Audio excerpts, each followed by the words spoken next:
Hello everybody, welcome to our revision series. आज हम obstetrics revise करने का ट्राई करेंगे साथ में मिलके। तो सबसे पहले हम क्या देखना चाहेंगे ऑब्स्टेट्रिक्स में कि स्पर्म कहाँ से आया, ओवा कहाँ से आया। Only when a sperm and ओवा विल फर्टिलाइज, तभी आगे प्रेगनेंसी बढ़ेगी, तभी ऑब्स का बेस बनेगा। तो स्टार्ट करेंगे हम गैमेटोजेनेसिस से। गैमेटोजेनेसिस कहाँ से स्टार्ट होती है? पहले होता है सबसे पहले प्राइमोर्डियल जर्म सेल, जो कि डिसाइड करता है कि आगे हमको क्या बनाना है।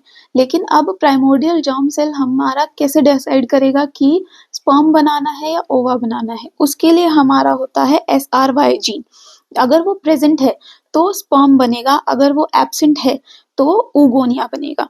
तो अगर हमारा स्पर्म बनाना है प्राइमोर्डियल जर्म सेल को, तो स्पर्मेटोगोनिया बनाएगा। वो स्पर्म प्राइमोर्डियल जर्म सेल से क्या बनेगा? स्पर्मेटोगोनिया, जो कि डिप्लॉयड होगा।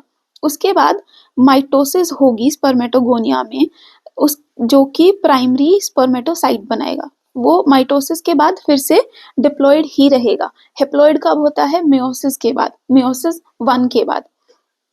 ठीक है, तो माइटोसिस है तो अपना डिप्लॉयड ही रह जाएगा ये। तो प्राइमरी स्पर्मेटोसाइट जब सेकेंडरी स्पर्मेटोसाइट में बनेगा मियोसिस 1 के बाद। मियोसिस है तो वो डिविजनल है, डिप्लॉयड से हेप्लॉयड बन जाएगा, 2n से n बन जाएगा। ठीक है, तो प्राइमरी स्पर्मेटोसाइट था हमारा 2n, अब सेकेंडरी स्पर्मेटोसाइट बना, क्योंकि हमारे मियोसिस हुई है तो वो हेप्लॉयड होगा। अगर प्राइमरी स्पर्मेटोसाइट 46 है तो सेकेंडरी स्पर्मेटोसाइट क्या होगा? 23 होगा। 46 डिप्लॉयड, 23 हेप्लॉयड। अब मियोसिस 2 होगी सेकेंडरी स्पर्मेटोसाइट में। लेकिन हम सबको पता है कि meiosis 2 is very similar to mitosis, तो हमारा जो है वो डिवीजन नहीं होगा। अभी हम अगर 2n से स्टार्ट करते तो वो 2n ही रहता, लेकिन हम स्टार्ट कर रहे हैं n से, हेप्लॉइड से स्टार्ट कर रहे हैं, तो वो आगे जाके भी हेप्लॉइड ही रहेगा, जो कि स्पर्मेटिड्स बनाएगा। मेयोसिस 2 के बाद क्या बना? स्पर्मेटिड्स। स्पर्मेटिड्स जो हैं वो अब उसके बाद ना तो मेयोसिस होगी ना माइटोसिस होगी, सिर्फ ट्रांसफॉर्मेशन होगा, ट्रांसफॉर्म हो जाएगा, वो स्पर्म बना देगा। Spermatid is not sperm. Spermatid में जब ट्रांसफॉर्मेशन होगा तब स्पर्म बनेगा, और इस पूरी प्रोसेस को क्या कहते हैं? स्पर्मियोजेनेसिस कहते हैं। तो spermatogenesis is different. Spermatogenesis is the whole process, spermatogonia से जो स्पर्मेटोगोनिया से सीधा स्पर्म तक बनने का प्रोसेस है स्पर्मेटोजेनेसिस, कि स्पर्म बना है हमारा। लेकिन spermiogenesis is the just the transformation. Spermatid से स्पर्म बनने का transformation is known as spermatogenesis. उसके बाद जो स्पर्म्स हमारे बने, now they are not mature, they are not motile, वो कहाँ होगा? हमारा एपिडिडाइमस में होगा। उसके बाद लेकिन अब मेच्योरिटी भी अटेन करनी है उसको, मोटिलिटी भी अटेन करनी है, तो पहले वो मैच्योर होगा, उसके बाद वो मोटाइल बनेगा। तो पहले वो प्रॉक्सिमल एपिडिडाइमस में मैच्योर होगा, उसके बाद डिस्टल एपिडिडाइमस में वो मोटाइल बनेगा। उसके बाद एपिडिडाइमस में अब वो मैच्योर हो गया, ठीक है, मोटाइल भी हो गया, तो अब क्या होगा? अब इजैक्यूलेशन होगा। इजैक्यूलेशन के बाद स्पर्म कहाँ जाएगा? फीमेल रिप्रोडक्टिव ट्रैक्ट में जाएगा। अब फीमेल रिप्रोडक्टिव ट्रैक्ट में ही वो हाइपर मोटिलिटी अटेन करता है, जिससे कि वो फीमेल रिप्रोडक्टिव ट्रैक्ट में ऊपर तक जा सके एंड ओवा को फर्टिलाइज कर सके। ठीक है, अब जो हमारा स्पर्मेटिड था उससे स्पर्म बनाया, जिसको क्या कहेंगे? स्पर्मियोजेनेसिस। स्पर्मियोजेनेसिस के टाइम पे जो एक नॉर्मल सेल है वो हमारा बनेगा स्पर्म, है ना। तो जब न्यूक्लियस होगा जो स्पर्मेटिड का, वो क्या बनाएगा? हेड बनाएगा स्पर्म का। जो माइटोकॉन्ड्रिया होगा स्पर्मेटिड का, वो क्या बनाएगा? मिडिल पीस बनाएगा। जो गोल्जी अपरेटस होगा वो क्या बनाएगा? एक्रोसोमियल कैप बनाएगा स्पर्म का। जो सेंट्रियोल्स होंगे वो क्या बनाएंगे? वो बनाएंगे टेल। इसीलिए अगर हमारा टेल का कोई कॉन्फ़िगरेशन पूछता है तो 9+2, जो हमारा सेंट्रियोल्स वाला कॉन्फ़िगरेशन होता है वही सेम चीज। ठीक है, लेकिन अब कुछ वन लाइनर्स भी आ सकते हैं एग्जाम में कि टाइम पूछा जाए कि स्पर्मेटोजेनेसिस का कितना टाइम होता है, कैपेसिटेशन का कितना टाइम लगता है, फर्टिलाइजेबल स्पैन कितना होता है। तो time taken for spermatogenesis is 70 to 74 days. लेकिन कैपेसिटेशन का कितना टाइम लगता है? Capacitation is what? Capacitation is when the sperm attain hyper mortality in female reproductive tract, जो कि होता है 6 से 8 घंटे। ठीक है। उसके बाद फर्टिलाइजेबल स्पैन कि कितने टाइम तक स्पर्म जो है वो फर्टिलाइज कर सकता है किसी ओवा को, जिसके बाद वो स्पर्म खराब हो जाएगा, जिसके बाद उसकी फर्टिलिटी जो है वो खत्म हो जाएगी। That is 48 to 72 hours. ठीक है। अब हमारा स्पर्म बन गया, उसने हाइपर मोटिलिटी भी अटेन कर ली, जो कि हमारा यूट्रस में जाके अब ओवा को फर्टिलाइज करना चाह रहा है। लेकिन अब ओवा भी तो बनाना पड़ेगा हमको। ओवा के लिए वही प्राइमोर्डियल जर्म सेल से हमने उगोनिया बनाया था, क्योंकि SRY जीन जो था वो एब्सेंट था। अब एब्सेंट है तो उगोनिया बन गया। उगोनिया बना है डिप्लॉइड, जो कि माइटोसिस करेगा, बनाएगा प्राइमरी oocyte, जैसे कि स्पर्मेटोगोनिया में हुआ था। स्पर्मेटोगोनिया में माइटोसिस हुआ था और बना था प्राइमरी स्पर्मेटोसाइट, है ना। तो यहाँ तक ये सारा प्रोसीजर सेम है कि पहले प्राइमोर्डियल जर्म सेल ने या तो बनाया स्पर्मेटोगोनिया या तो बनाया उगोनिया। उसके बाद अगर स्पर्मेटोगोनिया बना है तो भी माइटोसिस होगी, उगोनिया बना है तो भी माइटोसिस होगी। पहला स्टेप माइटोसिस ही है, जिसके बाद प्राइमरी स्पर्मेटोसाइट बन सकता है या प्राइमरी oocyte बन सकता है। उगोनिया है तो प्राइमरी oocyte बनेगा। अब इसके बाद हमारा डिफरेंट कुछ पाथवे चालू होता है स्पर्म और ओवा में अलग अलग। तो प्राइमरी oocyte है जो वो मियोसिस 1 में एंटर तो कर जाता है, लेकिन वो मियोसिस 1 खत्म नहीं कर पाता, क्योंकि वो वहीं अरेस्ट हो जाता है। अरेस्ट कौन से फेज में होता है? डिप्लोटीन फेज में अरेस्ट होता है, प्रोफेज के डिप्लोटीन फेज में अरेस्ट होता है।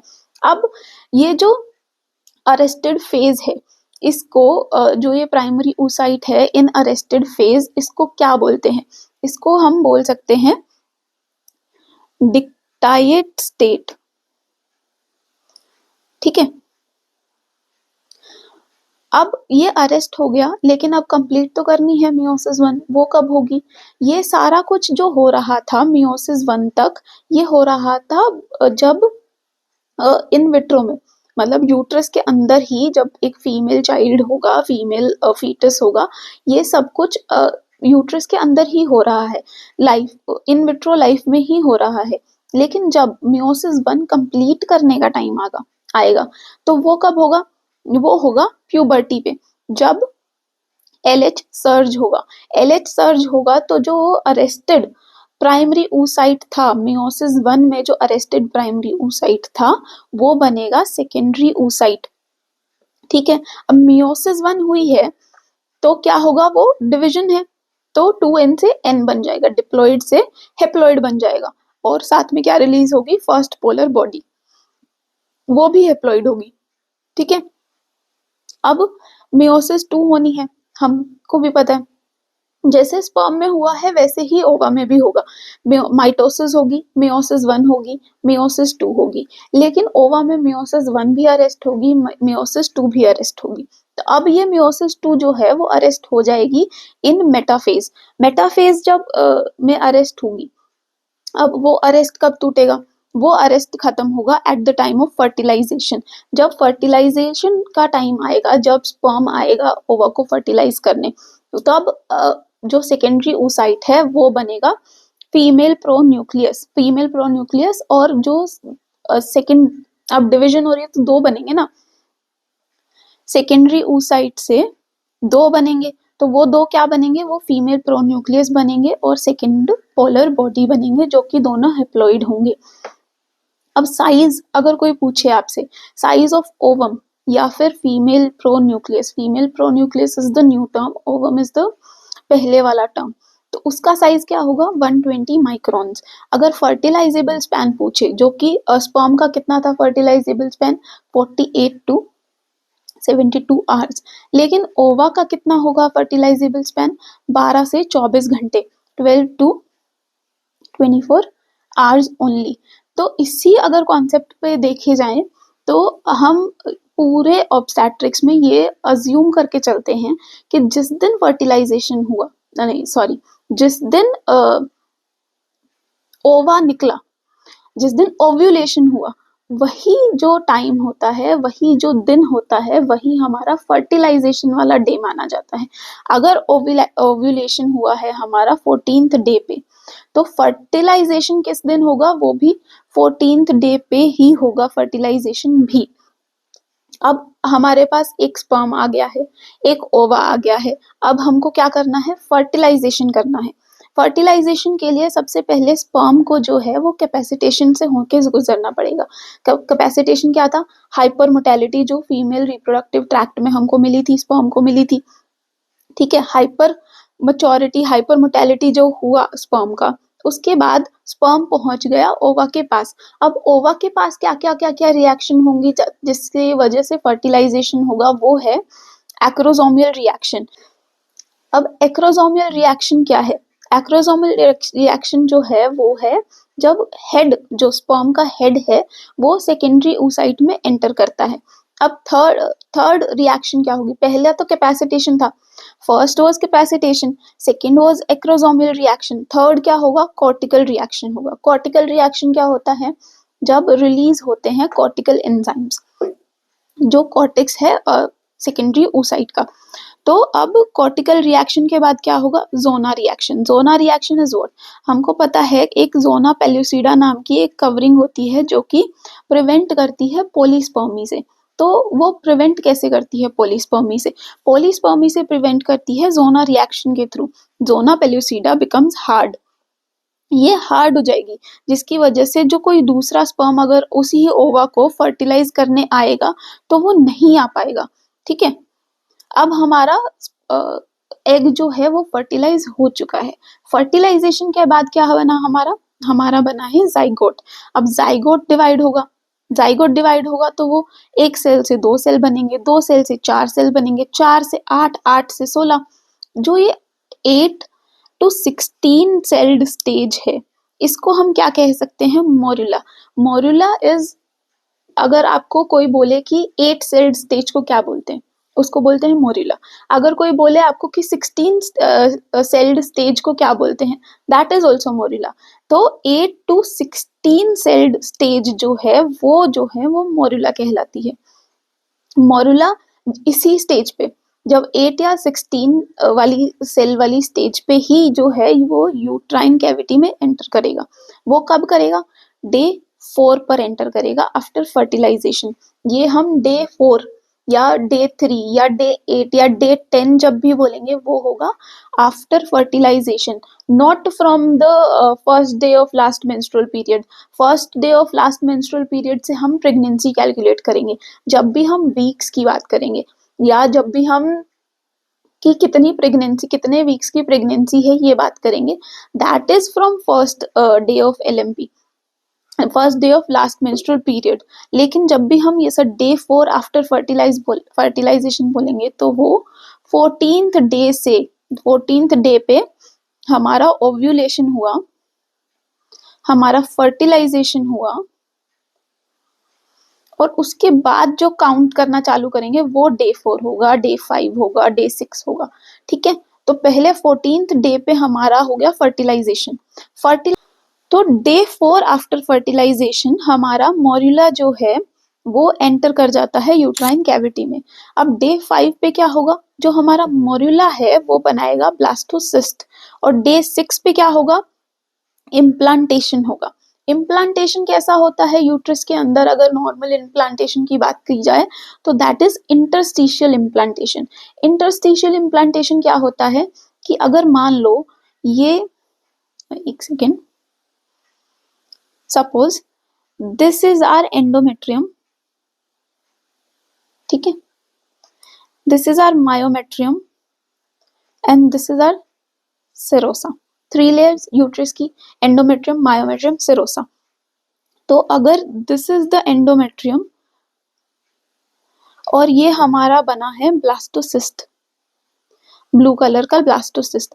ब्लास्टोसिस्ट जब इम्प्लांट होगा तो वो कैसे होगा, वो होगा एंडोमेट्रियम के अंदर जाके इम्प्लांट, ऐसा बाहर से चिपका नहीं रहेगा, दिस इज रॉन्ग, ठीक है। ये अंदर जाएगा, इम्प्लांट होगा इन द एंडोमेट्रियम, एंडोमेट्रियम के अंदर जाके इम्प्लांट होगा ब्लास्टोसिस्ट।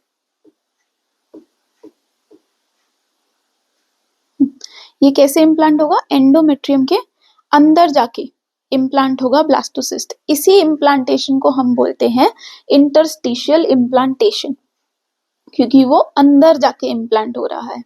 अब जब ये इम्प्लांट हो जाता है एंडोमेट्रियम में, तो उस एंडोमेट्रियम को, अब वो एंडोमेट्रियम हो गई है प्रेग्नेंट, अब वो प्रेग्नेंट एंडोमेट्रियम को क्या बोलेंगे हम? डेसिडुआ बोलेंगे। तो ये हमारा बन गया है डेसिडुआ, क्योंकि इम्प्लांटेशन हो गया है। After implantation endometrium is known as decidua. Decidua के पार्ट्स होंगे डिफरेंट डिफरेंट।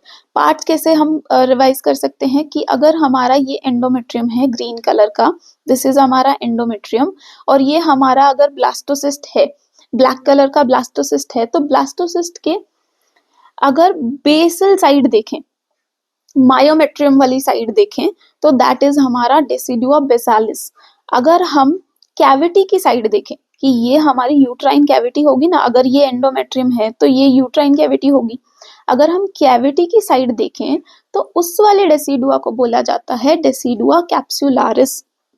और जो बाकी जितना भी एंडोमेट्रियम बच गया, जितना भी डेसिडुआ बच गया, उसको बोलेंगे हम डेसिडुआ पेरिटालिस। आजू बाजू वाले सारे डेसिडुआ को डेसिडुआ पेरिटालिस, ठीक है। अब हमारा ये डेसिडुआ पेरिटालिस, कैप्सुलारिस, बेसालिस बहुत इंपॉर्टेंट है। डेसिडुआ बेसालिस से क्या बनता है? आपने ओब्स पढ़ी है, ये हम सिर्फ रिवाइज कर रहे हैं। डेसिडुआ बेसालिस से क्या बनता है प्लेसेंटा में? मैटरनल साइड बनती है या फीटल साइड बनती है? मैटरनल साइड बनती है। डेसिडुआ बेसालिस से बनती है मैटरनल साइड, तो यहां से वो डेसिडुआ बेसालिस बना है, ठीक है। उसके बाद 14 टू 16 वीक्स पर, एट 14 टू 16 वीक्स, जब ये जो ब्लास्टोसिस्ट है वो बड़ा होता जाएगा, तो एक पॉइंट ऐसा आएगा कि अब यूट्रस की कैविटी भी नहीं दिख रही है। हमारा ये यूट्रस है, अब ये ब्लास्टोसिस्ट है, अभी तो यूट्रस की कैविटी दिख रही है ये वाली, लेकिन एक पॉइंट ऐसा आएगा कि ये यूट्रस है, ये ब्लास्टोसिस्ट इतना बड़ा हो गया कि हमारी कैविटी भी नहीं दिख रही है यूट्रस की, पूरा का पूरा यूट्रस की कैविटी उसने ब्लॉक कर दी। That occurs by 14 to 16 weeks. अब ये वीक्स की बात हो रही है, तो weeks is 14 to 16 weeks of pregnancy. This is from first day of last menstrual period. जब भी हम वीक्स की बात करेंगे, डेज की बात करेंगे, फर्टिलाइजेशन से 14th डे से बात करेंगे, ठीक है। Just to make the concepts clear कि आप फर्टिलाइजेशन से ना उसको कॉरिलेट करने लग जाओ, इसीलिए। तो 14 टू 16 वीक पे क्या होगी? ओब्लिटरेशन ऑफ यूट्राइन कैविटी होगी। वो ओब्लिटरेट होगी तो ये हमारा सपोज ये हमारा यूट्रस है, ठीक है, ये हमारा एंडोमेट्रियम था जो कि हमारा प्रेग्नेंट होके डेसिडुआ बन गया, ठीक है। ये हमारा ब्लास्टोसिस्ट था। तो जो इधर वाला एंडोमेट्रियम था, दिस वाज डेसिडुआ कैप्सुलारिस, लेकिन जो ये इधर वाला एंडोमेट्रियम है, जो बाकी जो बचा एंडोमेट्रियम है, दिस वाज डेसिडुआ पेराइटालिस। जब हमारा ब्लास्टोसिस्ट, जब हमारा ब्लास्टोसिस्ट इतना बड़ा हो जाएगा कि यूट्रस की कैविटी ही नहीं दिखेगी, तो क्या होगा? जो ये पेराइटालिस था और जो ये कैप्सुलारिस था, डी सी के डेसिडुआ कैप्सुलारिस, डी पी डेसिडुआ पेराइटालिस, तो ये दोनों कैसे क्या हो गया? फ्यूजन हो गया। अब ये दोनों फ्यूज हो चुके हैं। हमारा differentiation between decidua parietalis and decidua capsularis has gone. तो हमारा अब हम डिफरेंशिएट नहीं कर सकते कि कहाँ पेराइटालिस शुरू हो रहा है, कहाँ कैप्सुलारिस खत्म हो रहा है। तो डीसी फ्यूज विद डीपी। कैप्सुलारिस जब पेराइटालिस से फ्यूज हो जाता है तब हमारा ऑब्लिटरेशन होता है यूट्राइन कैविटी का। ठीक है, हमारा ब्लास्टोसिस्ट जो बना था उसके स्ट्रक्चर पे भी कुछ क्वेश्चंस कभी-कभी आ जाते हैं, तो उसका एक स्ट्रक्चर रिवाइज कर लेते हैं हम कि ये हमारा ब्लास्टोसिस्ट है, तो उसमें 2 टाइप के सेल्स होंगे, एक होगा इनर सेल मास, एक होगा ट्रोफोब्लास्ट। जो इनर सेल मास है वो एक जगह पर इकट्ठा हो जाएगा और ट्रोफोब्लास्ट जो है वो सराउंड करेगा पूरे सेल को। तो अब ये जो ट्रोफोब्लास्ट है, जो ये ट्रोफोब्लास्ट है वो डिवाइड होगा साइटोट्रोफोब्लास्ट में और सिंचियोट्रोफोब्लास्ट में। तो अब इसके बाद भी बहुत सारे डिवीजन होंगे, साइटोट्रोफोब्लास्ट के बहुत सारे डिवीजन होंगे, बट हम एंड वाला डिवीजन याद रखेंगे। कोरियन फ्रंडोसम बनता है एंड में, कोरियन लीवे बनता है एंड में। अब कोरियन फ्रंडोसम सुन के कुछ याद आया? मैटरनल साइड हमने बना ली, डेसिडुआ बेसालिस से हमने मैटरनल साइड बना लिया, फीटल साइड भी तो बनानी पड़ेगी प्लेसेंटा की। That is formed from chorion frondosum. Foetal side of placenta जो है वो कोरियन फ्रंडोसम बनाता है, और कोरियन लीवे क्या करेगा? वो कोरियन बनाएगा, जो फीटल मेम्ब्रेन होती है, chorion, amnion, yolk sac, allantois, ठीक है, उसमें से कोरियन हमारा कोरियन लीवे बनाएगा और कोरियन फ्रंडोसम क्या बनाएगा?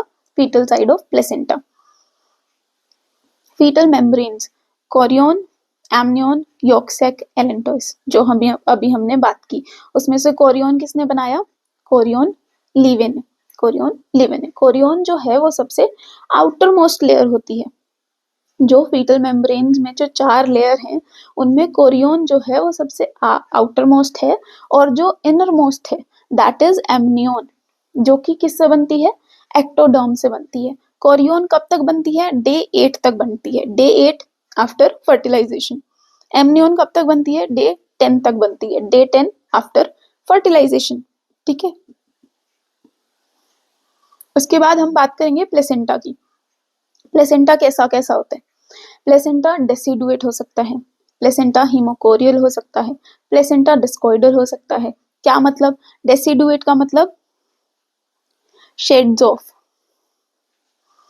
आफ्टर चाइल्ड बर्थ, काम खत्म, हम निकल लिए। ठीक है, चाइल्ड बर्थ हो गया। प्लेसेंटा क्यों आया था? फीटस के प्रोटेक्शन के लिए, फीटस को न्यूट्रिशन प्रोवाइड करने के लिए, फीटस का कनेक्शन था वो मदर से। अब फीटस हो गया अलग, तो प्लेसेंटा भी बोलता कि ओके टाटा बाय बाय, मेरा काम खत्म, I am deciduating, I am shedding off. तो placenta is deciduate. Placenta is haemochorial. Haemochorial क्यों है? क्योंकि वो ब्लड है आजू बाजू में, मैटरनल ब्लड के कांटेक्ट में है, फीटल ब्लड के कांटेक्ट में है, इसीलिए प्लेसेंटा को हीमोकोरियल बोलते हैं। हीमो मतलब ब्लड। डिस्कॉइडल क्यों है? प्लेसेंटा सबने देखा है, डिस्क शेप का प्लेसेंटा होता है, इसीलिए उसको डिस्कॉइडल बोलते हैं। प्लेसेंटा का वेट कितना होता है? 500 ग्राम। कब होता है? ऐसा तो है नहीं कि पूरे 9 के 9 महीने हमारा जो प्लेसेंटा है उसका वेट 500 ग्राम रहेगा। That is not true. Weight at term is 500 grams.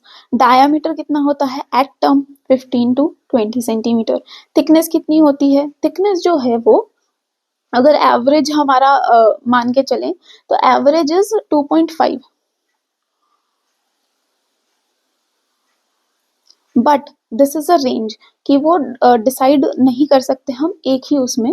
That depends on the gestational as, कि हमारा जेस्टेशनल एज जो है सपोज वो 32 है, 32 वीक्स का है, तो प्लेसेंटा की थिकनेस कितनी होगी? 3.2 सेंटीमीटर होगी। अगर हमारा जेस्टेशनल एज है 36 वीक्स, तो प्लेसेंटा की थिकनेस कितनी होगी? 3.6 सेंटीमीटर। समझ गए? मैक्सिमम थिकनेस कितनी ले सकते हैं हम प्लेसेंटा की? 4 सेंटीमीटर। लेकिन जब हमारा प्लेसेंटा 4 सेंटीमीटर से ज्यादा थिक हो जाए तो उसको क्या बोलेंगे? उसको हम बोलेंगे प्लेसेंटोमेगाली, कि प्लेसेंटा बड़ा हो गया है। अब प्लेसेंटा की 2 साइड्स होती है, फीटल साइड होती है, मैटरनल साइड होती है, फीटल साइड होती है, मैटरनल साइड होती है। मैटरनल साइड हमने कहाँ से बनाई थी? डेसिडुआ बेसालिस से बनाई थी। फीटल साइड हमने कहाँ से बनाई थी? कोरियन फ्रंडोसम से बनाई थी। अगर ऐसे याद रह रहा है आपको तो वेल एंड गुड, कि हमने डेसिडुआ बना हमारा, डेसिडुआ में से 3 डेसिडुआ में से पैराइटालिस, कैप्सुलारिस और बेसालिस में से कौन सा है? मैटरनल साइड कौन सा बना रहा है? बेसालिस बना रहा है। उसके बाद हमारे ट्रोफोब्लास्ट की डिवीजन के बाद कोरियन फ्रंडोसम आया, तो वो फीटल साइड बना रहा है। ठीक है, ऐसे याद रह रहा है तो ठीक है, otherwise there is a trick which I use. Decidua basalis है। बेस क्या है हमारी प्रेगनेंसी का? बेस हमारा हमेशा हमारी मम्मी ही रहेगी, ठीक है। मम्मा जो है वो that is the base of पूरी obstetrics, that is the base of everything, ठीक है। तो मैटरनल साइड जो है वो बेसालिस से बनती है, डेसिडुआ बेसालिस। बेस क्या है? मम्मी है। बेसालिस क्या साइड बनाएगी?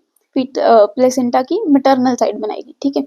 और जो बचा कोरियन फ्रंडोसम वो फीटल साइड बनाएगा। तो ऐसा याद करना है कर सकते हो, नहीं करना है तो आप कॉन्सेप्ट वाइज भी जा सकते हो, ठीक है। उसके बाद फीटल साइड कैसी होती है? शाइनी ग्रे होती है। नया नया बच्चा है, अभी बाहर की दुनिया देखी नहीं है, तो अभी वो शाइनी है, ठीक है, शाइनी ग्रे। फीटल साइड जो है वो शाइनी ग्रे होगी। मैटरनल साइड कैसी होगी? डल रेड। इतना सब काम करके, दुनिया देख के, बच्चे बच्चे पैदा करके डल डल हो गई है। मैटरनल साइड डल रेड। उसके बाद फीटल साइड पे अगर हमारे पास एक इमेज बेस्ड क्वेश्चन आ रहा है कि एक प्लेसेंटा है, उसको उसका साइड पहचानना है, मैटरनल साइड है कि फीटल साइड है, वो हम देख के कैसे पहचानेंगे? या तो हम कलर के बेसिस पे डिफरेंशिएट कर सकते हैं, लेकिन कभी कभी कलर के बेसिस पे डिफरेंशिएट करना थोड़ा मुश्किल हो जाता है। तो हम क्या देखेंगे कि अम्बिलिकल कॉर्ड अटैच्ड है कि नहीं। अगर अम्बिलिकल कॉर्ड अटैच्ड है तो दैट इज फीटल साइड, अगर अम्बिलिकल कॉर्ड नहीं है तो that is maternal side. Plus maternal side में हमको क्या देखेंगे? ऐसे पोलीगोलन शेप के लोब्स दिखेंगे, जो कि लोब्स जो है डिवाइड हो जाएंगे लोब्यूल्स में। लोब्यूल्स का दूसरा नाम क्या है? कोटिलिडन्स, ठीक है। कोटिलिडन्स क्या होगा? Cotyledons is the functional unit of placenta. अगर फंक्शनल यूनिट प्लेसेंटा की कोई पूछे तो that is cotyledon, which is very important. अब ये अम्बिलिकल कॉर्ड अटैच्ड वाला पॉइंट जो मैंने अभी आपको बताया, दैट इज अ PYQ कि हमको एक प्लेसेंटा का इमेज दे रखा था, वो ऐसा बना हुआ था और उसके साइड पे अम्बिलिकल कॉर्ड अटैच था। अब हमको पहचानना है कि वो फीटल है साइड है या मैटरनल साइड है। तो अगर अम्बिलिकल कॉर्ड अटैच्ड है तो दैट इज फीटल साइड, ठीक है।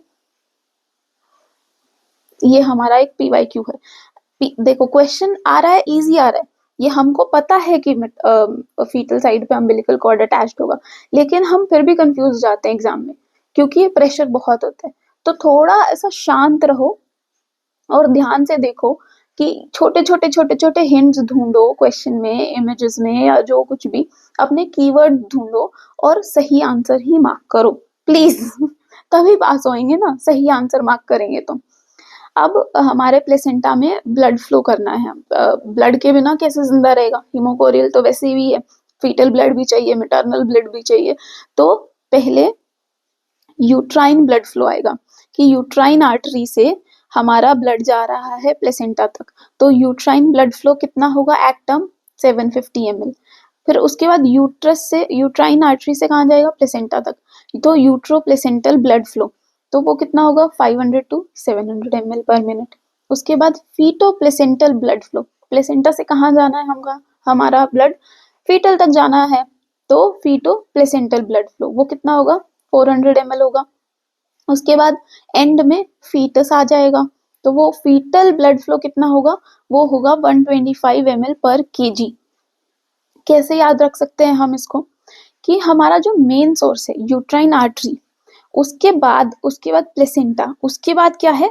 हमारा फीटस है। तो यूट्राइन आर्टरी में सबसे मैक्सिमम ब्लड फ्लो है, उसके बाद यूट्रोप्लेसेंटल, फिर उसके बाद प्लेसेंटो फीटल, फिर उसके बाद फीटस में एंड तक आते आते सबसे कम रह जाएगा। तो 750, 500 to 750, 400 एंड 125 ml पर kg, ठीक है। डिक्रीजिंग ऑर्डर में है जो हमारा सोर्स है और जो हमारा एंड में मंजिल है, और उसके बीच में इधर उधर ब्लड थोड़ा घूम फिर के आ रहा है। तो 750, 500 to 750, 400 एंड 125, ठीक है। उसके बाद प्लेसेंटा हॉर्मोन्स क्या क्या सिक्रीट करता है? हॉर्मोन्स में बहुत सारे हॉर्मोन्स जो है प्लेसेंटा सिक्रीट करता है, लेकिन उसमें से हम अगर एग्जाम के पॉइंट ऑफ व्यू से देखें या क्वेश्चन PYQs के भी पॉइंट ऑफ व्यू से देखें तो क्वेश्चन ज्यादातर किस पे पूछे जाते हैं? एक तो HCG जो कि सबसे मेन है। HCG तो बहुत जगह बहुत तरीके से क्वेश्चन पूछे जा सकते हैं HCG पे। कॉन्सेप्ट एक ही है जो कि मैं अभी बात करूंगी, लेकिन HCG पे बहुत अलग अलग डायग्नोसिस करने में भी हमारा एचसीजी बहुत ज़्यादा काम आता है। और एक क्वेश्चन पूछा जा सकता है एचपीएल पे। तो एचपीएल पे अगर कोई क्वेश्चन पूछा जाएगा तो वो इंसुलिन रेजिस्टेंस की ऊपर पूछा जाएगा, क्योंकि एचपीएल जो है वो इंसुलिन रेजिस्टेंस करता है, जिसकी वजह से डायबिटीज हो सकती है मदर को।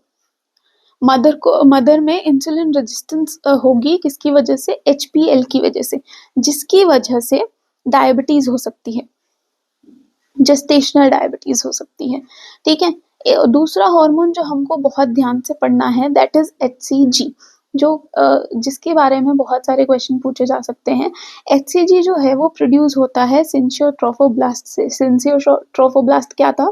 वो जो ट्रोफोब्लास्ट हमने डिवाइड किया था ब्लास्टोसिस्ट में, सबसे पहले साइटोट्रोफोब्लास्ट, सिंसियोट्रोफोब्लास्ट, तो वो वाला सिंसियोट्रोफोब्लास्ट, उससे जो है वो एचसीजी सिक्रीट होता है।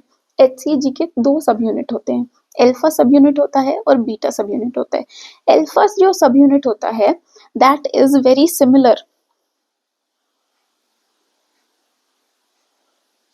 To LH, FSH, TSH. ये वाला पॉइंट भी हम बहुत जगह यूज करेंगे, बट अभी के लिए सिर्फ याद रखो एल्फा सब यूनिट जो है वो सिमिलर होता है बहुत सारे हॉर्मोन्स, जो दूसरे हॉर्मोन्स है उनके। तो एलएच, एफएसएच और टीएसएच के सिमिलर होता है एल्फा सब यूनिट। तो अब हम इसको यूज तो नहीं कर सकते to detect pregnancy alpha subunit को, तो क्योंकि वो तो बहुत सारे हॉर्मोन्स में होता है। तो what we use is beta subunit, क्योंकि वो बहुत स्पेसिफिक होता है, एचसीजी का ही होगा वो बीटा सब यूनिट। तो उसकी वजह से हम प्रेगनेंसी टेस्ट में बीटा एचसीजी यूज करते हैं। तो बीटा सब यूनिट इज द स्पेसिफिक सब यूनिट ऑफ एचसीजी। इसका एक बहुत अप्लाइड कॉन्सेप्ट ये है कि जो यूरिन प्रेगनेंसी टेस्ट होते हैं उसमें कौन सा यूज होगा यूनिट? सब यूनिट, बीटा सब यूनिट यूज होगा। अब ये जो एचसीजी है दिस डबल्स इन 48 आवर्स, ये हम सबने सुना होगा ना कि एचसीजी कितने टाइम में डबल होता है? 48 आवर्स में डबल होता है, which is also a PYQ on its own कि एचसीजी कितने टाइम में डबल होता है? 48 आवर्स में डबल होता है। अब डबल होता है क्या, क्या मतलब है? ऐसा नहीं है कि आज अगर 100 है तो 48 आवर्स के बाद वो 200 हो जाएगा, ऐसा नहीं होता है। क्या होता है डबल होने का मतलब कि अगर आज 100 है तो 48 आवर्स के बाद वो 33 टू 65% बढ़ जाएगा। ठीक है, दिस इज डबलिंग। ऐसा नहीं कि 100% बढ़ जाएगा, वो 65% तक बढ़ जाते हैं। ठीक है। और एचसीजी क्या काम करता है? It maintains the corpus luteum of pregnancy. जो हमारा मेंस्ट्रुएशन में आपने पढ़ा था कि कॉर्पस लूटियम बन रहा है, ओवा बन रहा है, कॉर्पस ल्यूटियम बन रहा है, तो वो जो कॉर्पस लूटियम था, जो हमारा प्रोजेस्टेरॉन सिक्रीट कर रहा था, जो हमारा लाइनिंग को मेंटेन कर रहा था, तो अब अगर वो लाइनिंग को मेंटेन करना बंद कर देगा तो क्या होगा? प्रेगनेंसी होगी नहीं। यूट्राइन लाइनिंग अगर नहीं मेंटेन हो रही है तो अबॉर्शन हो जाएगा। तो वो कॉर्पस लूटियम को मेंटेन करना पड़ेगा हमारे को, क्योंकि हमको प्रोजेस्टेरॉन चाहिए। उसको मेंटेन कौन करता है प्रेगनेंसी में? उसको मेंटेन करता है एचसीजी। कब तक मेंटेन करता है? 8 टू 10 वीक्स। 8th वीक पे जो है वो प्लेसेंटा प्रोजेस्टेरॉन बनाना चालू कर देता है। ठीक है, इसीलिए उसके बाद कॉर्पस लूटियम की हमको जरूरत ही नहीं है, which is called placento luteal shift, कि अब कॉर्पस लूटियम का काम प्लेसेंटा करने लग गया है, तो ये एक शिफ्ट हो गई है। तो ये 8 टू 10 वीक्स पे होती है। ठीक है। अब ये जो एचसीजी है वो कब आएगा ब्लड में? अर्लीस्ट कि हम कब इसको डिटेक्ट कर सकते हैं, कब हम प्रेगनेंसी टेस्ट कर सकते हैं? Earliest in blood. Okay, urine में तो बाद में होगा, पहले ब्लड में आएगा ना। तो ब्लड में कब तक आता है? डे 8 आफ्टर फर्टिलाइजेशन इसका पीक होता है। ये आया ब्लड में, उसके बाद बढ़ेगा। कब तक बढ़ेगा? 10 वीक्स तक बढ़ेगा। उसके बाद 10 वीक्स के बाद ये घटना चालू हो जाता है और फिर एक स्टेबल प्लेट्यू बना लेता है। वो प्लेट्यू कब तक बनाएगा? वो बनाएगा 16 वीक्स पर बनाएगा। ठीक है, 10th वीक पे ये सबसे ज्यादा होता है। ठीक है, एचसीजी की वजह से मॉर्निंग सिकनेस भी होती है। तो अगर हमसे कोई पूछे कि मॉर्निंग सिकनेस सबसे ज्यादा कब होती है, तो वो जब HCG पीक करेगा तब होगी, तो दैट इज 10 वीक्स। 10 वीक्स के अराउंड लेडी जो है, मदर जो है, वो वॉमिटिंग, नॉजिएटिक ये सब फील करती है बिकॉज ऑफ HCG। ठीक है, अब बात करते हैं प्लेसेंटल अनोमलीज की। प्लेसेंटल अनोमलीज क्या होंगी? बहुत सारे टाइप की हो सकती हैं कि अगर प्लेसेंटा अपनी नॉर्मल पोजीशन से हटके कहीं और अगर अटैच हो रहा है एंडोमेट्रियम पे, तो उसकी वजह से एक अनोमली हो सकती है। उसके अलावा अगर एक लोब की बजाय हमारे पास 2 लोब्स आ जाएं तो उसकी वजह से अनोमलीज हो सकती हैं। या फिर अगर प्लेसेंटा, हमारे प्लेसेंटा को कैसे अटैच होना था एंडोमेट्रियम से, लेकिन वो अगर वो एंडोमेट्रियम से भी पार हो जाए, मायोमेट्रियम में जाके अटैचमेंट करने लग जाए, तो उसकी वजह से भी अनोमलीज हो सकती हैं, जो कि हम पढ़ेंगे अभी एक एक करके। तो क्या क्या अनोमली हो सकती है कि अगर ये यूट्रस है, प्लेसेंटा होता है अपर यूट्राइन सेगमेंट में अटैच नॉर्मली, लेकिन अगर ये यूट्रस में अपर सेगमेंट की बजाय लोअर सेगमेंट में अटैच होने लग जाए प्लेसेंटा, तो उसको क्या बोलेंगे हम? Low lying placenta. अगर वो 2 सेंटीमीटर के अंदर अंदर है इंटरनल ऑस के, ये यूट्रस है, ये इंटरनल ऑस है, इसके अगर 2 सेंटीमीटर के अंदर अंदर प्लेसेंटा है, तो that is low lying placenta. लेकिन अगर प्लेसेंटा, तो अगर प्लेसेंटा टच करने लग जाए इंटरनल ऑस को, तो that is known as placenta previa. लेकिन कभी कभी क्या होता है कि एक हमने अल्ट्रासाउंड किया अर्ली प्रेगनेंसी में, वो लो लाइंग प्लेसेंटा हमको दिखा रहा है कि प्लेसेंटा अपने लोअर सेगमेंट में है, तो कब उसको हम नहीं बोल सकते कि लो लाइंग प्लेसेंटा है, क्योंकि जैसे जैसे प्रेगनेंसी प्रोग्रेस होती है तो वो 70 to 80% केसेस में वो अपने आप ऊपर चला जाता है। क्यों? क्योंकि जो सर्विक्स है वो अब हमारा इंटरनल ऑस बनाएगा, सॉरी, जो सर्विक्स है वो हमारा लोअर यूट्राइन सेगमेंट बनाएगा। तो वो जैसे ऊपर जाएगा तो जो लो लाइन प्लेसेंटा था यहाँ जो था वो और ऊपर की तरफ शिफ्ट हो जाएगा, तो वो लो लाइन प्लेसेंटा खुद से असही भी हो सकता है। तो अर्ली प्रेगनेंसी में कभी भी लो लाइन प्लेसेंटा हम डायग्नोज नहीं करते हैं। उसके लिए हमें अल्ट्रासाउंड 34 वीक्स के आसपास करना होगा, ताकि हम उसको लो लाइन प्लेसेंटा या प्लेसेंटा प्रीविया की तरह डायग्नोज कर सकें। ठीक है, उसके अलावा प्लेसेंटा एक होता है कि डिस्कॉइडल शेप का एक लोब जो है प्लेसेंटा का वो पड़ा होता है यूट्रस में। लेकिन अगर एक लोब की बजाय 2 लोब हो जाए, कि एक बड़ा लोब है, एक छोटा लोब है, 2 लोब्स हैं प्लेसेंटा के, वो आपस में ब्लड वेसल्स के थ्रू कनेक्टेड है, तो वो क्या कहलाएगा? सक्कन-चूरियाटा, प्लेसेंटा सक्कन-चूरियाटा। लेकिन अगर वो वही 2 लोब्स अगर इक्वल हो जाए साइज में और उनके बीच में ब्लड वेसल से कनेक्शन हो, तो वो क्या कहलाएगा? प्लेसेंटा बाइलोपाटा। ठीक है, अब ये 2 लोब्स हैं, एक बड़ा है एक छोटा है, but there is no connection. यहाँ पे ब्लड वेसल्स हैं, यहाँ पे ब्लड वेसल्स हैं, यहाँ पे कनेक्शन ही नहीं है। अगर कनेक्शन नहीं है तो क्या कहलाएगा?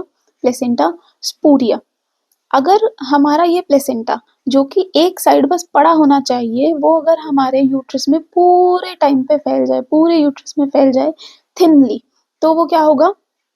वो होगा मेम्ब्रेनस प्लेसेंटा। ठीक है, उसके बाद extra chorial placenta. Extra chorial placenta क्या होगा? नॉर्मली जो क्या होता है वो होता है, ये मैटरनल साइड होती है छोटी और फीटल साइड होती है बड़ी। तो मतलब एरिया वाइज सेम है, बट वॉल्यूम वाइज अगर देखें तो this is fetal side, this is maternal side, area is same but volume is different. Volume कैसा होता है? 2/3 जो है वो फीटस का होता है, 1/3 जो है वो मैटरनल होता है। ठीक है, अब फीटल जो है वो ज्यादा होना चाहिए, मैटरनल कम होना चाहिए, बट बाय चांस ये अगर उल्टा हो जाए कि this is maternal, this is fetus, this is normal. ठीक है, अब अगर ये ऐसा हो जाए कि फीटल इतना रह गया है और मैटरनल पूरा बड़ा हो गया है और इसको भी एनवलप कर रहा है, तो which this is known as extrachorial placenta. ठीक है, अब वो जो है एक्स्ट्रा कोरियल प्लेसेंटा वो 2 टाइप का हो सकता है, circum marginate, circum wallet. Circum marginate हम कैसे डिफरेंशिएट करेंगे वैलेट से? कि उसमें स्मूथ मार्जिन होते हैं, जो ये ट्रांजिशन जोन है मैटरनल साइड का और फीटल साइड का, दैट इज वेरी स्मूथ। कैसे? ये एक पिक्चर में देखेंगे this is the fetal side, ठीक है, this is the maternal side, और ये फीटल साइड और मैटरनल साइड बहुत स्मूथली एक दूसरे में मर्ज हो रही है, ठीक है, कोई डिप्रेशन नहीं दिख रहा ना इनमें। This is circum marginate. अगर हम सर्कम वैलेट की बात करें तो there is a wall like thickening, wall like thickening ये देखिए, दिस इज सर्कम वैलेट, जो ये उभरा हुआ, जो ये थोड़ा सा थिक पार्ट दिख रहा है मैटरनल और fetal placenta side of placenta के बीच में, that is circumvallate, that is valve like thickening. जो फीटल साइड जो है वो मैटरनल साइड के थोड़े अंदर की तरफ होगी, ठीक है। याद कैसे रखना है, V for wallet, V for wallet, V for valve like thickening, ठीक है। ये बहुत सारे जो अभी हमने पढ़े अबनॉर्मैलिटी प्लेसेंटा की, उनके पिक्चर्स हैं। बाइपार्टेट या बाइलोबाटा, जो कि 2 लॉब्स हैं, अप्रोक्सीमेटली इक्वल साइज के हैं और दोनों में कनेक्शन है, दैट इज बाइपार्टेट या बाइलोबाटा। उसके बाद और प्लेसेंटा किस अगर अम्बिलिकल कॉर्ड सेंटर में अटैच होने की बजाय साइड से अटैच हो जाए तो हम उसको कहते हैं बेटरडोर इंसर्शन, की साइड में अटैच हो गई, अब सेंटर में नहीं है अम्बिलिकल कॉर्ड, अब अम्बिलिकल कॉर्ड साइड में है, तो दैट इज बेटरडोर इंसर्शन। ये एक सेकंचूरिएट लोब है कि एक छोटा लोब है एक बड़ा लोब है और उनके बीच में कनेक्शन है वाया ब्लड वेसल्स, तो दिस इज सेकंचूरिएट लोब। आपको पिक्चर वाइज भी पूछा जा सकता है ये। और एक अप्लाइड एस्पेक्ट अगर उसका देखें तो, कि अगर हमारा एक्स्ट्रा लोब है तो डिलीवरी के टाइम पे बड़ा लोब बाहर आ गया, हमने सोचा, ऑब्स्टेट्रिशियन ने सोचा कि ठीक है प्लेसेंटल डिलीवरी हो गई, नाइस, वेल एंड गुड, लेकिन वो जो छोटा लोब था वो अंदर ही रह गया, जिसकी वजह से क्या होगा, प्लेसेंटा रिटेंशन, प्लेसेंटा रिटेंशन की वजह से क्या होगा, PPH। ये एक बहुत बड़ा कॉम्प्लिकेशन हो सकता है अगर एक्स्ट्रा लोब है तो, ठीक है। अब तीसरे टाइप का अनोमली देखेंगे कि अगर हमारा एंडोमेट्रियम से अटैच होने की बजाय प्लेसेंटा एंडोमेट्रियम को बिल्कुल पार करके मायोमेट्रियम से अटैच हो जाए, या फिर मायोमेट्रियम को भी पार करके सरोसा से अटैच हो जाए, तो उन अनोमलीज को क्या बोलेंगे। पहला अनोमली है प्लेसेंटा अकरीटा। अकरीटा में क्या होगा कि एंडोमेट्रियम तो पार कर दिया लेकिन अब वो मायोमेट्रियम तक पहुंच गया है, ठीक है। ये हमारा एंडोमेट्रियम है, ये हमारा मायोमेट्रियम है, तो ये जो प्लेसेंटा है वो मायोमेट्रियम से अटैच हो गया, सिर्फ अटैच हो गया, उसको मायोमेट्रियम को इन्वेड नहीं किया, उसके अंदर नहीं गया है, दैट इज अकरीटा, कि मायोमेट्रियम से जाके अटैच हो गया है। अगर हम इनक्रीटा की बात करें, इनक्रीटा जो है वो इन्वेड कर जाता है मायोमेट्रियम में, कैसे कि दिस इज मायोमेट्रियम, अब इसके अंदर घुस गया है, दिस इज इनक्रीटा। उसके बाद तीसरे की बात करें तो that is placenta percreta. Percreta is myometrium को भी पार कर गया है, अब वो सेरोसा में भी अटैच हो सकता है या सेरोसा के भी बाहर जा सकता है, तो that is percreta which is a PYQ, कि परक्रीटा जो है वो कहाँ पे अटैच होगा, percreta reaches up to serosa. आपको इमेज बेस्ड क्वेश्चन भी दे सकते हैं कि प्लेसेंटा अटैचमेंट है, now you have to differentiate between accreta, increta, percreta. इसको याद कैसे रखना है, placenta accreta attached to myometrium, placenta increta invading the myometrium, placenta percreta यानी कि पार हो गया, पार हो गया मायोमेट्रियम के भी, तो सरोसा तक पहुंच गया, दैट इज प्लेसेंटा परक्रीटा। ये क्यों होता है, क्योंकि नीटा बक्स मेम्ब्रेन जो है, एक मेम्ब्रेन होती है नीटा बक्स मेम्ब्रेन, जो कि प्लेसेंटा को बताती है कि okay enough, that is enough, अब इसके आगे आपको इन्वेड नहीं करना है, ठीक है। वो क्या है, नीटा बक्स मेम्ब्रेन है, अगर वो एब्सेंट है तो वो एंडोमेट्रियम को पार करके उसको समझ ही नहीं आएगा प्लेसेंटा को कि कहाँ तक रुकना है, कहाँ तक हमारा इम्प्लांटेशन होना है, कहाँ तक हमको वी हैव टू स्टॉप, तो वो एंडोमेट्रियम को भी क्रॉस कर जाता है, मायोमेट्रियम तक चला जाता है, कभी कभी मायोमेट्रियम को भी क्रॉस करके सेरोसा तक चला जाता है। तो मेन प्रॉब्लम क्या है, नीटा बक्स मेम्ब्रेन का एब्सेंट होना, Nitabuch membrane restricts the placenta to invade myometrium. Myometrium में इन्वेजन से प्रोटेक्शन का काम करती है नीटाबक्स लेयर, ठीक है। अब इनका अक्रीटा, इनक्रीटा, परक्रीटा, इनका हमको ट्रीटमेंट अगर कोई पूछे तो वो क्या होगा।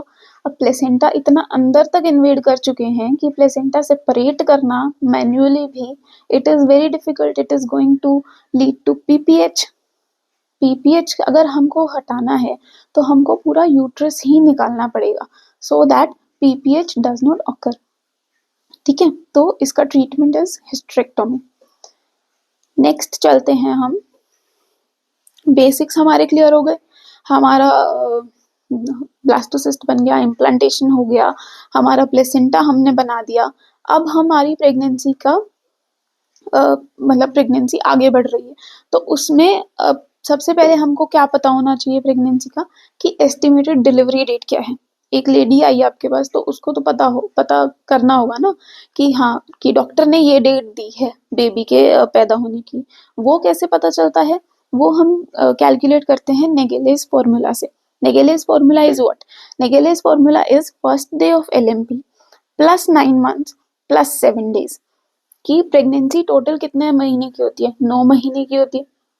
9 महीने की बोलना is a very layman term, कि नॉर्मल लोग बोलेंगे, but as a doctor exactly कितने की होती है, फर्स्ट डे ऑफ एलएमपी से लेके 9 month plus 7 days, 9 month plus 7 days.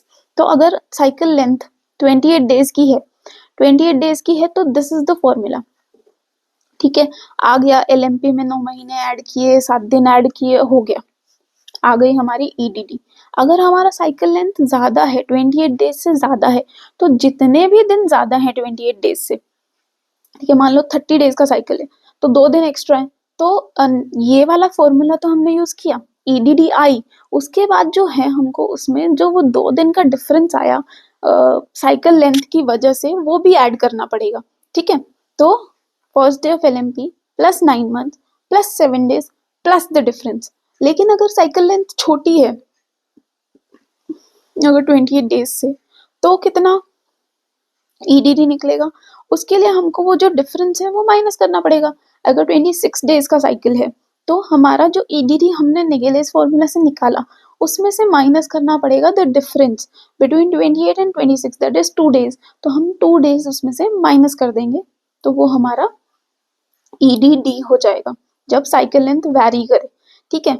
अगर साइकिल जो है वो इरेगुलर है, कि फीमेल को पता ही नहीं है कि 26 डेज का साइकिल है या फिर 28 डेज का साइकिल है या 30 डेज का साइकिल है, वट एवर, इरेगुलर है, कभी 1 महीने में आ रहा है, कभी 2 महीने में आ रहे हैं पीरियड्स, तो बहुत सारे कंडीशंस में ऐसा होता है, इरेगुलर साइकिल होता है। या फिर फीमेल अगर ओसीपी पे है, तो ओसीपी का क्या होता है कि 3 वीक्स हम ओसीपी देते हैं, 1 वीक का ऑफ देते हैं और फिर पीरियड स्टार्ट हो जाते हैं, तो that is a regular cycle, but that is an ovulatory cycle.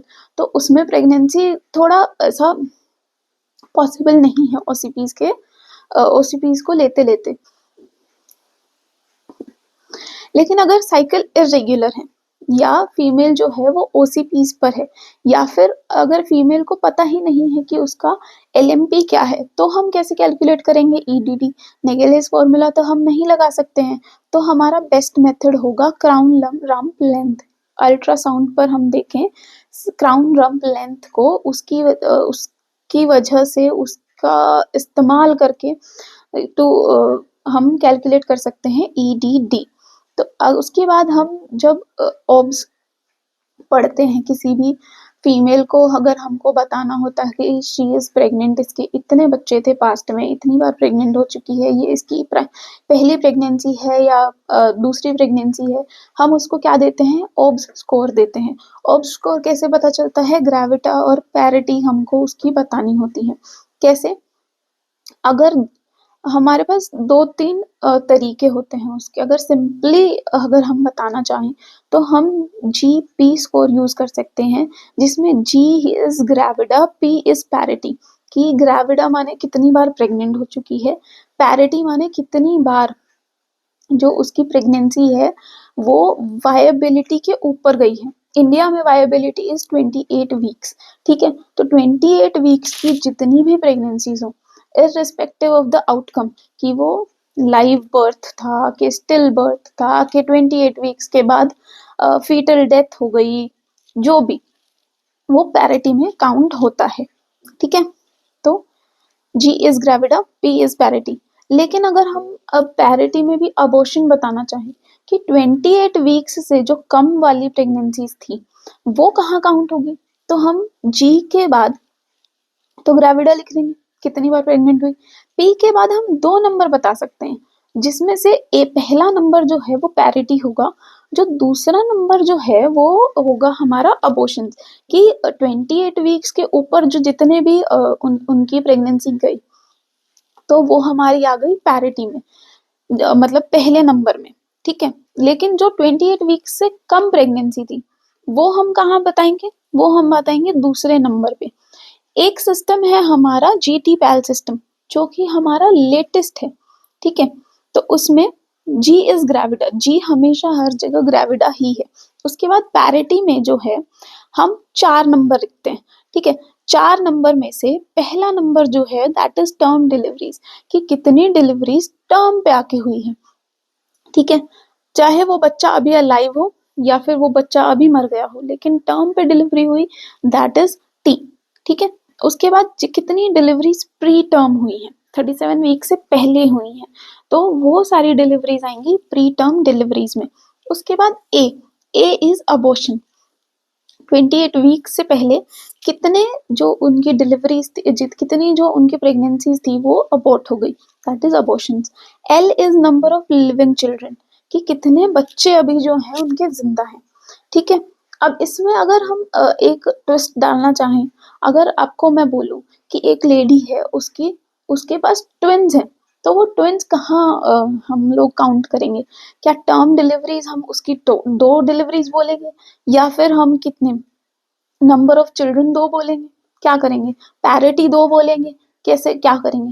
Parity या फिर टर्म डिलीवरीज अगर हम देखें तो उसमें that is single pregnancy, twins है लेकिन प्रेगनेंसी तो एक ही है ना, एक ही वो 9 मंथ्स वाला ड्यूरेशन है। तो वो पैरिटी या टर्म डिलीवरी में अगर हम देखें तो वो ट्विन्स जो हैं वो एक की तरह काउंट होंगे। लेकिन अगर लिविंग चिल्ड्रन में देखें, अब बच्चे तो दो जी रहे हैं, तो वो ट्विन्स या ट्रिपलेट्स जो हैं जितने भी हैं वो हमेशा काउंट होते हैं नंबर ऑफ लिविंग चिल्ड्रन में। इसके ऊपर जितना भी ये है हमारा पूरा सिस्टम, उसमें ट्विन्स कहीं काउंट नहीं होते, उसमें प्रेगनेंसी काउंट होती है। Twin pregnancy is also counted as one pregnancy, कि एक ही बार प्रेग्नेंट हुई है लेडी, तो हम उसकी पैरिटी को भी एक गिनेंगे, ग्रेविडा को भी एक गिनेंगे, ठीक है। लेकिन अगर नंबर ऑफ लाइव चिल्ड्रन हम बात करें तो दैट इज 2, ट्विन प्रेगनेंसी में 2, ट्रिपलेट के केस में 3, या फिर जितने भी बच्चे हैं उतने बच्चे हम काउंट करेंगे नंबर ऑफ लिविंग चिल्ड्रन, ठीक है। अब आते हैं साइंस ऑफ प्रेगनेंसी पे, कि प्रेगनेंसी है उस वो पता कैसे चलेगा, मतलब क्या क्या साइंस हो सकते हैं प्रेगनेंसी में एक लेडी में, जिसके ऊपर बहुत सारे क्वेश्चंस भी आते हैं। आपके पीवाईक्यूज आपने किए होंगे, उसमें आपने हेगार साइन देखा होगा, जो कि एक पीवाईक्यू है। तो उसके लिए हम सारे ही साइन पढ़ के जाएंगे, कि पिछली बार हेगार आया था तो इस बार चैडविक भी आ सकता है, पामर भी आ सकता है, या कोई और साइन भी आ सकता है, ठीक है। तो गुडेल साइन क्या होता है, Goodell sign is softening of cervix. Chadwick sign या जैक्वेयर साइन क्या होता है, जब वो सर्विक्स या वजाइना का डिस्कलरेशन हो जाता है, bluish discolouration of cervix and vagina. Osiander sign क्या होता है, लेटरल वजाइनल वॉल पल्सेशन, कि हम पीवी कर रहे हैं तो लेटरल वॉल जो वजाइना की है उसमें हमको पल्सेशन आ रही है, that is Osiander sign. Palmer sign क्या होगा, Palmer sign is rhythmic uterine contraction, contraction जो है यूट्रस में वो सिर्फ लेबर के टाइम पे नहीं होती है, वो पूरा प्रेगनेंसी थ्रू आउट प्रेगनेंसी धीरे धीरे करके बढ़ती रहती है, बट कॉन्ट्रैक्शन प्रेजेंट होती हैं 8th वीक से के बाद। जो ब्रैक्सटन हिक्स कॉन्ट्रैक्शन होती हैं, जो फॉल्स कॉन्ट्रैक्शन होती हैं, वो 8th वीक ऑनवर्ड प्रेजेंट होती हैं। तो अगर हम उसको फील कर पा रहे हैं अपने पाम पे, अपने हाथ के पाम पे फील कर पा रहे हैं, तो दैट इज पामर साइन, ठीक है। Rhythmic uterine contraction is Palmer sign. Piscasic sign. अब हम याद कीजिए यूट्रस है, उसमें ब्लास्टोसिस्ट एक ही साइड पे इम्प्लांट हुआ ना, ऐसा नहीं है कि वो ब्लास्टोसिस्ट सेंटर में इम्प्लांट हुआ या दोनों साइड पे इम्प्लांट हुआ, ये तो नहीं है। तो अगर वो ब्लास्टोसिस्ट बढ़ रहा है तो वो एक ही साइड से बढ़ेगा, तो यूट्रस जो है वो एक ही साइड से बढ़ेगा। यहाँ से तो नॉर्मल है, यहाँ से इतना बढ़ गया है, तो एक साइड का unequal growth of the uterus is known as Piskacek sign. ठीक है। हेगार साइन क्या होगा? Hegar sign is the softening of isthmus. Softening पे अपने दो साइन है। अगर सर्विक्स की सॉफ्टनिंग बोली जाए तो दैट इज गुडेल साइन, लेकिन अगर इस्थमस की सॉफ्टनिंग अगर बोली जाए तो दैट इज हेगार साइन। जो गुडेल साइन है या फिर हेगार साइन है, इन ये दोनों अलग अलग टाइमिंग्स पे आते हैं। गुडेल साइन आता है 6 वीक पे और हेगार साइन आता है 6 to 10 वीक्स पे। बाकी सारे जितने भी साइंस बताए हमने, चैडविक, ओसिएंडर, पाल्मर या पिस्कासिक, सारे के सारे आएंगे 8th वीक पे। ठीक है। अब हमारा हाइट ऑफ यूट्रस, जब हम पर एब्डोमिनल एग्जामिनेशन करते हैं तो हम एक अंदाजा लगाते हैं कि ये प्रेगनेंसी कितने वीक्स की हो सकती है। तो वो कैसे पता चलेगा कि यूट्रस जो है वो कहाँ हमारा है एब्डोमेन में?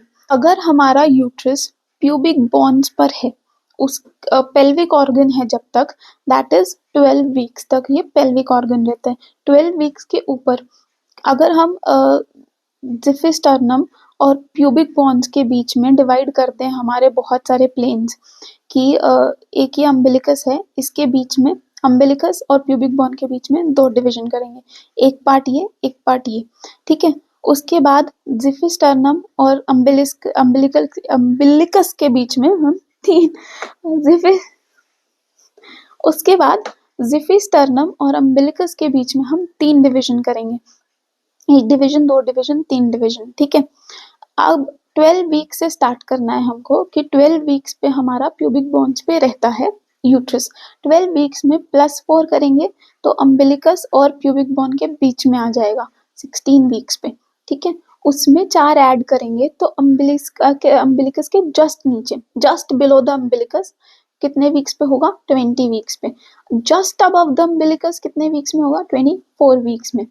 उसके ऊपर कब जाएगा? 28 वीक्स में। उसके ऊपर कब जाएगा? 32 वीक्स में। 40 वीक्स में बताती हूँ कब। 28 से फिर कितना? 32 से ऊपर जब जिफिस्टर्नम तक पहुंचना है तो वो कब तक पहुंचेगा हमारा? जिफिस्टर्नम तक पहुंचेगा हमारा 36 वीक्स में। 12 weeks plus 4, 16 weeks plus 4, 20 weeks plus 4, 24 weeks plus 4, 28 weeks plus 4, 32 weeks plus 4। अब जिफिस्टर्नम से ऊपर जा नहीं सकता। ठीक है। अब उसको वापस आना पड़ेगा, तो 36 प्लस 4 जो है 40 वीक्स पे कहाँ होगा?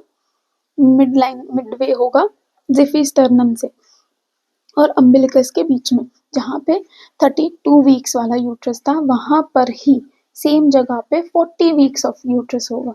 तो इसका एक अप्लाइड कॉन्सेप्ट क्या है कि 36 वीक्स तक जो है वो पूरा अब्डोमेन फिल कर दिया यूट्रस ने, तो मदर को बहुत ज़्यादा ऐसा ब्रीदिंग प्रॉब्लम होगी या हेवी फील होगा। लेकिन जब 40 वीक्स तक जाएगी मदर, यूट्रस वापस से नीचे आना स्टार्ट कर दिए, तो मदर को एक लाइटनिंग फीलिंग होगी कि हाँ थोड़ा सा हल्का हो गया है, या ब्रीदिंग प्रॉब्लम्स जो है वो थोड़ी सी खत्म हो गई हैं। तो that is also known as lightening sign, की लाइटन हो गया है मदर का अब्डोमेन। ठीक है। तो that is lightening sign. Lightening sign is due to descend of uterus. ठीक है। 32 वीक्स वाली पोजीशन पे 40 वीक्स पर हैं अल्ट्रासाउंड साइंस की तरफ। अल्ट्रासाउंड साइंस क्या क्या दिख सकते हैं हमको प्रेगनेंसी में? प्रेगनेंसी में हमको सबसे पहले जो अल्ट्रासाउंड साइन दिखता है वो है इंट्राडेसिडुअल साइन, और दूसरा डबल डेसिडुअल साइन, तीसरा डबल ब्लेब साइन। अब ये होते क्या है? इंट्राडेसिडुअल साइन यानी कि डेसिडुआ के अंदर जब इंटरस्टिशियल इम्प्लांटेशन होता है, मतलब डेसिडुआ के अंदर जाके जब ब्लास्टोसिस्ट इम्प्लांट होता है, तो उस साइन को बोलते हैं इंट्राडेसिडुअल साइन, जैसे वो अल्ट्रासाउंड पे दिखता है उस साइन को। अगर आपको एक पतली सी रिंग दिख रही है, एक छोटी सी सिंगल रिंग दिख रही है और बहुत थिन सी रिंग दिख रही है, दैट इज़ इंट्राडेसिडुअल साइन। लेकिन अगर आपको वहीं एक डबल लाइन्ड रिंग दिख रही है या फिर एक थिक रिंग दिख रही है, that is double decidual sign. Double decidual sign क्या होता है कि हमको 2 डेसिडुआ दिख रहे हैं। कौन-कौन से डेसिडुआ दिख रहे हैं? ये ब्लास्टोसिस्ट है, इधर जो डेसिडुआ है दैट इज डेसिडुआ कैप्सुलारिस और इधर जो डेसिडुआ है दैट इज डेसिडुआ पेराइटालिस। तो कैप्सुलारिस और पेराइटालिस दो हमको डेसिडुआ दिख रहे हैं, that is why double decidual sign, एक थिक रिंग दिखेगी अल्ट्रासाउंड पे। उसके बाद तीसरा साइन है double bleb sign. Double bleb sign is 2 sac दिख रहे हैं हमको, योक सैक दिखता है, एमनियोटिक सैक दिखता है, 2 सैक, डबल ब्लेब साइन। अब हम अगर स्कैन करते हैं जब प्रेगनेंसी के टाइम पे, तो किस वीक पे जो हम स्कैन करते हैं उसका नाम क्या होता है और उसका पर्पस क्या होता है? अगर 6 से 8 हफ्ते के बीच में हम स्कैन कर रहे हैं तो that scan is known as dating और वायबिलिटी स्कैन। कि अगर सपोज एक फीमेल को नहीं पता है कि उसकी एलएमपी क्या है या फिर कंफ्यूजन है या फिर फीमेल ओसीपीज पे थी, है ना, तो नेगेलेज फॉर्मूला नहीं लगा सकते हम अपना ईडीडी निकालने के लिए, अपना पीओजी निकालने के लिए। तो हम क्या यूज़ करेंगे? हम अल्ट्रासाउंड यूज़ करेंगे, that is known as dating और वायबिलिटी स्कैन। उसके बाद जब सेकंड स्कैन करेंगे वो कब करेंगे? हम 11 टू 13 प्लस 6 डेज तक, 11 वीक से 13 प्लस 6 डेज तक हम कर सकते हैं second scan, and that is done for nuclear translucency, that is NT scan. क्या वैल्यू होती है नॉर्मल? Less than 3 mm। ठीक है। उसके बाद तीसरा स्कैन जो कि सबसे ज़्यादा इंपॉर्टेंट स्कैन है, anomaly scan, level 2 scan, the most important scan of the pregnancy. ठीक है, बाकी सारे स्कैन अगर आप मिस भी कर रहे हैं, मतलब एक अगर लेडी मिस भी कर रही है, तो ये सेकंड थर्ड जो स्कैन है, लेवल 2 जो स्कैन है, ये मिस नहीं करना चाहिए। क्यों? क्योंकि ये हम अनोमलीज देखने के लिए करते हैं कि कोई फीटस में अनोमली तो नहीं, अगर है तो हम उसको अबॉर्शन भी कंसिडर करते हैं ना, इसीलिए वो 20 वीक से पहले किया जाता है, 18 टू 20 वीक्स तक। ठीक है। फोर्थ स्कैन कब करेंगे? ग्रोथ देखने के लिए कि जो फीटस है वो अच्छे से ग्रो हो रहा है या नहीं, वो कब करेंगे? 32 टू 34 वीक्स पे ग्रोथ स्कैन करेंगे। अब अगर सपोज फीटस में हमको सस्पिशन है कि कोई हार्ट डिजीज है या फिर कोई हिस्ट्री है हार्ट डिजीज की, तो हमको फीटल इको भी करना पड़ेगा। फीटल इको कब करेंगे? इको हम करेंगे 22 टू 24 वीक्स पे। जब भी एक कोई इंडिकेशन हो फीटल इको करने का तब हम करेंगे, ये रेगुलरली नहीं किया जाता कि हर फीमेल में किया हमने फीटल इको। अगर कोई इंडिकेशन है, हार्ट डिजीज का सस्पिशन है, तो हम इको करेंगे और वो हम करेंगे 22 टू 24 वीक्स के अराउंड। उसके बाद अब अल्ट्रासाउंड, हमने डेटिंग स्कैन बोला कि अल्ट्रासाउंड के थ्रू हम पीओजी निकाल सकते हैं, तो वो कैसे निकाल सकते हैं? वो हम निकाल सकते हैं अगर फर्स्ट ट्राइमेस्टर में हमको अल्ट्रासाउंड यूज़ करना है फॉर डेटिंग, तो हम यूज़ करेंगे crown rump length, crown rump length, crown rump, sorry, crown rump length. अगर T2 ट्राइमेस्टर सेकंड में हमको यूज़ करना है अल्ट्रासाउंड, तो हम क्या पैरामीटर देखते हैं? बायपैराइटल डायमीटर देखते हैं। अगर वो ऑप्शन में नहीं है तो हेड सर्कमफेरेंस भी मतलब मार्क कर सकते हैं एज द करेक्ट आंसर। उसके बाद अगर थर्ड ट्राइमेस्टर में पूछा जाए, थर्ड ट्राइमेस्टर में पूछा जाए तो क्या बोल सकते हैं हम कि फीमर लेंथ हम यूज़ करते हैं to know the gestational age of the fetus. Third trimester में बहुत सारे अलग अलग फैक्टर्स यूज होते हैं, लेकिन अगर सिंगल बेस्ट पूछा जाए तो दैट इज फीमर लेंथ, तो फीमर लेंथ याद रखिएगा। अब जो ये अलग अलग स्ट्रक्चर्स हैं वो किस टाइम पे आते हैं अल्ट्रासाउंड पे, किस टाइम पे हमको देखने मिलते हैं? सबसे पहले आप याद रखिए कि सबसे पहले हमको देखने मिलता है जेस्टेशनल सैक, उसके बाद हमको देखने मिलता है योक सैक, उसके बाद फीटल पोल और उसके बाद कार्डियक एक्टिविटी। ये आपने याद कर लिया ऑर्डर कि किस टाइम पे क्या देखने मिलता है। उसके बाद स्टार्ट करेंगे हम 4.5 वीक से, उसके बाद आधा आधा हफ्ता ऐड करते जाएंगे, तो 4 plus 3 to 5, 5 to 5 plus 3, 5 plus 3 to 6, 6 to 6 plus 3, ये सब टीवीएस पे देखने मिलेगा, है ना। लेकिन अगर सपोज क्वेश्चन में आपका दिया हुआ है कि TAS पे बताओ, ट्रांस अब्डोमिनल अल्ट्रासाउंड पे बताओ कि ये वाले स्ट्रक्चर्स कब कब देखने मिलेंगे, तो उनका डिफरेंस क्या रहता है? +1 वीक कर देंगे आप, है ना। जेस्टेशनल सैक 4+3 और 2 5 दिखता है, लेकिन ये TVS पे दिखता है, ट्रांसवजाइनल अल्ट्रासाउंड पे दिखता है। अगर ट्रांस अब्डोमिनल पे देखना है तो 1 हफ्ते के बाद देखना पड़ेगा हमको। डिफरेंस यूजुअली हर स्ट्रक्चर में, कोई भी फाइंडिंग अगर TVS पे है वो 1 हफ्ता पहले दिखेगी और TAS पे 1 हफ्ता बाद में दिखेगी। ठीक है, ये कंफ्यूजन क्रिएट मत होने देना। क्वेश्चन ध्यान से पढ़ना कि TVS पे पूछा है या TAS पे पूछा है ना। उसके बाद कुछ कुछ नेम्ड साइन होते हैं कि हमने अनोमली स्कैन किया तो उसमें हमको क्या क्या फीचर्स दिखे, क्या किस किस बेसिस पे हम अनोमली हम सस्पेक्ट कर सकते हैं। तो अगर शार कैप साइन दिखे या फिर फ्रॉग आई साइन दिखे या फिर मिकी माउस साइन दिखे, ये क्या क्या साइंस होते हैं? दिस इज शार कैप साइन, जो भी इरेगुलरिटीज हैं स्कल में। उसके बाद फ्रॉग आई साइन, जो ये 2 सर्कल दिखते हैं, और एक मिकी माउस साइन, ये जो अलग सा चेहरा बन के आता है, तो that is Mickey Mouse sign. ये कब देखने मिलता है? एनेन्सेफली में देखने मिलता है कि अगर कोई भी अल्ट्रासाउंड में आपको ऐसा टाइप का कोई फिगर देखने मिले तो दैट इज एनेन्सेफली, या फिर अगर कोई इनमें से लिखा हो क्वेश्चन में तो मार्क एनेन्सेफली। उसके अलावा अगर लेमन साइन देखने मिल रहा है या फिर बनाना साइन देखने मिल रहा है तो that is related to spina bifida. This was a PYQ कि आपको लेमन साइन दिखाया हुआ था अल्ट्रासाउंड पे या बनाना साइन दिखाया हुआ था, एंड दे वर आस्किंग कि किस अनोमली में ये देखने को मिलता है, that is spina bifida.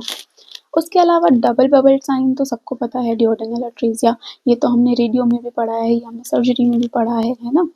Double bubble sign, duodenal atresia. उसके अलावा पोस्टीरियर यूरेथ्रल वॉल्व अगर है फीटस में तो क्या होगा? एक तो ये याद रखिए, अगर पोस्टीरियर यूरेथ्रल वॉल्व है तो ओलिगोहाइड्रोएमनस होगा, और वो अल्ट्रासाउंड पे कैसा दिखेगा? की होल साइन जैसा दिखेगा वो। एंटीनेटल केयर के बारे में अगर बात करें तो आइडियल विजिट्स कितनी होनी चाहिए? आइडियल विजिट्स होनी चाहिए 11 to 15। लेकिन WHO क्या कहता है कि मिनिमम विजिट्स कितनी होनी चाहिए? मिनिमम विजिट्स होनी चाहिए 8।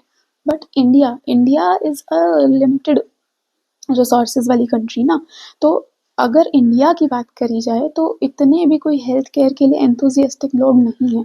तो मिनिमम विजिट्स जो इंडिया कहती है गवर्नमेंट, वो कहती है 4, कि 4 विजिट्स तो कम से कम कर लो एक प्रेगनेंसी के अंदर। तो this is the minimum visits in India. ये भी आपका एक PYQ था, ये हम PSN में भी पढ़ते हैं, ये हम यहाँ पे भी पढ़ते हैं, क्योंकि यहाँ से क्वेश्चन आता ही है, मोस्टली आ ही जाता है। तो इंडिया में क्या होनी चाहिए मिनिमम विजिट्स? 4। WHO के अकॉर्डिंग 8।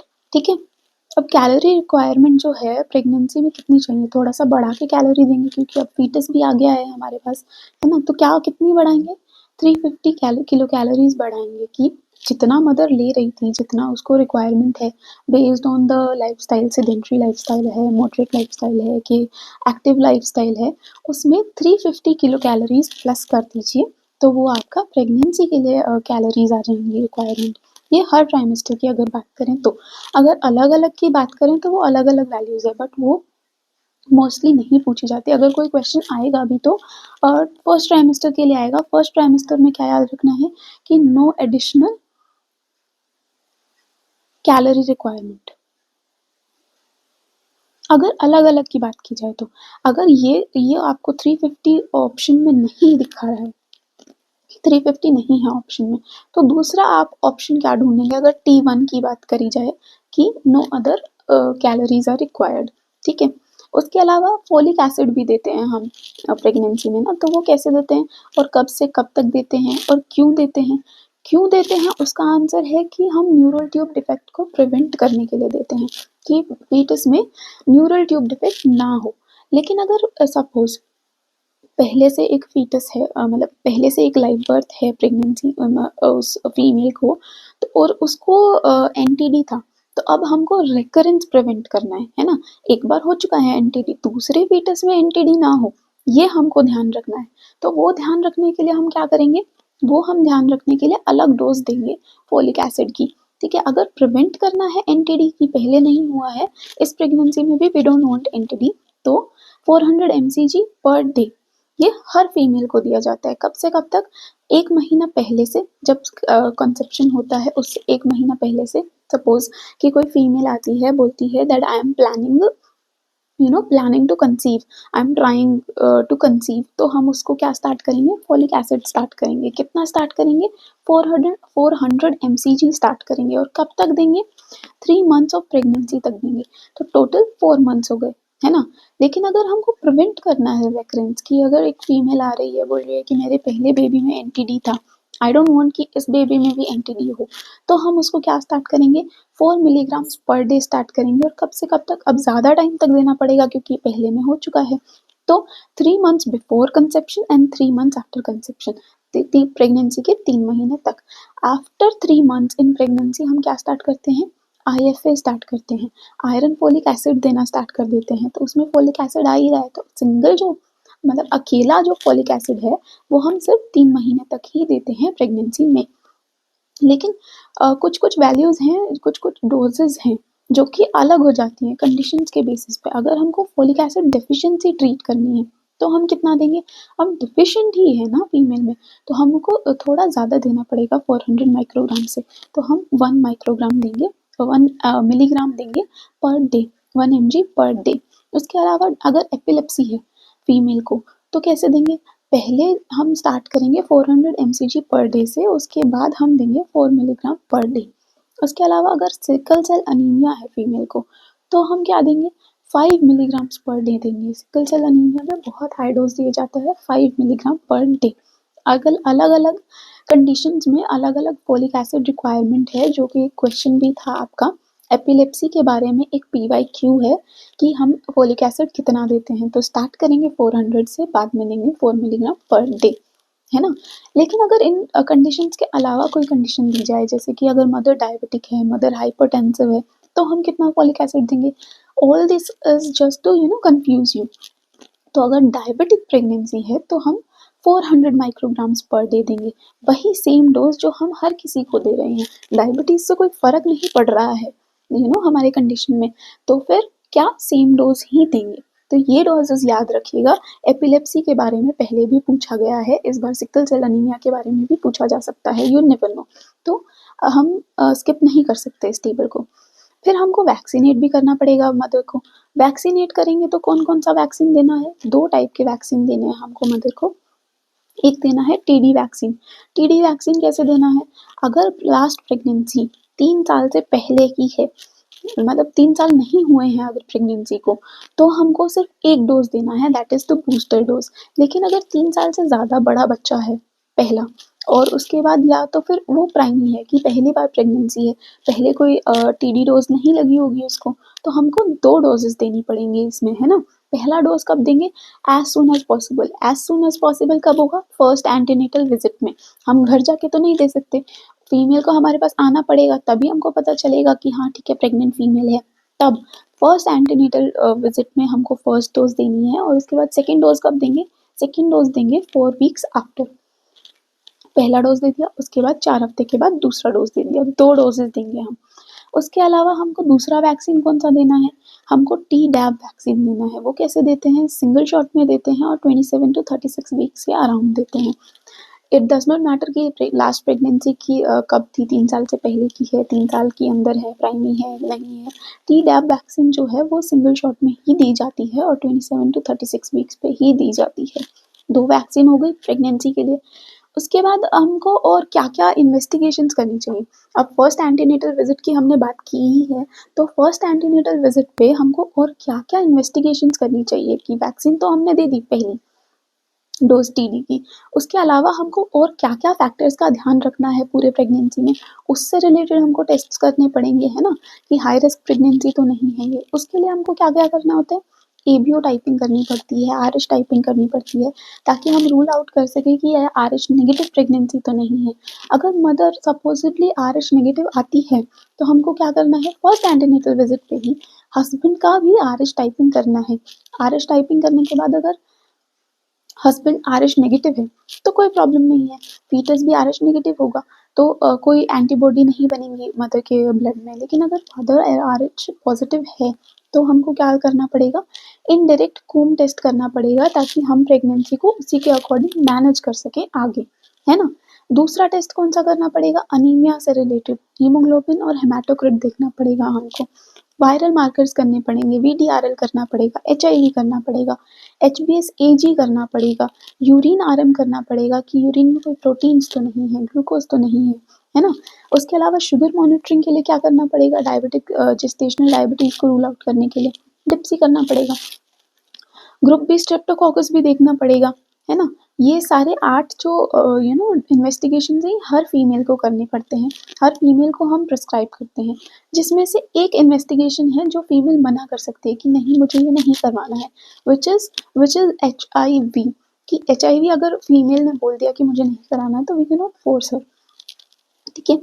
अब हाइड अमनियोटिक फ्लूइड की अगर बात करें तो अमनियोटिक फ्लूइड कितना होना चाहिए नॉर्मली प्रेगनेंसी में, और अगर हम अमनियोटिक फ्लूइड मेजर कर रहे हैं तो हम क्या पैरामीटर ले रहे हैं, कौन सा क्राइटेरिया यूज़ कर रहे हैं, उसके अकॉर्डिंग भी डिपेंड करता है कि नॉर्मल वैल्यूज़ कितनी होंगी। अगर हम एमनियोटिक फ्लूइड इंडेक्स देख रहे हैं तो उसका नॉर्मल रेंज होता है 5 to 25, लेकिन अगर हम सिंगल वर्टिकल पॉकेट देख रहे हैं तो उसका रेंज होता है 2 to 8। तो अगर इनसे डेविएट हो रहा है, नॉर्मल वैल्यू से डेविएट हो रहा है एमनियोटिक फ्लूइड, बढ़ रहा है या घट रहा है, उसके अकॉर्डिंग हम क्या बोलते हैं, ओलिगो है या पॉली है ना। तो अगर AFI लेस देन 5 सेंटीमीटर है और SVP लेस देन 2 सेंटीमीटर है तो दैट इज ओलिगो। अगर AFI मोर देन 25 सेंटीमीटर्स है और SVP मोर देन 8 सेंटीमीटर है दैट इज पॉली। अब अगर ओलिगो और पॉली की डेफिनेशन हो गई, अब इनके कॉजेज जानने पड़ेंगे कि क्यों होते हैं ये। तो अगर माइल्ड की बात करें दोनों केसेस में, माइल्ड जो ओलिगो एंड पॉली है उनके कारण हमको नहीं पता, उनके कॉजेज हमको नहीं पता, दैट इज इडियोपैथिक।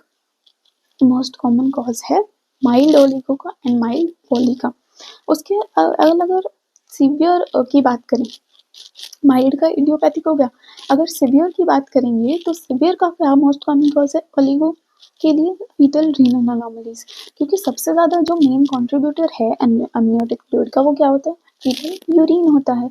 तो अगर यूरिन मतलब कम आ रहा है, रीनल अनोमलीज है, तो ओलिगोयूरिया होगा तो ओलिगोहाइड्रामियोस होगा।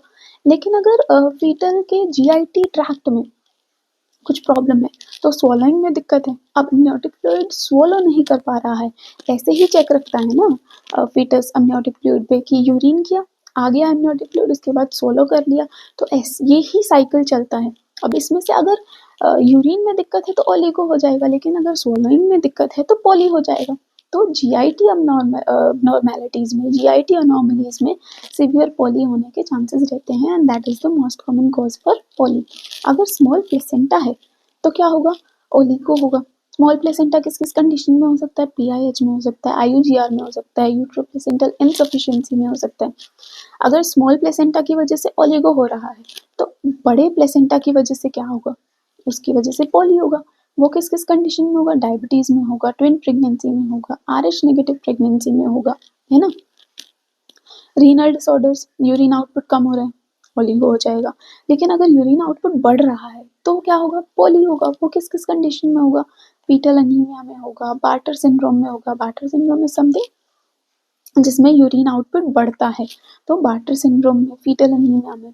पोस्टम प्रेगनेंसी है, सबको पता है नॉर्मली जो है अमनियोटिक फ्लूइड प्रेगनेंसी की ड्यूरेशन में बढ़ता है, बट अगर 42 वीक से ऊपर हो जाए प्रेगनेंसी तो अमनियोटिक फ्लूइड घट जाता है। कितना तक घट जाता है, 200 ml तक बच जाता है, जो कि 1 लीटर होना चाहिए था अमनियोटिक फ्लूइड, अब हमारा 200 ml तक बच गया है, दैट इज ओलिगो ओनली ना। तो postterm pregnancy is also cause of oligo. या फिर premature rupture of membranes, membrane rupture हो गई तो अमनियोटिक फ्लूइड निकल गया, तो प्रॉम भी हो सकता है एक कारण। उसके अलावा लीकिंग आफ्टर एमनियोसेंटेसिस, अगर लीकिंग की बात करी जाए, एमनियोसेंटेसिस में एक छेद हो गया, एमनियोटिक फ्लूइड कॉन्स्टेंटली ड्रिबल होके बाहर जा रहा है तो ओलिगो हो जाएगा। अगर NTD और एब्डोमिनल वॉल है, वॉल डिफेक्ट है, तो क्या होगा, पॉली होगा। अब अगर क्रोमोसोमल एनोमली से रिलेटेड अगर कोई क्वेश्चन पूछा जा रहा है तो याद रखिएगा कि ट्रिप्लॉइडी में ओलिगो होता है एंड ट्राइसोमी में पॉली होता है। ट्रिप्लॉइडी में ओलिगो होता है एंड ट्राइसोमी में पॉली होता है। ट्रिप्लॉइडी माने पूरा सेट ही एक एक्स्ट्रा आ गया। ट्रिप्लॉइडी माने कि एक क्रोमोसोम ही एक्स्ट्रा आ रहा है। ट्रिप्लॉइडी 21, ट्राइसोमी 21, ट्राइसोमी 18, ट्राइसोमी 13, है ना। ट्राइसोमी में सिर्फ एक क्रोमोसोम एक्स्ट्रा आता है, ट्रिप्लॉइडी में पूरा का पूरा सेट ही एक एक्स्ट्रा हो जाता है ना। और कौन से ऐसे कंडीशंस हैं जिसमें ओलिगो और पोली दोनों देखने मिल सकते हैं? Twin to twin transfusion syndrome. कैसे कि एक ट्विन को ओलिगो होगा, एक ट्विन को पोली होगा। टॉर्च इन्फेक्शन में यू कैन नॉट डिसाइड कि ओलिगो होगा कि पोली होगा, दोनों देखने मिलते हैं। अब कलर क्या होता है नॉर्मल एमनियोटिक फ्लूइड का? वो होता है स्ट्रॉ कलर्ड, क्लाउडी होता है ना, क्लाउडी होता है, व्हाइट पैक्स दिखते हैं, स्ट्रॉ कलर्ड होता है नॉर्मली। लेकिन अगर ग्रीन आ जाए, ग्रीन आएगा तो क्या डिनोट करेगा? फीटल डिस्ट्रेस या ट्रांसवर्स लाई या फिर ब्रीच या फिर लिस्टीरिया इन्फेक्शन, इन सब में ग्रीन हो जाता है एमनियोटिक फ्लूइड का कलर। टबेको जूस या ब्राउन कलर कब होगा? जब डेथ हो जाएगी। काला हो जाएगा या फिर बहुत डार्क कलर का हो जाएगा, ब्राउन हो जाएगा, तो इंट्रायूट्राइन डेथ हो जाएगी फीटस की, तब होगा। रेड होगा तो क्या होगा? डार्क रेड होगा तो क्या होगा? रेड माने खून, तो कंसील्ड हीमरेज के टाइम पे होगा डार्क रेड हमारा कलर एमनियोटिक फ्लूइड का। अगर पोस्टम प्रेगनेंसी है तो क्या होगा? सैफरन या येलोइश कलर हो जाएगा एमनियोटिक फ्लूइड का। आरएच इनकॉम्पेटिबिलिटी है तो क्या होगा? गोल्डन कलर हो जाएगा। आरएच इनकॉम्पेटिबिलिटी याद रखिएगा, कौन सा क्या कलर होगा? गोल्डन कलर होगा एमनियोटिक फ्लूइड का। दो सिंड्रोम्स होते हैं, पोर्टर सिंड्रोम और एमनियोटिक बैंड सिंड्रोम, जो कि ओलिगो की वजह से होते हैं। वो क्या क्या होते हैं? इन पे picture based image based question आ सकता है एमनियोटिक बैंड सिंड्रोम पे। पहले पोर्टर देखते हैं। पोर्टर क्या होता है? Severe oligo due to kidney defects. Kidney defects हैं, ओलिगो यूरिया हो रहा है, तो क्या हो गया है? सिवियर ओलिगो हो गया है। जिसमें क्या क्या और देखने मिल सकता है? Lung hypoplasia is a feature, typical flat faces is a feature. और एमनियोटिक बैंड सिंड्रोम की अगर बात करें तो उसमें क्या क्या होता है? सिवियर ओलिगो होता है, लेकिन किसकी वजह से होता है? प्रॉम की वजह से। प्रॉम वाज अ कॉज ना, एक फैक्टर था जिसकी वजह से ओलिगो हो रहा था। तो अगर प्रॉम की वजह से सिवियर ओलिगो हो रहा है, that is amniotic band syndrome. इसमें क्या होता है? जो ये मेम्ब्रेन्स होते हैं, जब वो रप्चर होते हैं तो डिस्टल डिजिट्स, जो टिप्स ऑफ द फिंगर्स हैं या टोज हैं या जो भी हैं, डिजिट्स के डिस्टल एंड पे ऐसा राउंड राउंड करके बंध जाते हैं, तो वो टाई हो जाते हैं और आगे का ब्लड सप्लाई का खत्म, उसके बाद वो एम्प्यूटेट हो जाते हैं। तो डिस्टल डिजिट एम्प्यूटेशन अगर देखने मिले, पिक्चर दिया है उसमें डिस्टल डिजिट्स नहीं है अगर बेबी के, तो क्या सस्पेक्ट करना है हमको? एमनियोटिक बैंड सिंड्रोम सस्पेक्ट करना है हमको। या क्रेनियोफेशियल अबनॉर्मैलिटीज दिखें तो हमको क्या देखना है? Amniotic band syndrome. ये एमनियोटिक बैंड सिंड्रोम के फीचर्स हो जाएंगे। एंटीनेटल फीटल मॉनिटरिंग कैसे करते हैं? मॉडिफाइड बीपीएस से करते हैं स्क्रीनिंग। एनएसटी से भी कर सकते हैं, बट बेटर क्या है? Modified biophysical score. डायग्नोसिस अगर हमको करनी है किसी भी चीज़ की, स्क्रीनिंग हमने कर ली, डायग्नोस्टिक टेस्ट क्या होगा? डायग्नोस्टिक टेस्ट होगा बायोफिजिकल स्कोर और मैनिंग स्कोर। इंट्रापार्टम मॉनिटरिंग कैसे करेंगे? सीटीजी से करेंगे। सीटीजी की क्या क्या फाइंडिंग्स होनी चाहिए? सीटीजी की फाइंडिंग्स इज वेरी इंपॉर्टेंट। इसमें से एक क्वेश्चन तो आता ही आता है, डायरेक्ट क्वेश्चन आ जाएगा या फिर इमेज बेस्ड क्वेश्चन आ जाएगा, या फिर कोई भी कंडीशन पूरा केस सिनेरियो दे सकते हैं आपको। तो इसकी फाइंडिंग्स हमको पता होनी चाहिए कि किस फाइंडिंग का क्या मतलब होता है। अगर हमको अर्ली डिसेलरेशन दिख रही है, अर्ली डिसेलरेशन का क्या मतलब है? यूट्रस का जो कॉन्ट्रैक्शन है वो कॉरेस्पॉन्ड कर रहा है the drop in fetal heart rate. तो ये जो डिसेलरेशन है और ये जो यूट्रस का कॉन्ट्रैक्शन है, ये दोनों अलाइंड है कि जहाँ पे यूट्रस का कॉन्ट्रैक्शन स्टार्ट हुआ वहीं से फीटल का हार्ट रेट ड्रॉप होना चालू हो गया। This is early deceleration. ये फिजियोलॉजिकल भी हो सकता है, नॉर्मली कोई अबनॉर्मैलिटी नहीं है, नॉर्मल है फीटस, नॉर्मल है मदर, तो भी अर्ली डिसेलरेशन हमको देखने मिल सकता है। अदरवाइज हेड कंप्रेशन में देखने मिल सकता है हमको अर्ली डिसेलरेशन, है ना। दूसरा क्या है? Late deceleration. लेट डिसेलरेशन मतलब कॉन्ट्रैक्शन हुआ लेकिन डिसेलरेशन हमारा लेट स्टार्ट हुआ, कॉन्ट्रैक्शन के पीक पे हमारा स्टार्ट हो रहा है डिसेलरेशन, है ना। तो कॉन्ट्रैक्शन पहले हो गया, डिसेलरेशन बाद में स्टार्ट हुआ, दिस इज लेट डेसेलरेशन, कॉन्ट्रैक्शन से लेट स्टार्ट हुआ डेसेलरेशन, दैट इज लेट डेसेलरेशन। तो इन यूट्रो प्लेसेंटल इनसफिशिएंसी क्या देखने मिलता है हमको? लेट डेसेलरेशन देखने मिलता है यूट्रो प्लेसेंटल इनसफिशिएंसी में। वेरिएबल डेसेलरेशन कहाँ देखने मिलता है? कॉर्ड कंप्रेशन में देखने मिलता है कि यूट्रस के कॉन्ट्रैक्शन अलग अलग है, अलग अलग टाइम पे हो रहे हैं, लेकिन जो फीटल हार्ट रेट का डिसेलरेशन है उनका कोई लेना देना ही नहीं है कंट्रैक्शन से। कभी भी हो रहे हैं, कभी अर्ली देखने मिल जाता है, कभी लेट देखने मिल जाता है एक ही सीटीजी में। कभी हमारा यूट्रस कॉन्ट्रैक्ट भी नहीं हो रहा है तो भी हमको डिसेलरेशन देखने मिल रही है। डिसेलरेशन वेरी कर रही है, दैट इज वेरिएबल डिसेलरेशन। कब देखने मिलेगी? कॉर्ड कंप्रेशन में देखने मिलेगी। This was a PYQ। Cord compression में क्या देखने मिलता है? Variable deceleration. चौथा पैटर्न कौन सा होता है? हो सकता है सीटीजी पे, वो हो सकता है sinusoidal heart wave pattern. This holds a very bad prognosis. Sinusoidal अगर हार्ट वेव पैटर्न दिख रहा है आपको, ये बहुत बुरा साइन है। कैसा दिखेगा? ऐसा जिगजैग मोशन में अगर आपको सीटीजी के पैटर्न दिख रहे हैं, हार्ट डिसेलरेशन एसेलरेशन कुछ भी नहीं है, सिर्फ ऐसा वेव्स लाइक पैटर्न है, तो that is sinusoidal heart wave pattern. कब कब देखने मिल सकता है? फीटल अनीमिया में देखने मिल सकता है, फीटल हाइपोक्सिया में देखने मिल सकता है, and it holds a very bad prognosis.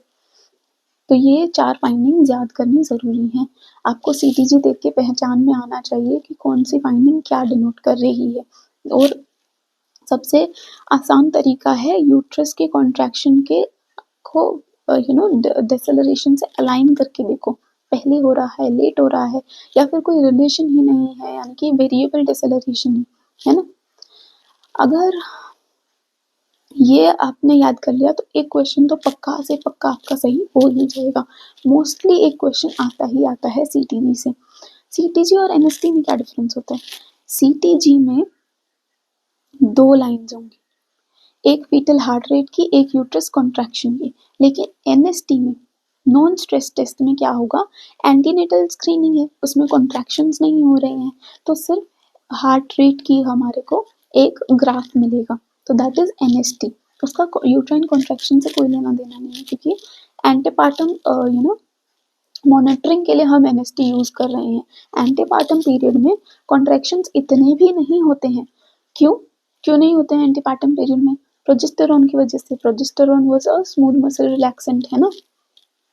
तो ये सीटीजी और एनएसटी में सिर्फ यही डिफरेंस होता है। सेम हम टूल्स यूज करते हैं, सेम हम वो बैंड यूज करते हैं, सेम मशीन यूज करते हैं, बस ग्राफ 2 होते हैं सीटीजी में, एक ग्राफ होता है एनएसटी में। ड्यूअल टेस्ट की अगर हम बात करें, dual test, triple test, quadruple test, इनसे भी एक ना एक क्वेश्चन आ ही जाता है। PYQs अगर आपने किए होंगे, अगर तो क्या इस पॉइंट तक तो कर ही लिए होंगे आप सबने PYQs, I am pretty sure. तो PYQs में आपने देखा होगा कि क्वाड्रुपल स्क्रीनिंग और ट्रिपल स्क्रीनिंग में से एक ना एक क्वेश्चन आ ही जाता है ना। तो इनमें डिफरेंस क्या है? अगर फर्स्ट ट्राइमेस्टर में हम कर रहे हैं तो हम क्या करेंगे? डुअल टेस्ट करेंगे। किस लिए ये टेस्ट होता है? ट्राइसोमी के लिए होता है ये टेस्ट। सिर्फ डाउन सिंड्रोम के ट्राइसोमी के लिए नहीं, 21 ट्राइसोमी के लिए नहीं, बाकी ट्राइसोमीज के लिए भी हो सकता है ये 13, 18 में। लेकिन हमारे वैल्यूज डिफरेंट आएंगे। हम क्या क्या पैरामीटर्स यूज करते हैं? PAPPA यूज करते हैं, HCG यूज करते हैं ड्यूअल टेस्टिंग में। ये 2 पैरामीटर है, इसीलिए ड्यूअल टेस्ट है ना। तो इसमें अगर ट्राइसोमी 21 की बात करें तो सिर्फ 2 पैरामीटर्स हैं, 2 क्राइटेरिया हैं जो हमारे बढ़ते हैं ड्यूअल टेस्ट में। उनमें से एक क्राइटेरिया आ जाता है विच इज HCG। HCG जो है ट्राइसोमी 21 में बढ़ेगा। बाकी सारी ट्राइसोमी में हर एक फैक्टर, हर एक क्राइटेरिया घटता ही है, डिक्रीज ही हो रहा है। PAPPA देखोगे, HCG देखोगे, सब कुछ डिक्रीज होगा, लेकिन 21 में HCG इंक्रीज होगा। ट्रिपल टेस्टिंग में 3 फैक्टर्स चाहिए हमको। 3 क्या होंगे? अल्फा फीटोप्रोटीन होगा, HCG होगा, अनकॉन्जुगेटेड E3 होगा। इसमें से भी HCG बढ़ता है डाउन सिंड्रोम में, तो HCG बढ़ेगा, बाकी दोनों डिक्रीज होंगे। बाकी सारी ट्राइसोमी में क्या होगा? सारे के सारे फैक्टर्स डिक्रीज होंगे। अगर हम इसी ट्रिपल टेस्ट में अल्फा फीटोप्रोटीन है, HCG है, अनकॉन्जुगेटेड E3 है, इसमें एक और पैरामीटर ऐड करते हैं which is inhibin A। Inhibin A है, B नहीं है। इनहिबिन A अगर ऐड कर दे तो वो क्या कहलाएगा, क्वाड्रुपल टेस्ट कहलाएगा। ये भी सेकेंड ट्राइमेस्टर में ही होता है, triple test and quadruple test second trimester में ही किया जाता है for screening of Down syndrome. तो डाउन सिंड्रोम में एक तो HCG बढ़ेगा, दूसरा क्या बढ़ेगा, एक इनहिबिन A बढ़ेगा, H हाई I इंक्रीज, ऐसे याद रख सकते हो। HCG बढ़ेगा, इनहिबिन A बढ़ेगा, है ना। सिर्फ ये दो ही फैक्टर्स हैं जो बढ़ेंगे, बाकी सारे हर कंडीशन में डाउन हो या कोई भी ट्राइसोमी हो, सारे के सारे फैक्टर डिक्रीज होंगे। अगर डाउन सिंड्रोम है सिर्फ ये दो फैक्टर्स इंक्रीज होंगे। कैरियोटाइपिंग क्यों करते हैं, अगर हमने अभी क्रोमोसोमल अनोमली सस्पेक्ट की कि हमने ये सब स्क्रीनिंग के लिए यूज किया, हमको लगा कि अरे ट्राइसोमी है, ट्राइसोमी हम सस्पेक्ट कर रहे हैं, तो हम क्या कैसे डायग्नोज करेंगे, डायग्नोस्टिक टूल क्या है, ये तो स्क्रीनिंग टूल था। अब डायग्नोस्टिक टूल क्या रहेगा, हमारा कैरियोटाइपिंग रहेगा। हमने क्रोमोसोम पूरे देख लिए, अब हमको पता है कि कौन सा क्रोमोसोम ट्राइसोमी है, कि 21 रिपीट हो रहा है, 13 हो रहा है, 18 हो रहा है, या कोई और क्रोमोसोम ट्राइसोमी है। लेकिन अगर ग्रॉस कंजेनाइटल अनोमलीज देख रहे हैं यहाँ पर कि फीटस में हम सस्पेक्ट कर रहे हैं कि एनेंसेफेली होगा या फिर स्पाइना बाइफिडा होगा, तो वो हमने कहाँ देखे थे, लेमन साइन, फ्रोगाई साइन कहाँ देखे थे, अल्ट्रासाउंड पर देखे थे। तो अगर ग्रॉस कंजेनाइटल अनोमलीज हम सस्पेक्ट कर रहे हैं तो अल्ट्रासाउंड करना चाहिए, डायग्नोस्टिक टूल जो है वो हमारा अल्ट्रासाउंड होता है। और अगर क्रोमोसोमल अनोमली हम सस्पेक्ट कर रहे हैं तो कैरियोटाइपिंग करनी चाहिए हमको। USG से कुछ फर्क नहीं पड़ेगा, कैरियोटाइपिंग से हमको पता चलेगा कि कौन सी ट्राइसोमी है या कौन सा क्रोमोसोमल अनोमली है इसमें। NST और CTG के बीच का डिफरेंस मैंने बताया, एक ग्राफ होता है, CTG में दो ग्राफ होते हैं। NST का एक ग्राफ क्या होता है, फीटल हार्ट रेट मॉनिटर करता है, CTG में दो ग्राफ फीटल हार्ट रेट और यूट्राइन कॉन्ट्रैक्शन मॉनिटर करते हैं, है ना। आगे बढ़ते हैं, फिजियोलॉजिकल चेंजेस इन प्रेगनेंसी पे। फिजियोलॉजिकल चेंजेस किस किस की वजह से हो सकते हैं, प्रोजेस्टेरॉन की वजह से हो सकते हैं, ईस्ट्रोजन की वजह से हो सकते हैं। तो कौन से चेंजेस हैं जो प्रोजेस्टेरॉन की वजह से होंगे, प्रोजेस्टेरॉन की वजह से जो भी चेंजेस होंगे वो मेनली होंगे किस वजह से, कि प्रोजेस्टेरॉन जो है वो स्मूथ मसल रिलैक्सेशन में काम आता है। तो स्मूथ मसल रिलैक्सेशन में अगर काम आएगा तो यूट्रस को रिलैक्स करेगा, प्रीटर्म लेबर नहीं होने देगा, कॉन्ट्रैक्शंस नहीं होने देगा, है ना। इसके अलावा वेसल्स में जो रेजिस्टेंस है, पेरिफेरल वेस्कुलर रेजिस्टेंस जो है वो डिक्रीज करेगा, क्योंकि मसल्स स्मूथ मसल्स को रिलैक्स करेगा। उसके अलावा जो डेसिडुअलाइजेशन हो रहा था एंडोमेट्रियम का, कि एंडोमेट्रियम के अंदर जब इम्प्लांटेशन हो गया तो वो डेसिडुआ बन जा रहे हैं, 3 टाइप के डेसिडुआ बन जा रहे हैं। एक क्वेश्चन पूछूंगी, डेसिडुआ की बात कर रहे हैं तो हम, कि कौन से डेसिडुआ से हमारा मिटरनल सरफेस ऑफ द प्लेसेंटा बनता है, ये आप बताइएगा मुझे कमेंट्स में। डेसिडुअलाइजेशन ऑफ एंडोमेट्रियम जो है वो प्रोजेस्टेरॉन करता है। उसके अलावा it is responsible for the maintenance of pregnancy, overall pregnancy का जो मेंटेनेंस है, क्योंकि ये स्मूथ मसल रिलैक्सेशन करता है, यूट्रस को कॉन्ट्रैक्ट नहीं होने देता, इसीलिए ये प्रेगनेंसी को मेंटेन कर सकता है, progesterone. Oestrogen on the other hand क्या क्या कर सकता है, कोलाज्मा, जो स्किन चेंजेस होते हैं, जो हाइपर पिगमेंटेशन होती है, that is because of oestrogen. Salt and water retention in the body, oestrogen is responsible for salt and water retention, जिसकी वजह से क्या होगा, ब्लड वॉल्यूम बढ़ेगा। ऑब्स्टेट्रिक कोलेस्टेसिस ये भी ईस्ट्रोजन की वजह से होता है। Increase in thyroid binding globulin, TBG increase करता है।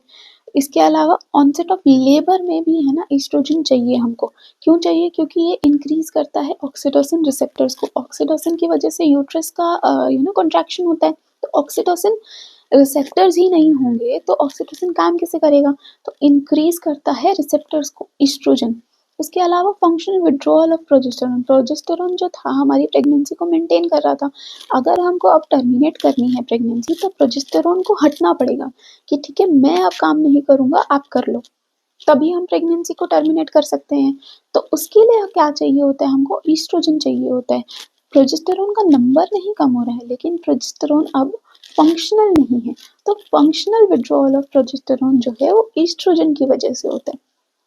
ठीक है, एक एक्स्ट्रा कॉन्सेप्ट, ईस्ट्रोजन की वजह से थायराइड बाइंडिंग ग्लोबुलिन बढ़ रहा है, तो अगर पूछा जाए ईस्ट्रोजन प्रेगनेंसी के टाइम पे फ्री T3 एंड T4 पे क्या फ़र्क पड़ता है? वो जो है वो नॉर्मल रहते हैं, लेकिन जो टोटल T3 एंड T4 है वो बढ़ जाते हैं। क्यों? क्योंकि जो हमारा HCG हार्मोन था, HCG था, प्लेसेंटा सिक्रीट कर रहा था HCG, उसकी वजह से क्या हो रहा था, HCG जो है उसका जो अल्फा सब यूनिट है वो किसके सिमिलर है? TSH के सिमिलर है।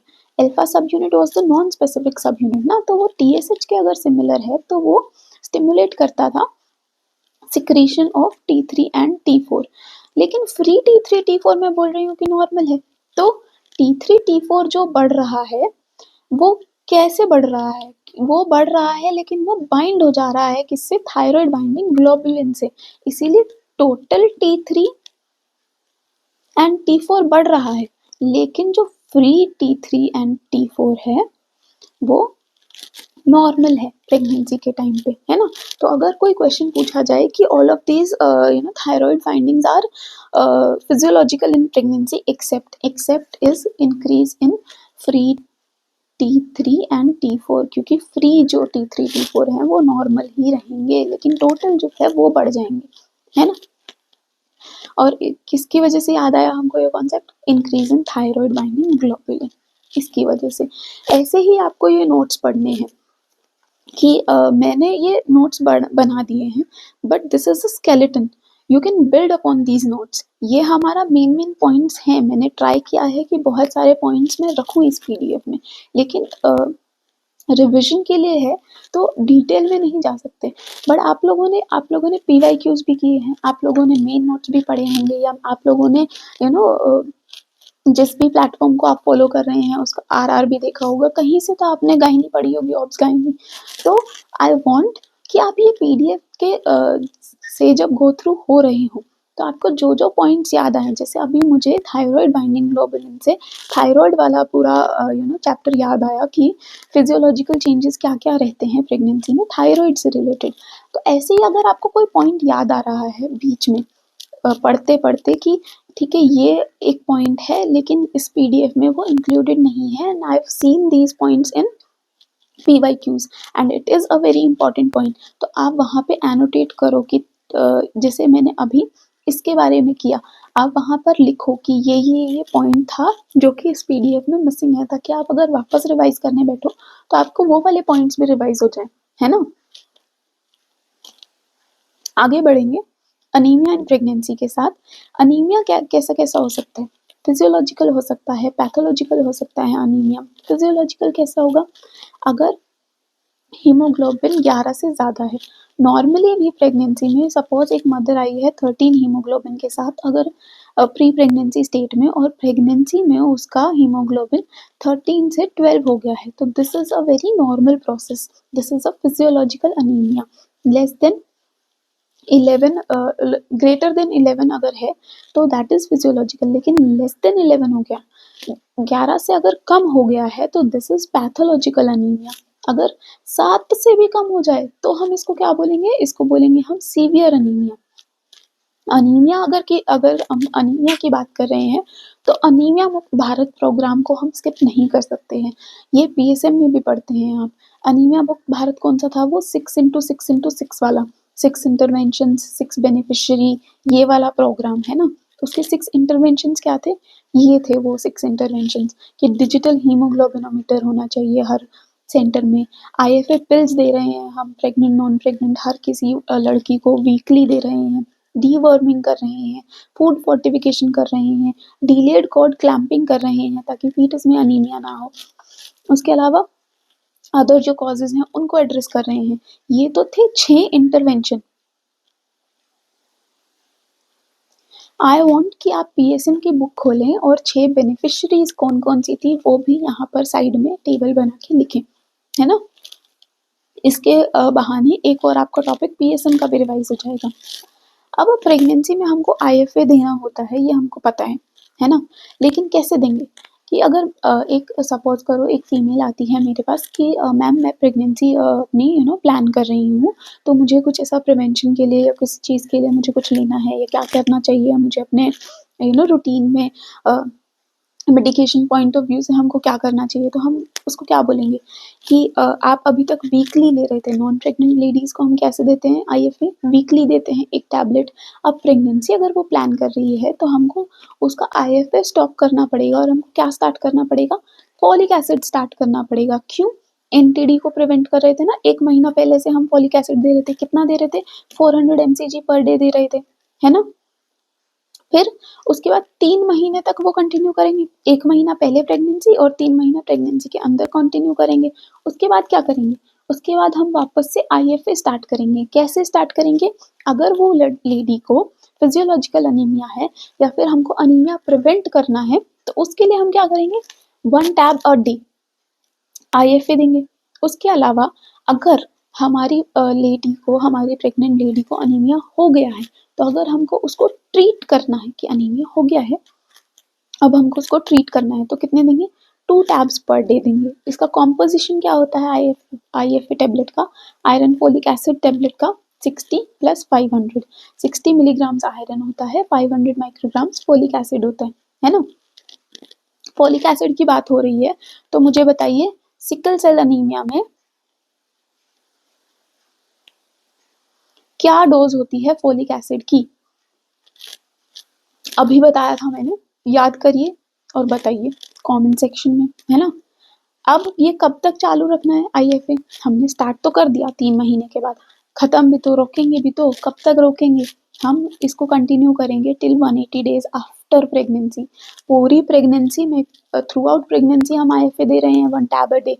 उसके बाद कब तक देते रहेंगे?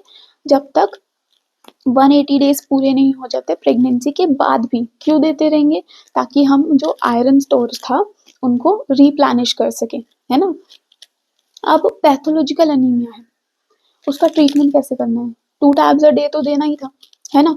लेकिन अगर सपोज करो एक फीमेल आई है मेरे पास, उसका अनीमिया, उसको पैथोलॉजिकल अनीमिया है और उसका सिवियर अनीमिया है, लेस देन 5 भी हो गया है उसका हीमोग्लोबिन, तो क्या मैं उसको आईएफए टैबलेट देती बैठूंगी कि 2 टैबलेट्स लो, आराम आराम से आपका खून बढ़ेगा, जब बढ़ेगा तब बढ़ेगा? नहीं ना, हमको ब्लड ट्रांसफ्यूजन करना पड़ेगा। तो ये क्या, किस किस कंडीशन में क्या क्या करना चाहिए हमको अनीमिया के केस में, that is something very important. तो पैथोलॉजिकल अनीमिया के साथ एक फीमेल आई है। सबसे पहले हमको देखना है कि उसका अनीमिया माइल्ड है, मॉडरेट है, सीवियर है। माइल्ड, अगर माइल्ड और मॉडरेट है तो हमको अभी इतना टेंशन लेने की बात नहीं है। अगर 34 वीक से कम की है तो आराम से हम उसको ओरल आयरन देंगे, 2 टैब्स अ डे ले लो। 1 महीने के बाद या 3 वीक्स के बाद हम चेक कर रहे हैं, बढ़ गया है तो वेल एंड गुड, नहीं बढ़ा है तो पूछेंगे आपने ली है 2 टैबलेट्स पर डे? नहीं ली है, नॉन कंप्लायंट है पेशेंट, तो हम क्या करेंगे? अब टैबलेट्स तो वो ले नहीं रही है जो मैं दे रही हूँ, तो क्या करना पड़ेगा हमको? हमको पेरेंट्रल आयरन ही देना पड़ेगा, इंजेक्ट ही करना पड़ेगा हमको आयरन, ताकि आई कैन बी श्योर कि मैंने आयरन दे दिया है, अब हीमोग्लोबिन बढ़ जाएगा। पेशेंट के ऊपर अब डिपेंडेंट नहीं हूँ मैं कि ये टैबलेट लेगी तो जाके इसका हीमोग्लोबिन बढ़ेगा, तो जाके मैं कुछ पॉजिटिव रिजल्ट्स देख पाऊंगी।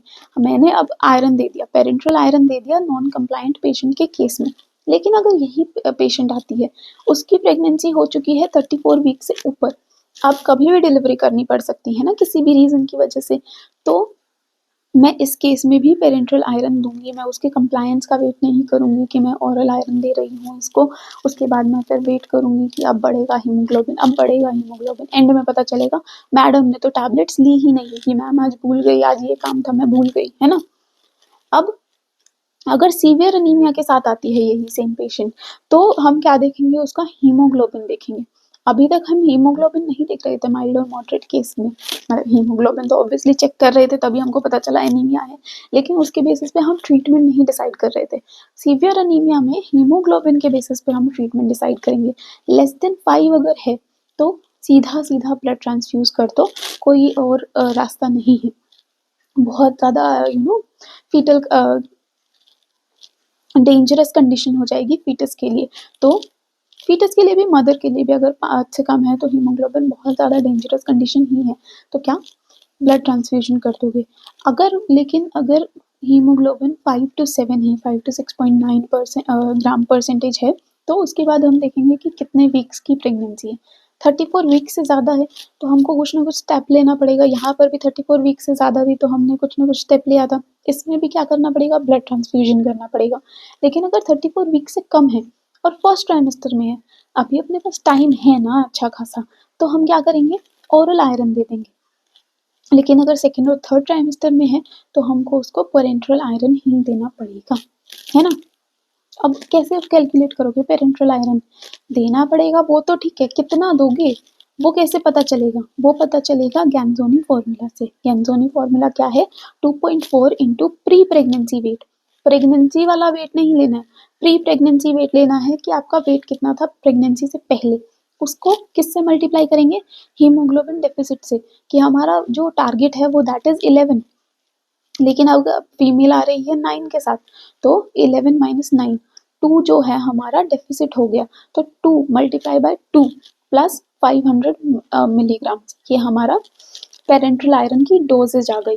किससे कैलकुलेट करी हमने, गैंजोनी फॉर्मूला से कैलकुलेट करी। 2.4 into pre pregnancy weight into haemoglobin deficit plus 500 milligrams, this is your Ganzoni formula for parenteral iron.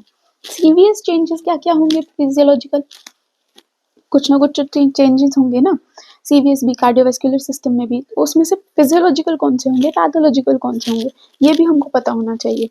Physiological क्या क्या साउंड्स होते हैं, लाउड और prominent splitting of S1, S2 जो है वो नॉर्मल रहती है, उसमें कोई चेंजेस नहीं होते। S3 जो है that is easily heard in pregnancy. लेकिन अगर ऑप्शन में हमको लिखा जाए कि S2 में प्रोमिनेंट स्प्लिटिंग देखने मिल रही है, या फिर S4 जो है दैट इज इजीली हर्ड, ये जो है ये पैथोलॉजिकल होंगे। आपको ये तो याद रह जाता है कि प्रोमिनेंट स्प्लिटिंग होती है, कोई एक साउंड तो इजीली हर्ड होती है। ये भी याद रखिएगा कि S1 जो है वो प्रोमिनेंट स्प्लिटिंग होती है, S2 जो है वो नॉर्मल होती है, और S3 जो है वो इजीली हर्ड होती है, S4 नहीं। S4 अगर सुनाई दे रही है तो दैट इज पैथोलॉजिकल, है ना। इजेक्शन सिस्टोलिक मर्मर नॉर्मल है, लेकिन ग्रेड 3 से कम अगर है, सुन रही है, तो that is normal. Continuous murmur is also normal which is also known as mammary murmur. X-ray की अगर बात करें तो एपरेंट कार्डियोमेगली, कार्डियोमेगली हुई नहीं है, लेकिन क्योंकि यूट्रस इतना ऊपर आ रहा है, डायफ्राम ऊपर पुश हो रहा है, तो एपरेंट लग रहा है कि कार्डियोमेगली हुई है, क्योंकि लेफ्ट एक्सिस डेविएशन हो रही है, लेकिन एक्चुअली कार्डियोमेगली नहीं है। तो माइल्ड एपरेंट कार्डियोमेगली अगर दिखे चेस्ट एक्सरे पे दैट इज फिजियोलॉजिकल। अगर अल्ट्रा ईसीजी की बात करें, ईसीजी पे क्या होगा, लेफ्ट एक्सिस डेविएशन होगा, है ना। हार्ट डिजीज कौन कौन सी होती है प्रेगनेंसी में, मोस्ट कॉमन जो है वो दैट इज मिट्रल स्टेनोसिस। अगर मोस्ट कॉमन सीएचडी की बात करें तो क्या होगा, ASD, atrial septal defect is the most common CHD. Maximum mortality लेकिन कहाँ देखने मिलेगी, मदर की, वो देखने मिलेगी आइजनमेंगर सिंड्रोम में। आइजनमेंगर सिंड्रोम में मैक्सिमम चांसेस रहते हैं कि मदर की डेथ हो जाए। मोर्टेलिटी, मैटरनल मोर्टेलिटी किस में मोस्ट कॉमन होती है, आइजनमेंगर सिंड्रोम में। कार्डियक आउटपुट क्या होता है नॉर्मली, वो बढ़ जाता है, और मैक्स कब होता है, मैक्स होता है एट 28 टू 32 वीक्स। लेकिन अगर क्वेश्चन पूछा जाए कि maximum chances of heart failure कब रहेंगे, कब रहेंगे, maximum chances of heart failure कब रहेंगे, immediate postpartum, just after the delivery, that is the maximum chances of heart failure. या अगर वो ऑप्शन में नहीं है तो क्या देंगे, सेकेंड स्टेज ऑफ लेबर, उसके बाद लेट फर्स्ट स्टेज, उसके बाद क्या, जहाँ पे कार्डिक आउटपुट मैक्स था 28 to 32 weeks. Maximum chance of heart failure कब होंगे, इमीडिएट पोस्टपार्टम पीरियड। मैनेजमेंट कैसे करेंगे हम, मैनेजमेंट करेंगे हम, मैंडेटरी पेन रिलीफ देना है कि कोई स्ट्रेस वाली कंडीशन ना हो, मदर के लिए ज़्यादा पेन ना हो, तो पेन रिलीफ देना पड़ेगा। उसके अलावा आईवी फ्लूइड रिस्ट्रिक्ट करने पड़ेंगे, हार्ट कंडीशंस में हम फ्लूइड ओवरलोड नहीं कर सकते। सेमी रिकम्बेंट पोजीशन में हमको डिलीवरी करनी चाहिए। और एक्टिव मैनेजमेंट करेंगे या नहीं करेंगे थर्ड स्टेज में, एक्टिव मैनेजमेंट करेंगे इंजेक्शन ऑक्सीटोसिन से। मोड ऑफ डिलीवरी क्या रहेगी, सी सेक्शन करना है कि वजाइनल डिलीवरी करनी है हमको, वजाइनल डिलीवरी ही जो है वो प्रेफर की जाती है हार्ट डिजीज के केस में। अब इंडिकेशंस क्या क्या रहते हैं सी सेक्शन के लिए, दीज आर आयोटिक लीजन्स, या फिर अगर पेशेंट वारफरिन पे है तो वारफरिन पे होना नहीं चाहिए था पेशेंट को, बट अगर बाय चांस है तो वारफरिन पे पेशेंट, तो हम सी सेक्शन को प्रेफर करते हैं, वजाइनल डिलीवरी को नहीं प्रेफर करते। पेरीपार्टम कार्डियोमायोपैथी क्या होती है? पेरीपार्टम कार्डियोमायोपैथी, कोई प्रायर हार्ट डिजीज नहीं है, लेकिन हार्ट फेलियर हो जाता है कब? 1 महीना पहले प्रेगनेंसी के, मतलब last month of pregnancy to up to 5 months after delivery. ये 6 महीने में अगर हार्ट फेलियर हो रहा है तो वो क्या कहलाता है? पेरीपार्टम कार्डियोमायोपैथी। क्या क्या रिस्क फैक्टर्स होते हैं? अगर ज़्यादा एज है पेशेंट की, मल्टीफीटल प्रेगनेंसी है, या फिर प्री एक्लेम्पशिया है पेशेंट को, these all are the risk factors for peripartum cardiomyopathy. Echo करेंगे तो क्या देखने मिलेगा? इको में डिक्रीज हो जाएगा left ventricular ejection fraction, dilatation of left ventricle. ये 2 चीजें हमको इको में देखने मिलेगी। और मैनेजमेंट कैसे करेंगे? सेम जैसे हार्ट फेलियर का मैनेजमेंट किया था हमने, यही सब 4 चीजों के साथ, वैसे ही हम इसका मैनेजमेंट करेंगे, प्लस ब्रोमोक्रिप्टिन हम दे देंगे उसको, पेशेंट को। मैंने बोला कि सी सेक्शन कब करेंगे? वारफरिन पे अगर पेशेंट है तो हम सी सेक्शन प्रेफर करेंगे। मैंने बोला कि वारफरिन पे होना नहीं चाहिए पेशेंट, लेकिन फिर भी अगर है बाय चांस तो सी सेक्शन प्रेफर करेंगे। ये कैसे पता चला कि वारफरिन पे नहीं होना चाहिए था पेशेंट डिलीवरी के टाइम पे? वो क्योंकि एक टाइम पीरियड होता है कि हम कौन सा एंटीकोएगुलेंट कब दे सकते हैं प्रेगनेंसी में। ऐसे मुंह उठा के कोई भी एंटीकोएगुलेंट कभी भी नहीं देंगे। तो अगर पेशेंट प्री कंसेप्शनली जो है वारफरिन पे है, कंसेप्शन से पहले भी वो वारफरिन ले रही है, तो उसकी डोज देखेंगे। अगर less than 5 milligrams per day है तो हम कंटिन्यू कर सकते हैं वारफरिन, लेकिन अगर more than 5 milligrams per day है तो हमको स्विच करना पड़ेगा लो मॉलिक्यूलर वेट हेपारिन पे। तो है ना? अब कंटिन्यू कर रहे हैं तो वो कब तक कंटिन्यू कर सकते हैं वारफरिन? हम 36 वीक्स तक कंटिन्यू कर सकते हैं वारफरिन। अब 36 वीक्स पे हमको एस्पिरिन स्टॉप करना पड़ेगा और वारफरिन को फिर चेंज करना पड़ेगा लो मॉलिक्यूलर वेट हेपारिन पे। या तो आते से ही चेंज कर दिया अगर डोजेज ज़्यादा है वारफरिन की, लेकिन अगर वारफरिन की डोज कम है तो हम उसको कंटिन्यू भी कर सकते हैं और हम फिर 36 वीक्स पे स्विच करेंगे लो मॉलिक्यूलर वेट हेपारिन पे। और कब है ऐसा होगा कि हमको अब लो मॉलिक्यूलर वेट हेपारिन भी नहीं देना है? वो होगा 1 वीक पहले डिलीवरी के। हमने डिलीवरी प्लान करी है इस पेशेंट की, उसके 1 हफ्ते पहले या तो लो मॉलिक्यूलर वेट हेपारिन बिल्कुल बंद कर दो, कुछ भी मत दो, या तो फिर अगर स्विच करना ही है तो हम लो मॉलिक्यूलर वेट हेपारिन से अनफ्रैक्शनेटेड हेपारिन पे स्विच कर जाएंगे, है ना? या तो कुछ भी मत दो पेशेंट को, या तो फिर अनफ्रैक्शनेटेड हेपारिन दो। इसीलिए मैंने बोला कि वारफरिन पे होना नहीं चाहिए था पेशेंट, लेकिन अगर बाय चांस है तो हम क्या करेंगे? सी सेक्शन करेंगे, है ना? आगे बढ़ते हैं RH नेगेटिव प्रेगनेंसी की तरफ। RH नेगेटिव प्रेगनेंसी क्या होती है? जब मदर RH नेगेटिव हो और फीटस RH पॉजिटिव हो। ये कैसे पता चलेगा कि मदर तो नेगेटिव है, अब फादर को पॉजिटिव होना पड़ेगा तभी हमारा फीटस पॉजिटिव होगा, वरना अगर फादर और मदर दोनों नेगेटिव हैं तो फीटस नेगेटिव ही होगा, पॉजिटिव नहीं हो सकता, है ना? तो RH नेगेटिव फीमेल है, हमने चेक किया फादर का ब्लड ग्रुप, फादर भी RH पॉजिटिव है, फर्स्ट एंटीनेटल विजिट पे ये सब किया था। उसके बाद क्या किया था हमने? इनडायरेक्ट कूम टेस्ट किया था। इनडायरेक्ट कूम टेस्ट में क्या क्या आ सकते हैं फाइंडिंग? या तो पॉजिटिव हो सकता है या तो नेगेटिव हो सकता है। अगर पॉजिटिव है उसका क्या मतलब है? RH आइसो इम्यूनाइज्ड, यानी कि फीटल ब्लड जो है वो मैटरनल ब्लड के कांटेक्ट में आ चुका है, मैटरनल ब्लड अब एंटीबॉडी बना रहा होगा और अब हमको एंटी डी देने का कोई फायदा ही नहीं है, क्योंकि ऑलरेडी हमारा सेंसिटाइजेशन हो चुका है ब्लड का। तो पॉजिटिव में हम नहीं देंगे एंटी डी। लेकिन अगर नेगेटिव आता है, RH नॉन इम्यूनाइज्ड आता है, इनडायरेक्ट कूम्स टेस्ट में, मतलब अभी भी हमारे पास चांस है, we can prevent the mixing of the blood. तो क्या करेंगे? रिपीट करेंगे 28 वीक्स पे, अभी भी नेगेटिव है यानी कि अभी भी कोई सेंसिटाइजेशन नहीं हुआ है, हम एंटीपार्टम प्रोफाइलैक्सिस दे देंगे। क्या देंगे? एंटी डी देंगे। कितना देंगे? 300 माइक्रोग्राम्स देंगे, है ना? और डिलीवरी प्लान करेंगे। कब प्लान करेंगे? नॉर्मल टाइम पे 39 टू 40 वीक्स पे हम प्लान कर देंगे डिलीवरी को। अर्ली कॉर्ड क्लैंपिंग करेंगे, क्यों? क्योंकि we don't want mixing of the blood. अभी तक भी सेंसिटाइजेशन नहीं हुआ है, हमने प्रोफाइल एक्सेस भी दे दी है, नाउ वी डोंट वांट कि हमारा कुछ भी मिक्सिंग हो, तो हम अर्ली कॉर्ड क्लैंपिंग हम इसमें प्रेफर करेंगे। This is the this is one of the very main indication for early cord clamping. Otherwise हर केस में हम डिलेड कॉर्ड क्लैंपिंग ही प्रेफर करेंगे। उसके बाद हमारा अब फीटस आ गया, अब उसका ब्लड ग्रुप चेक करेंगे। RH नेगेटिव अगर ब्लड ग्रुप है तो क्या प्रॉब्लम है, बहुत सही है, अच्छी बात है, कोई भी सेंसिटाइजेशन वगैरह नहीं हो रहा है, हमको कुछ भी देने की ज़रूरत नहीं है। लेकिन अगर by chance fetus RH positive है, यानी कि RH नेगेटिव प्रेगनेंसी हमारी डायग्नोज हो चुकी है प्रॉपर, अब क्या करेंगे, हम डायरेक्ट कूम्स टेस्ट करेंगे। जब मम्मी के पेट में था बच्चा, इनडायरेक्टली हम कर रहे थे टेस्ट, इनडायरेक्ट कूम टेस्ट। अब बच्चा हमारे हाथ में है, हम डायरेक्टली कूम टेस्ट करेंगे, डायरेक्ट कूम टेस्ट करेंगे। तो अगर वो नेगेटिव आता है, सेंसिटाइजेशन नहीं हुआ है, क्या करेंगे हम, मदर को फिर से एक डोज देंगे एंटी डी की 300 माइक्रोग्राम्स की। This is known as postpartum prophylaxis.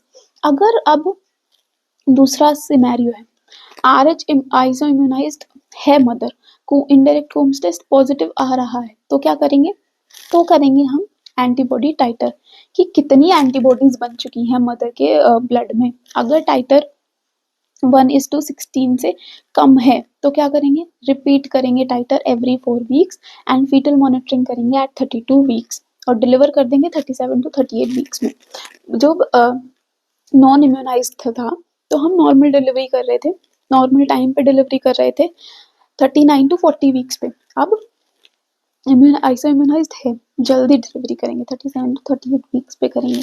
Critical टाइटर से अगर कम है तो क्रिटिकल टाइटर क्या है, 1:16। अगर क्रिटिकल टाइटर से ज़्यादा है एंटीबॉडी टाइटर, तो क्या हम करेंगे, तो हम देखेंगे कि फीटल अनीमिया है या नहीं। फीटल अनीमिया देखने के लिए क्या करते हैं, हम पीक सिस्टोलिक वेलोसिटी देखते हैं किसकी, मिडिल सेरिब्रल आर्टरी की। पीक सिस्टोलिक वेलोसिटी देखते हैं मिडिल सेरिब्रल आर्टरी की। ये हर केस में किया जाता है जब भी हम अनीमिया सस्पेक्ट कर रहे होते हैं, तो अनीमिया देखने के लिए PSB और MCA ही किया जाता है। ये RH नेगेटिव से कोई लेना देना नहीं है कि इसी केस में PSB और MCA करा। जहाँ जहाँ आप अनीमिया सस्पेक्ट कर रहे हो वहाँ वहाँ दिस इज द टेस्ट जो हम अनीमिया के लिए करते हैं।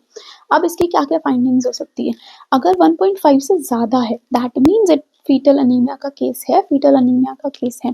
अगर 1.5 से कम है तो फीटल अनीमिया अभी तक हुआ नहीं है, but still we have to monitor कि आगे ना हो जाए, इसीलिए हमको रिपीट करना पड़ेगा MCA डॉपलर कब, एवरी 2 to 4 वीक्स पे। और फीटल मॉनिटरिंग करनी पड़ेगी वही 32 वीक्स पे, 32 वीक्स से ही मोस्टली स्टार्ट होती है फीटल मॉनिटरिंग। उसके बाद डिलीवर कर देंगे 37 to 38 वीक्स पे। लेकिन अगर फीटल अनीमिया है तो क्या करेंगे हम, तो हम कोर्डोसिंथेसिस करेंगे।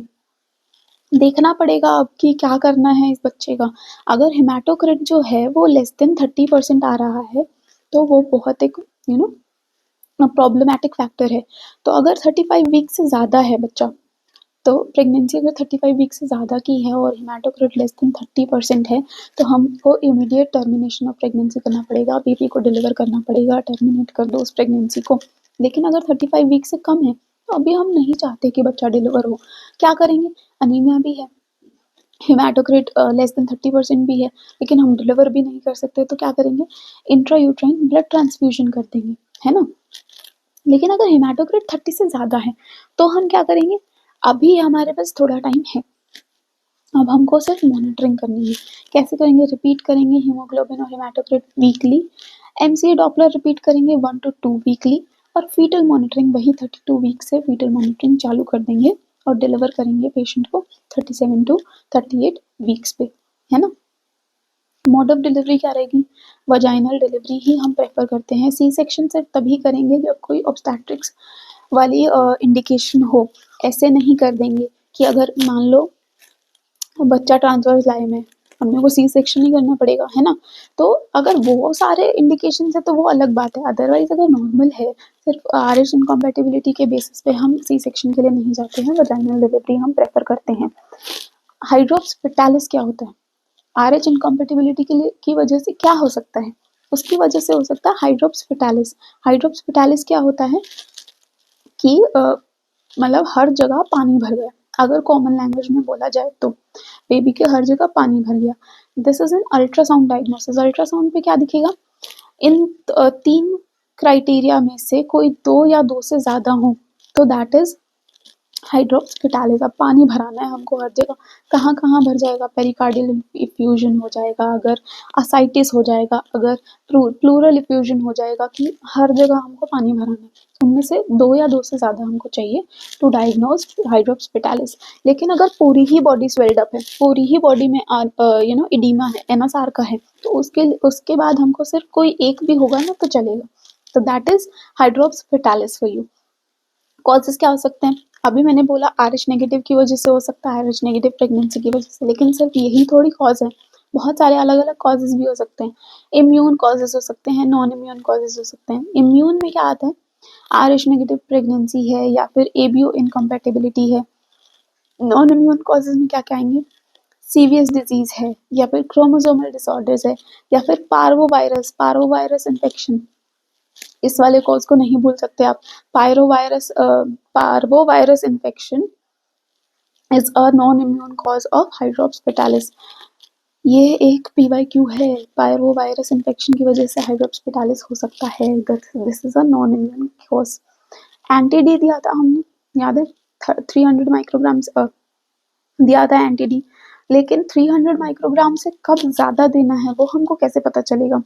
300 माइक्रोग्राम्स जो है वो 30 ml ऑफ फीटो मैटरनल हीमरेज या फिर 15 ml ऑफ फीटल RBC को न्यूट्रलाइज कर सकता है। लेकिन अगर उससे ज़्यादा हुई है मिक्सिंग ब्लड की, तो हमको 300 से ज़्यादा बढ़ाना पड़ेगा डोज, है ना? वो कैसे पता चलेगा कि हमको कितना डोज देना है एंटी-डी का? तो calculate the dose of anti-D हमको क्या करना पड़ेगा? क्लीहोर-बेटके टेस्ट करना पड़ेगा, है ना? Kleihauer Betke test is the test to calculate the dose of anti-D. This is a quantitative test. हमको क्वांटिटी पता चल रही है ना कि एंटी-डी की, कि हमको कितने क्वांटिटी में देना है। This is a quantitative test. एक टेस्ट है जो कि क्वालिटेटिव टेस्ट है, क्वालिटेटिव टेस्ट है, और क्या किस चीज के लिए यूज होता है? To differentiate between vasa praevia and placenta praevia. वो कौन सा टेस्ट था? याद करो एंड लिखो यहाँ पे, है ना? कि फीटल ब्लड है या मैटरनल ब्लड है, हेमरेज हो रहा है, यू नो वेजाइनल हेमरेज हो रहा है, तो हमको पता करना है कि कहाँ से ब्लड आ रहा है। वेजाइनल ब्लीडिंग हो रही है, वासा प्रीविया से आ रहा है या प्लेसेंटा प्रीविया से आ रहा है, उसके अकॉर्डिंग हमको मैनेजमेंट करनी है। तो वो कौन सा एक टेस्ट था? वो ब्लू वाला टेस्ट, वो कौन सा टेस्ट था? वो यहाँ पे लिखो, that was a qualitative test, this was a quantitative test. ये 2 टेस्ट हैं herbs में, इनको याद रखो, इनसे क्वेश्चन आ सकता है, ठीक है? डायबिटीज इन प्रेगनेंसी किस किस टाइप की हो सकती हैं? प्रेगनेंसी में डायबिटीज, या तो जेस्टेशनल डायबिटीज हो सकती है, या तो फिर प्री जेस्टेशनल डायबिटीज हो सकती है। प्री जेस्टेशनल डायबिटीज क्या होती है? जब डायबिटिक फीमेल कंसीव करती है कि पहले से डायबिटीज है और अब वो प्रेग्नेंट हो गई है, तो प्रेगनेंसी में भी डायबिटीज है। लेकिन जेस्टेशनल डायबिटीज क्या होती है कि पहले ये फीमेल नॉर्मल थी, डायबिटीज नहीं थी इसको, लेकिन अब नॉन डायबिटिक फीमेल जब डायबिटीज को डायबिटीज आ जाती है उसमें बिकॉज ऑफ द प्रेगनेंसी, है ना? Non diabetic female develops diabetes in pregnancy, that is gestational diabetes. Pre gestational diabetes में क्या क्या हो सकता है? फीटस में कॉन्जेनाइटल मालफॉर्मेशंस हो सकते हैं, क्योंकि डायबिटीज डे 1 से प्रेजेंट है ना? और जेस्टेशनल डायबिटीज में क्या हो सकता है? उसमें कोई भी कॉन्जेनाइटल मालफॉर्मेशंस नहीं होंगे। क्यों नहीं होंगे? क्योंकि मोस्ट कॉमनली जो टाइम होता है जेस्टेशनल डायबिटीज के प्रेजेंटेशन का, दैट इज 24 टू 28 वीक्स, है ना? तो तब तक सारे के सारे जो ऑर्गन्स हैं, जो भी हमारा फीटस बनना होता है, बन जाता है। इतने लेट कोई भी मैलफॉर्मेशन होने के चांसेस कम रहते हैं। और प्री जेस्टेशनल डायबिटीज जो है वो डे 1 से होती है। मदर डायबिटिक डे 1 से है, पहले से डायबिटिक है, तो मैलफॉर्मेशन होने के चांसेस रहते हैं, है ना? मोस्ट कॉमन कॉन्जेनाइटल मैलफॉर्मेशंस कौन सी हो सकती है प्री जेस्टेशनल डायबिटीज की वजह से? VSD is most common, VSD ना हो तो NTD, second most common is NTD, ठीक है? मोस्ट स्पेसिफिक कौन सी हो सकती है? मोस्ट स्पेसिफिक जो हो सकती है वो हो सकती है सेक्रल एजेनेसिस। कि सेक्रल एजेनेसिस हो रहा है, that is because of pre gestational diabetes, diabetes in pregnancy, over diabetes जिसको बोलते हैं, या पहले से डायबिटिक फीमेल में। या तो फिर क्या हो सकता है? कॉडल रिग्रेशन सिंड्रोम हो सकता है।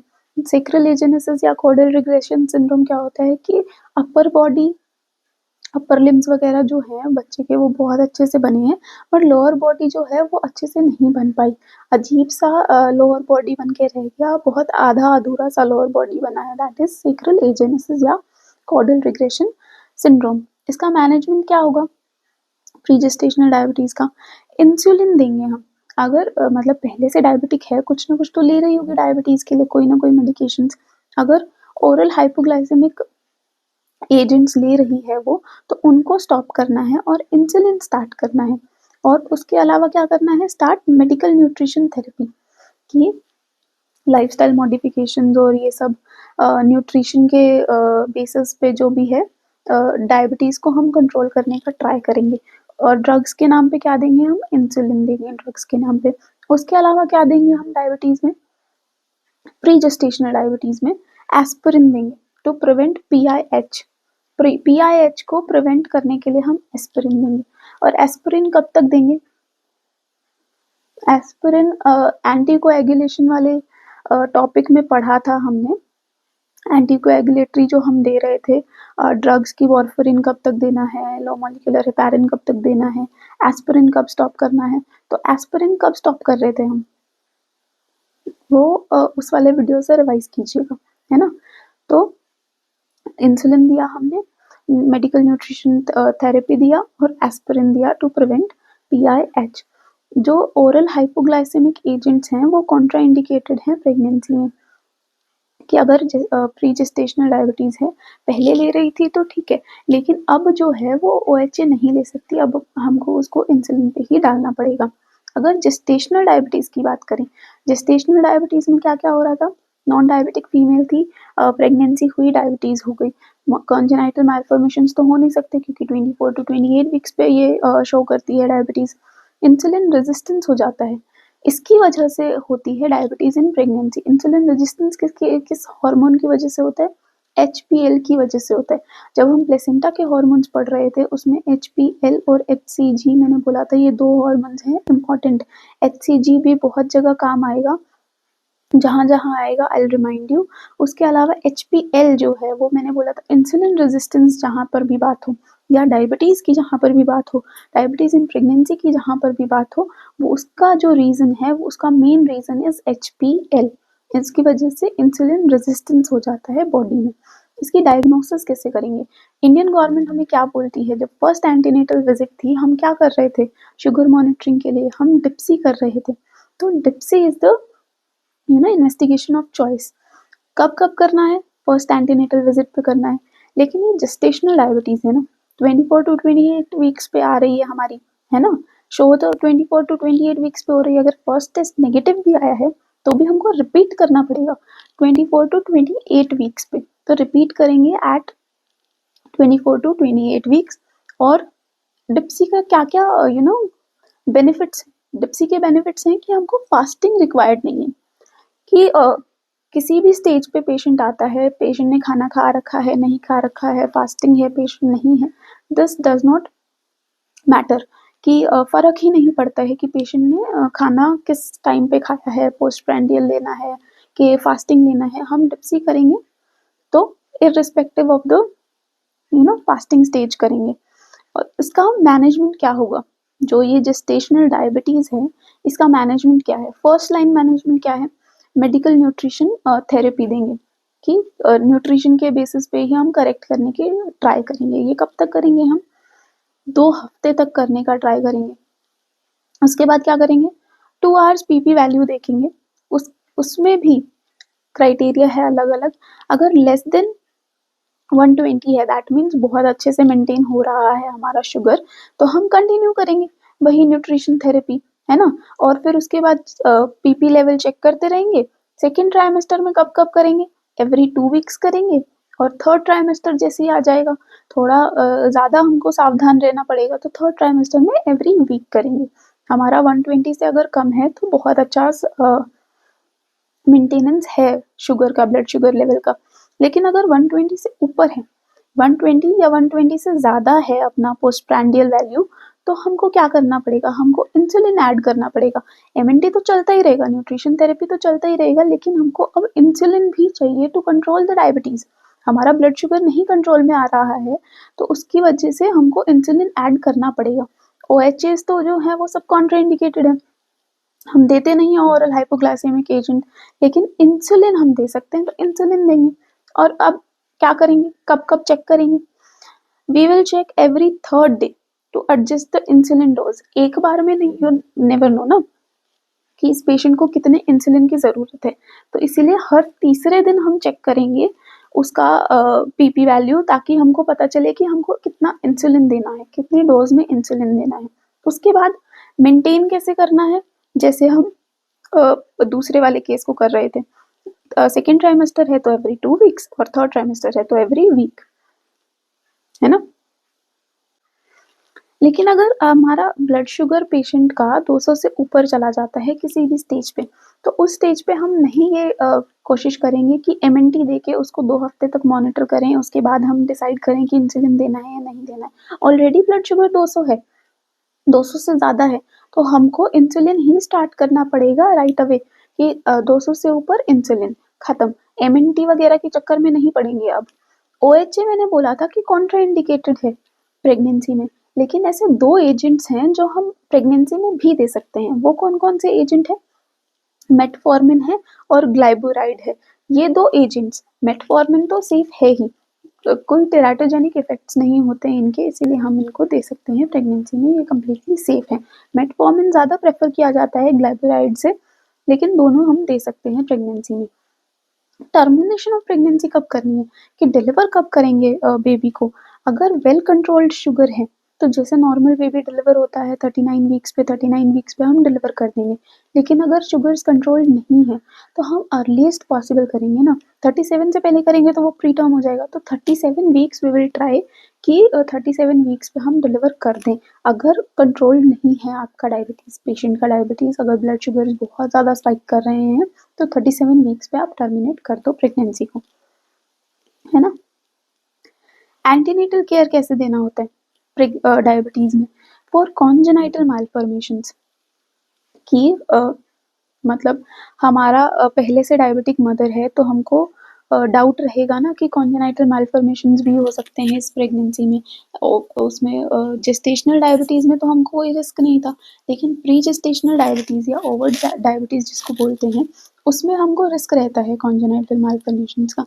उसको कैसे असेस करेंगे? हमको HbA1c करना है, रिस्क असेसमेंट टूल है जो कि अगर आपसे पूछा जाए कि प्रेगनेंसी, डायबिटीज़ इन प्रेगनेंसी में रिस्क असेसमेंट टूल क्या है, दैट इज़ HbA1c, है ना। और उसके बाद उसकी वैल्यू के ऊपर डिपेंड करेगा कि कितना रिस्क है हमारे को मैलफॉर्मेशंस का, है ना। अगर लेस देन 6.5% है तो हमारा कोई रिस्क नहीं है, बहुत अच्छे से वेल कंट्रोल डायबिटीज़ है ये, कोई रिस्क नहीं है मैलफॉर्मेशंस का। लेकिन अगर 10 से ज़्यादा है, 10 HbA1c बहुत ज़्यादा हो जाता है, तो उसमें 15 to 20% रिस्क रहता है कि फीटस में मैलफॉर्मेशंस होगी ही होगी। 15 to 20% रिस्क रहता है। मेन क्या है इसका पॉइंट, कि रिस्क असेसमेंट टूल क्या है प्रेगनेंसी में, दैट इज़ मतलब डायबिटीज़ इन प्रेगनेंसी में, तो दैट इज़ HbA1c। या तो फिर हम लेवल 2 कर सकते हैं। लेवल 2 स्कैन में भी अनोमलीज़ देखने मिल जाती हैं, कोई मैलफॉर्मेशंस है तो देखने मिल जाती हैं। लेकिन लेवल 2 तो हर किसी पेशेंट में किया जाता है ना, इर्रिस्पेक्टिव उसका डायबिटीज़ स्टेटस क्या है। तो लेवल 2 करना पड़ता है, and it is done in all patients, and it is the investigation of choice in this case also. Diabetes में भी इन्वेस्टिगेशन ऑफ चॉइस क्या है, लेवल 2 स्कैन ही है। हम फीटल इको भी करेंगे, क्योंकि हमको जो मोस्ट कॉमन जो वो था, कॉन्जेनाइटल मैलफॉर्मेशंस थी, वो क्या थी, VSD था ना सबसे ज़्यादा कॉमन। तो हम फीटल इको भी करेंगे, और फीटल इको जब भी हमारे पास कोई भी इंडिकेशन आती है फीटल इको करने की, वो हम कब करते हैं, फीटल इको 22 to 24 वीक्स पे करते हैं। लेवल 1 अल्ट्रासाउंड भी कर सकते हैं, level 1 ultrasound is for screening only, लेकिन इन्वेस्टिगेशन ऑफ चॉइस क्या रहेगी, लेवल 2 स्कैन रहेगा। इसके अलावा हमको और क्या-क्या करना चाहिए, हमको 2 ग्रोथ स्कैन करने के चाहिए। नॉर्मली हम क्या करते थे, 1 ग्रोथ स्कैन करते थे, है ना। वो जो 4 अल्ट्रासाउंड जो हमारे मैंडेटरी थे, उसमें सिर्फ 1 ग्रोथ स्कैन का वो था कि हमको एक ही ग्रोथ स्कैन करना है, लेकिन अगर प्री जीडीएम है या जीडीएम है, प्री जेस्टेशनल डायबिटीज़ मेलाइटस है या जेस्टेशनल डायबिटीज़ है, तो हमको 2 ग्रोथ स्कैन करने हैं। कब-कब करने हैं? 28 टू 30 वीक्स पे और 34 टू 36 वीक्स पे 2 ग्रोथ स्कैन करेंगे। उसके बाद हमारे नंबर ऑफ एंटीनेटल विजिट्स कितने होने चाहिए? मिनिमम कितने थे डब्ल्यूएचओ के अकॉर्डिंग? 8 थे। इंडिया के अकॉर्डिंग कितने थे? 4 थे, है ना? लेकिन अब जब हमारी पेशेंट को डायबिटीज़ भी है, तो उसके नंबर ऑफ विजिट्स बढ़ेंगे या नॉर्मल रहेंगे, वो कैसे पता चलेगा? अगर कोई कॉम्प्लिकेशन नहीं है, अगर वेल कंट्रोल्ड डायबिटीज़ है, तो नॉर्मल केस है, कोई हमको कोई डर नहीं है, हाई रिस्क नहीं हो रहा है, मॉनिटर करते रहो। लेकिन अगर कोई कॉम्प्लिकेशन नहीं है और वेल कंट्रोल्ड डायबिटीज़ है, तो रूटीन विजिट्स, जितने विजिट्स होने चाहिए मिनिमम 4, उतने विजिट्स में भी काम चल जाएगा। लेकिन अगर कोई कॉम्प्लिकेशन है या फिर अगर डायबिटीज़ कंट्रोल्ड नहीं है, तो क्या करना चाहिए? एवरी 2 वीक्स पेशेंट को विजिट करना चाहिए हॉस्पिटल, सेकेंड ट्राइमेस्टर में, और थर्ड ट्राइमेस्टर में ज़्यादा केयरफुल रहना पड़ेगा, तो एवरी वीक करना पड़ेगा। This is the same as this, कि हमको पीपी वैल्यूज कब करनी है ना? अगर नहीं है कंट्रोल, तो हमको इतना तो चेक करना ही है पीपी वैल्यूज, तो might as well hospital visits भी करा लो। तो सेकेंड ट्राइमेस्टर में every 2 weeks and third trimester में एवरी वीक। उसके अलावा और कौन कौन से टेस्ट करने चाहिए हमको? रूटीन यूरिन आरएम करना चाहिए, हर सेमेस्टर का यूरिन आरएम करना चाहिए कि यूरिन में कोई ग्लूकोज तो नहीं आ रहा है, कीटोन बॉडीज तो नहीं आ रही हैं, प्रोटीन तो नहीं आ रहा है। इन सब चीज़ों के लिए डायबिटीज़ में रिस्क रहता है ना। उसके अलावा हमको क्या करना पड़ेगा? मॉनिटरिंग करनी पड़ेगी, फीटल मॉनिटरिंग। फीटल मॉनिटरिंग मैंने क्या कहा था? मोस्टली जो हमारी फीटल मॉनिटरिंग स्टार्ट होती है हर केस में, दैट इज एट 32 वीक्स। तो यहाँ इस केस में भी, डायबिटीज़ के केस में भी फीटल मॉनिटरिंग हम स्टार्ट कर देंगे एट 32 वीक्स। कॉम्प्लिकेशंस क्या क्या हो सकती हैं डायबिटीज़ की प्रेगनेंसी में? कॉम्प्लिकेशन हम डिवाइड कर सकते हैं कि मैटरनल कॉम्प्लिकेशन है, फीटल कॉम्प्लिकेशन है, या न्यूबॉर्न में कॉम्प्लिकेशन है ना? डिलीवरी के बाद जो बेबी हुआ उसमें भी कॉम्प्लिकेशंस हो सकती हैं। मैटरनल कॉम्प्लिकेशन क्या क्या हो सकती है? Increase risk of infection, polyhydramnios. Polyhydramnios क्यों हो सकता है? क्योंकि डायबिटीज़ में बिग प्लेसेंटा होता है, प्लेसेंटोमेगाली की वजह से पीआईएच का रिस्क रहता है। उसके अलावा risk of developing diabetes in future. एक बार प्रेगनेंसी हुई, आपको जेस्टेशनल डायबिटीज़ हुई, मतलब पेशेंट को डायबिटीज़ हुई, जेस्टेशनल डायबिटीज़ हुई, उसके बाद प्रेगनेंसी खत्म हो गई, डायबिटीज़ भी, ब्लड शुगर लेवल भी थोड़ा नॉर्मल आने का ट्राई करते हैं, लेकिन फ्यूचर में डायबिटीज़ होने का रिस्क बढ़ जाता है जेस्टेशनल डायबिटीज़ की वजह से। वो रिस्क कितना होता है? 30 टू 50% हमारे चांसेस बढ़ जाते हैं कि इस पेशेंट को फ्यूचर में जाके डायबिटीज़ हो सकती है ना? पीआईएच को प्रिवेंट करने के लिए क्या मेडिकेशन दे रहे थे? ऊपर जाइए, अभी 10 मिनट पहले बताया मैंने। जो मेडिकेशन दे रहे थे उसको वहाँ यहाँ लिखिए, ठीक है? यहाँ होना चाहिए वो मेडिकेशन आपके नोट्स में। अब फीटल है, फीटल कॉम्प्लिकेशंस हैं, वो क्या क्या हो सकते हैं? मैक्रोजोमिया हो सकता है। मैक्रोजोमिया होएगा, बड़ा होगा, सर वगैरह, बच्चा पूरा बड़ा होगा, उसका वेट इतना ज़्यादा होगा, तो उसकी वजह से क्या कॉम्प्लिकेशन हो सकती है? शोल्डर डिस्टोसिया हो सकता है। शोल्डर डिस्टोसिया का पूरा का पूरा ट्रीटमेंट हम देखेंगे, क्योंकि that is also very important topic for FMG और फिर फॉर एनी एग्जाम। वो पूरे स्टेप्स हमारे हम रिवाइज करेंगे, बट अभी के लिए फीटल कॉम्प्लिकेशन में शोल्डर डिस्टोसिया हो सकता है। उसके अलावा increase chances of abortion, IUD और स्टिल बर्थ हो सकता है। हाँ,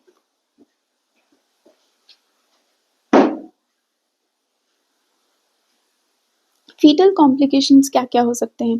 मैक्रोजोमिया हो सकता है। मैक्रोजोमिया की वजह से क्या होगा? शोल्डर डिस्टोशिया हो सकता है। उसके अलावा क्या होंगे? इंक्रीज चांसेस ऑफ अबॉर्शन हो सकता है, आईयूडी हो सकता है, और या फिर स्टिल बर्थ भी हो सकता है फीटल कॉम्प्लिकेशन में। अब नियोनेट में क्या क्या कॉम्प्लिकेशन देखने मिलेंगे कि बच्चा पैदा हो गया, अब क्या हो सकता है? हाइपोग्लाइसीमिया हो सकता है बेबी में।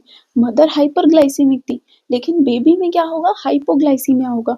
हाइपोकेलीमिया हो सकता है, हाइपोकैल्शीमिया हो सकता है, हाइपोमैग्नीसीमिया हो सकता है ना? ये सारे के सारे जो एलिमेंट्स हैं ये कम हो सकते हैं, या फिर रेस्पिरेटरी डिस्ट्रेस सिंड्रोम हो सकता है, या फिर नेक्रोडाइजिंग एंटेरोकोलाइटिस भी हो सकता है नियोनेट में।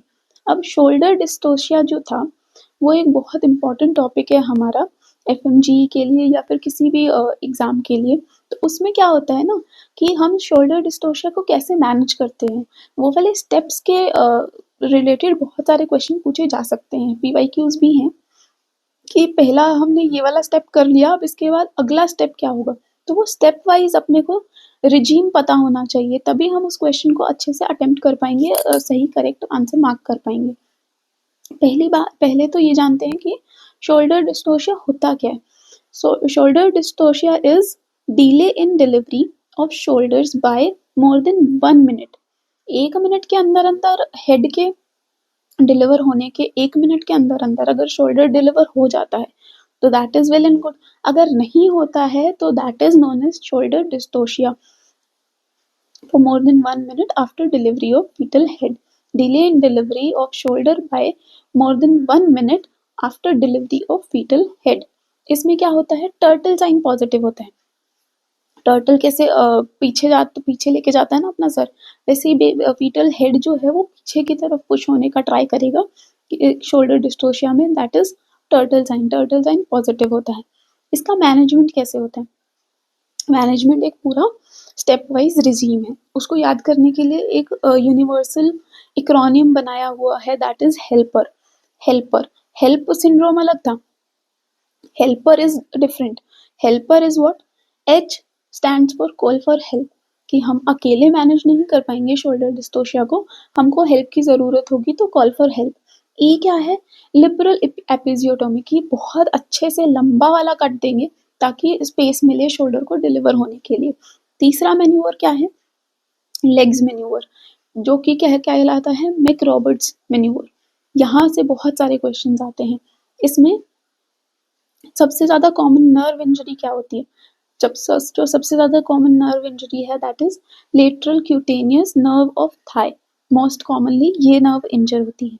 नेक्स्ट क्या है? सुप्राप्यूबिक प्रेशर, कि अभी जो आपने हॉस्पिटल्स में देखा होगा डिलीवरी के टाइम पे, या जब आपने इंटर्नशिप वगैरह करी होगी आपके रिस्पेक्टिव कॉलेजेस में, तो क्या होता है? फंडल प्रेशर देती है नर्स। बट शोल्डर डिस्टोशिया के केस में फंडल प्रेशर नहीं देना, अब्डोमेन के ऊपर प्रेशर नहीं देना है सिर्फ स्टर्नम के पास, हमको नीचे प्रेशर देना है, सुप्राप्यूबिक प्रेशर देना है। फंडल प्रेशर मत मार्क करके आ जाना पेपर में, इट इज सुप्राप्यूबिक प्रेशर, ठीक है। उसके अलावा फिर नेक्स्ट स्टेप क्या होगा? हमारा हाथ एंटर होना चाहिए। हाथ एंटर करके क्या करेंगे हम? शोल्डर को रोटेट करने की कोशिश करेंगे। Enter the hand and rotate the shoulder, ये मैन्यूवर क्या कहलाता है? To rotate the shoulder, which is called as Woods corkscrew manoeuvre, है ना। ये सारे मैन्यूवर के नाम याद होने चाहिए कि पहले कौन सा मैन्यूवर आया, बाद में कौन सा मैन्यूवर आया, ठीक है। उसके बाद नेक्स्ट स्टेप क्या होगा? रिमूव द पोस्टीरियर आर्म, कि पहले पोस्टीरियर आर्म डिलीवर कर दो, उसके बाद इंटीरियर आर्म डिलीवर खुद से हो जाएगी। अगर ये भी काम नहीं आ रहा है तो हम क्या करेंगे?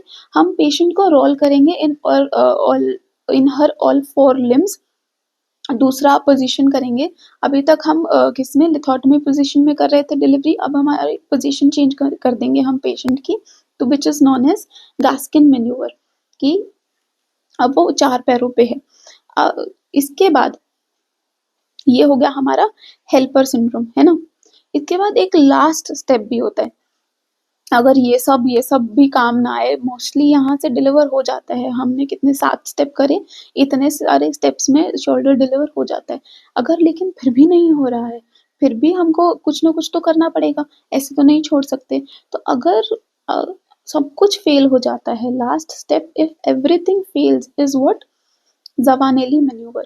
ज़वानेली मैन्यूवर इज क्या? कि हम पूरा जो हेड जो हमारा डिलीवर हुआ था उसको वापस से पुश करने की ट्राई करेंगे, पुश करके वापस अंदर डालेंगे और फिर उसके बाद सी सेक्शन कर देंगे। ये थोड़ा सा डेंजरस मैन्यूवर है, इसमें फीटल डेथ के बहुत सारे चांसेस रहते हैं। तो this is the last resort, कि अगर कुछ भी काम नहीं आ रहा है, पूरा हेल्पर जो हमारा रिजीम था वो सारा का सारा फेल हो गया है, तो हम ज़वेनेली मैन्यूवर करेंगे, तो हम इस बहुत एक्सट्रीम मैन्यूवर की तरफ जाएंगे। अदरवाइज हेल्पर से ही हमारा काम हो जाएगा। मोस्ट कॉमन फीटल कॉम्प्लिकेशन क्या हो सकती है जब शोल्डर डिस्टोशिया होता है? तो अर्ब्स पाल्सी हो सकती है, जो कि क्या डैमेज करती है? Nerve root 5 and 6। ये एक पीवाईक्यू है। अर्ब्स पाल्सी क्यों होती है? शोल्डर डिस्टोशिया की वजह से होती है और कौन-कौन से नर्व रूट्स जो हैं इन्वॉल्व होते हैं, वो होते हैं C5 एंड C6। ये तो था फीटल कॉम्प्लिकेशन, लेकिन मोस्ट कॉमन मैटरनल कॉम्प्लिकेशन क्या हो सकती है? मदर में क्या कॉम्प्लिकेशन हो सकती है? That is PPH, postpartum haemorrhage हो सकता है इसमें मदर में। ये हमारा था diabetes in pregnancy. Next topic हमारा है प्रेगनेंसी इंड्यूस्ड हाइपरटेंशन। डायबिटीज और हाइपरटेंशन प्रेगनेंसी में ये बहुत ज़्यादा इंपॉर्टेंट टॉपिक्स हैं। इनके बारे में जितना आप पढ़ लो, जितना याद कर लो, उतना ही कम लगता है। इनके ऊपर क्वेश्चन आता ही आता है। बहुत ज़्यादा ऐसा डिफिकल्ट क्वेश्चन नहीं आता है, बहुत सिंपल प्लेन क्वेश्चन आता है, बट आपको वो सारे के सारे मैन्यूवर्स जो शोल्डर डिस्टोशिया के हैं या डायबिटीज़ का मैनेजमेंट या फिर कोई वो क्रिटिकल वैल्यू की 120 से ऊपर हम देख रहे थे, वो सारे वैल्यूज़ याद होने चाहिए, है ना? या फिर ऐसा भी हो सकता है कि एक पेशेंट आ रहा है और आपको पहले वो डायबिटिक नहीं था, इतने वीक्स पे डायबिटीज़ हो गई, तो ये क्या डायग्नोसिस होगी? जेस्टेशनल डायबिटीज़ होगी। इतने सिंपल क्वेश्चंस भी आते हैं, बट उसके लिए आपको वो सारे डेफिनेशंस पता होने चाहिए कि किस वीक पे आ रहा है ना? नेक्स्ट टॉपिक देखते हैं, प्रेगनेंसी इंड्यूस्ड हाइपरटेंशन। हाइपरटेंशन का हम कब बोलेंगे कि हाइपरटेंशन कब है? जब बीपी 140/90 से ज़्यादा हो जाए, या तो 140/90 है या तो फिर उससे ज़्यादा है, लेकिन सिर्फ एक बार मेजर करने से नहीं, on 2 different occasions 4 hours apart. कि अभी मान लो कोई पेशेंट बाहर से आया है या फिर डरा हुआ है या फिर कुछ भी, उसका बीपी एक बार आ भी गया, उसको बिठाओ, थोड़ा शांत करो या जो भी, 4 घंटे आप उसको बैठा के रखो, उसके बाद आप उसका बीपी मेजर करो, तो भी अगर वो 140/90 से ज़्यादा आ रहा है, तो दैट इज़ हाइपरटेंशन। एक बार मेजर करने से नहीं आप डायग्नोस कर सकते hypertension. 4 weeks apart, 4 hours apart, sorry, 4 hours apart at 20 weeks, ये भी है।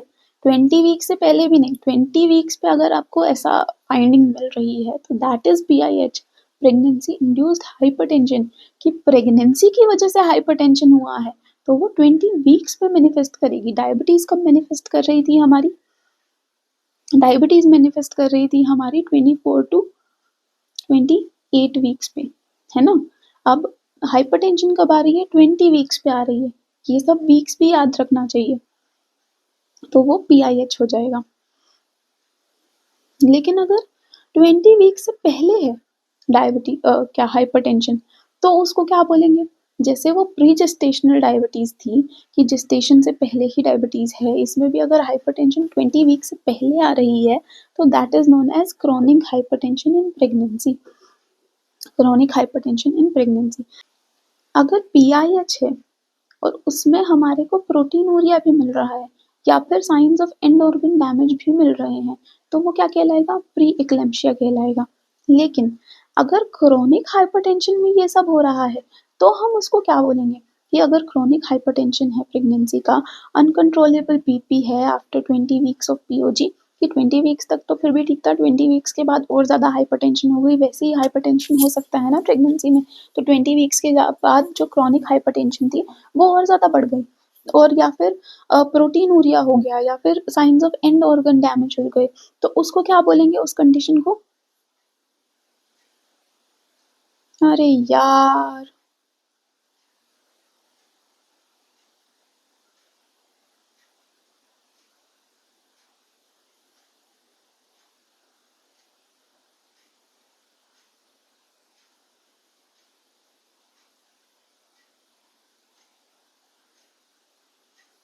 हाँ, तो उसको क्या बोलेंगे? उस कंडीशन को क्या बोलेंगे? उस कंडीशन को बोलेंगे chronic hypertension, chronic hypertension with super imposed pre eclampsia. पहले क्रोनिक हाइपरटेंशन तो था, लेकिन अभी प्री एक्लेम्पशिया भी हो गया है। क्यों? क्योंकि प्रोटीनूरिया दिख रहा है या फिर science of end organ damage दिख रहे हैं, तो प्री एक्लेम्पशिया भी होगा, लेकिन क्रोनिक हाइपरटेंशन भी है, तो chronic hypertension with super imposed pre eclampsia, उसके ऊपर प्री एक्लेम्पशिया हो गया। प्रोटीनूरिया क्या होता है? प्रोटीनूरिया की डेफिनेशन क्या है? It is excretion of more than 300 milligrams of protein in 24 hours. 24 घंटे में अगर 300 से ज़्यादा मिलीग्राम प्रोटीन अगर एक्सक्रीट कर रहा है कोई पेशेंट, दैट इज प्रोटीन ऊरिया। या फिर प्रोटीन रेशियो क्रिएटिनिन, प्रोटीन और क्रिएटिनिन का रेशियो लेंगे, अगर वो 0.3 से ज़्यादा है तो दैट इज़ ऑल्सो प्रोटीनूरिया। या फिर अगर डिपस्टिक टेस्ट कर रहे हैं, जो कि मोस्ट कॉमनली हम करते हैं अपनी प्रैक्टिस में, डिपस्टिक टेस्ट में अगर 1 से ज़्यादा पॉजिटिव आ रहा है, 1 से ज़्यादा अगर आ रहा है, 1 या 1 से ज़्यादा, दैट इज़ ऑल्सो प्रोटीनूरिया। और science of end organ damage क्या होंगे? हमने ये तो बोल दिया कि प्रोटीनूरिया है या फिर science of end organ damage है, लेकिन क्वेश्चन में ऐसा नहीं लिख के आएगा ना कि प्रोटीनूरिया, फिर भी लिख के आ सकता है, अदरवाइज आपको लैब वैल्यूज भी दे सकते हैं। लेकिन science of end organ damage कैसे लिख के आ सकता है हमारे? Science of end organ damage क्या होता है? अगर प्लेटलेट है जो वो 1 लाख से कम होनी चाहिए, या फिर लिवर एंजाइम्स जो हैं वो 2 टाइम्स ज़्यादा होने चाहिए, एसजीओटी, एसजीपीटी, या फिर सीरम क्रिएटिनिन जो है वो 1.1 से ज़्यादा होना चाहिए, या फिर पल्मोनरी एडिमा हो, या फिर सेरिब्रल एडिमा हो, है ना, या फिर विजुअल डिस्टर्बेंसेस हो, या फिर सीवियर हेडेक हो, मतलब लंग्स इन्वॉल्व हो गए, ब्रेन हो गया, आंखें इन्वॉल्व हो गई, लिवर इन्वॉल्व हो गया, किडनी इन्वॉल्व हो गई, ये सब साइंस एंड ऑर्गन डैमेज की है ना। तो ये सब अगर इनमें से कुछ दिखे आपको आपके क्वेश्चन में, that is a sign of end organ damage. तो प्री एक्लेम्शिया सस्पेक्ट कर लो उसमें। क्रॉनिक है तो सुपर इम्पोज्ड प्री एक्लेम्शिया, अगर पीआईएच है तो प्री एक्लेम्शिया हमको उसको सस्पेक्ट करना पड़ेगा अगर science of end organ damage है क्वेश्चन में तो। उसके अलावा हमारे पास होते हैं साइंस ऑफ इम्पेंडिंग एक्लेम्शिया, कि एक्लेम्शिया भी हुआ नहीं है लेकिन एक्लेम्शिया हो सकता है और होगा, अगर हमने कुछ इंटरवेंशंस नहीं किए तो ये एक्लेम्शिया में बदल सकता है, प्री एक्लेम्शिया जो है वो एक्लेम्शिया में बदल सकता है। वो साइंस क्या क्या होते हैं? वो साइंस होते हैं सिवियर हेडेक अगर है पेशेंट को, विजुअल डिस्टर्बेंसेस है अगर पेशेंट को, एपिगेस्ट्रिक पेन है अगर पेशेंट को, या फिर क्लोनस आ रहा है पेशेंट को, है ना। ये 4 साइंस जो हैं दीज आर इम्पेंडिंग एक्लेम्शिया के साइंस की एक्लेम्शिया होने वाला है। एक्लेम्शिया क्या होता है? लेकिन एक्लेम्शिया होता है जनरलाइज्ड टॉनिक क्लोनिक सीजर्स जब प्रेजेंट हो। प्री एक्लेम्शिया है, उसके बाद अपने सीजर्स भी आ गए, तो दैट इज एक्लेम्शिया। एक्लेम्शिया अगर एंटीपार्टम पीरियड में हो, कि सीजर्स अगर एंटीपार्टम पीरियड में आ रहा है, जो कि मोस्ट कॉमनली एंटीपार्टम पीरियड में ही होता है, इसकी लेकिन है ना वर्स्ट प्रोग्नोसिस है। बाकी टाइम पे फिर भी हम मैनेज कर जाते हैं, इसकी वर्स्ट प्रोग्नोसिस है। इंट्रापार्टम में हो सकता है या फिर पोस्टपार्टम में भी हो सकता है एक्लेम्शिया, कि पूरा डिलीवरी वगैरह हो गया, अब जाके सीजर आ रहा है ना, within 48 hours of delivery, that is known as postpartum eclampsia. Prophylaxis के लिए क्या देंगे? कि पीआईएच ना हो, उसके लिए हम देते हैं एस्पिरिन। वो जो मैं बोल रही थी कि जेस्टेशनल डायबिटीज में हमने पढ़ा था पीआईएच प्रिवेंट करने के लिए क्या दे रहे थे हम? एस्पिरिन दे रहे थे। वो ड्रग था एस्पिरिन। कैसे देना है? लो डोज एस्पिरिन देना है, और कब देना है? 12 वीक्स पे देना है। कितने डोज में देना है? 75 to 100 mg पर डे देना है एस्पिरिन। और कब स्टॉप करना है? वो एंटीकोएगुलेंट्स जब पढ़े थे तब बताया था, अब वहां जाके देखिए। अगर हमको पीआईएच को प्रिवेंट करना है तो क्या प्रोफाइलेक्सिस दे सकते हैं? हम प्रोफाइलेक्सिस के नाम पे दे सकते हैं लो डोज एस्पिरिन। कब देंगे? 12 वीक्स पे देंगे। कितने डोज में देंगे? 75 to 100 मिलीग्राम्स पर डे देंगे। किस किस को देंगे? अगर एप्ला सिंड्रोम है, अगर क्रॉनिक हाइपरटेंशन है, अगर मल्टीफीटल प्रेगनेंसी है, या फिर किडनी डिजीज है, या फिर डायबिटीज है, ये सारे रिस्क फैक्टर्स होते हैं कि पीआईएच हो सकता है। क्रॉनिक हाइपरटेंशन में भी पहले 20 हफ्ते से अगर पहले है दैट इज क्रॉनिक हाइपरटेंशन, लेकिन उसको पीआईएच में बदलने से पहले या प्री एक्लेम्शिया में बदलने से रोकने के लिए हम लो डोज एस्पिरिन देते हैं। मैनेज कैसे करेंगे पीआईएच को? अगर माइल्ड पीआईएच है, माइल्ड पीआईएच में क्या करेंगे? हम बीपी मॉनिटर करेंगे twice daily, there is no role of hypertensives, and terminate कर देंगे प्रेगनेंसी। कुछ ज़्यादा बड़ा काम नहीं करना है, बस टर्मिनेट कर देना है टाइम से। कब? जब 37 वीक्स हो जाए, या तो 37 वीक्स पे या 37 वीक्स से थोड़ा सा आगे। 37 से पहले मत कर देना टीओपी। टीओपी होगा एट और मोर देन 37 वीक्स। लेकिन अगर सीवियर है, सीवियर पीआईएच है, सीवियर पीआईएच के साइंस क्या क्या होते हैं? कि बीपी है वो 160 और ओवर 100 से ज़्यादा है, उसके इक्वल है या उससे ज़्यादा है 160 ओवर 100 से, या फिर science of end organ damage है, या फिर साइंस ऑफ इम्पेंडिंग एक्लेम्शिया है, जो हमने ऊपर साइंस पढ़े, अगर इनमें से कुछ भी प्रेजेंट है तो दैट इज सिवियर पीआईएच। उसको मैनेज कैसे करेंगे? अगर इम्पेंडिंग एक्लेम्शिया के साइंस हैं हमको पता है कि सीजर आने वाला है, तो हम उसको पहले ही प्रिवेंट कर देंगे। कैसे प्रिवेंट करेंगे? MgSO4 देके प्रिवेंट करेंगे। टू प्रिवेंट सीजर्स हम MgSO4 दे देंगे और IV हाइपरटेंसिव्स देंगे, है ना, कि बीपी भी हमको कंट्रोल में लाना है।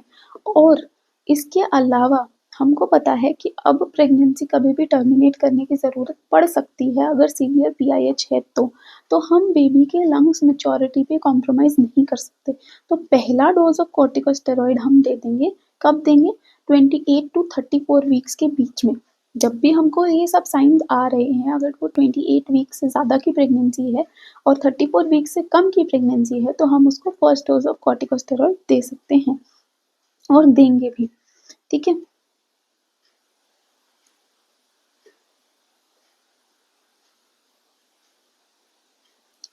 इतना सब करने के बाद अब अगर अब्रप्शन हो रहा है, प्लेसेंटा का अब्रप्शियो प्लेसेंटा हो रहा है, या फिर फीटल डिस्ट्रेस देखने मिल रहा है, या फिर DIC हो गया है, पल्मोनरी एडिमा हो गया है, या फिर इम्पेंडिंग इक्लैम्शिया है, हेल्प साइन है, तो उसको क्या करेंगे? हेल्प सिंड्रोम है, तो उसको क्या करेंगे? हम पहला कॉर्टिकोस्टेरॉइड का डोज देने के बाद इमीडिएट टर्मिनेशन ऑफ प्रेगनेंसी की तरफ जाएंगे।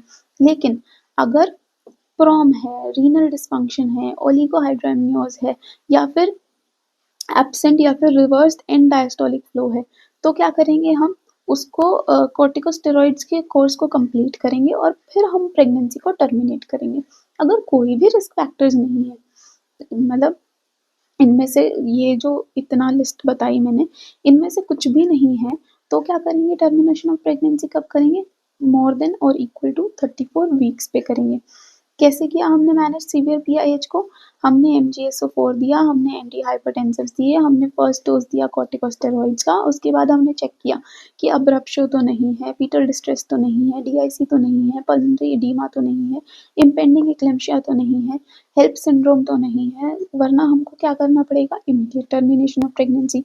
अगर हमको दिखा कि प्रॉम है, रीनल डिस्फंक्शन है, ओलिगो है, या एब्सेंट और रिवर्स्ड एंड डायस्टोलिक वॉल्यूम है, एंड डायस्टोलिक फ्लो है, तो क्या कर सकते हैं? हम कंप्लीट कर सकते हैं कॉर्टिकोस्टेरॉइड्स का अपना कोर्स, जो हमने फर्स्ट डोज दी थी उसके बाद वाली डोजेस भी दे सकते हैं। उसके बाद हम टर्मिनेशन ऑफ प्रेगनेंसी की तरफ जा सकते हैं। लेकिन अगर कोई भी रिस्क फैक्टर्स नहीं है, तो हम वेट कर सकते हैं और 34 वीक्स के बाद टर्मिनेट कर सकते हैं प्रेगनेंसी को। अब एक्लेम्शिया कैसे मैनेज करना होता है? एक्लेम्शिया में सीजर्स को कैसे मैनेज किया था? MgSO4 देके।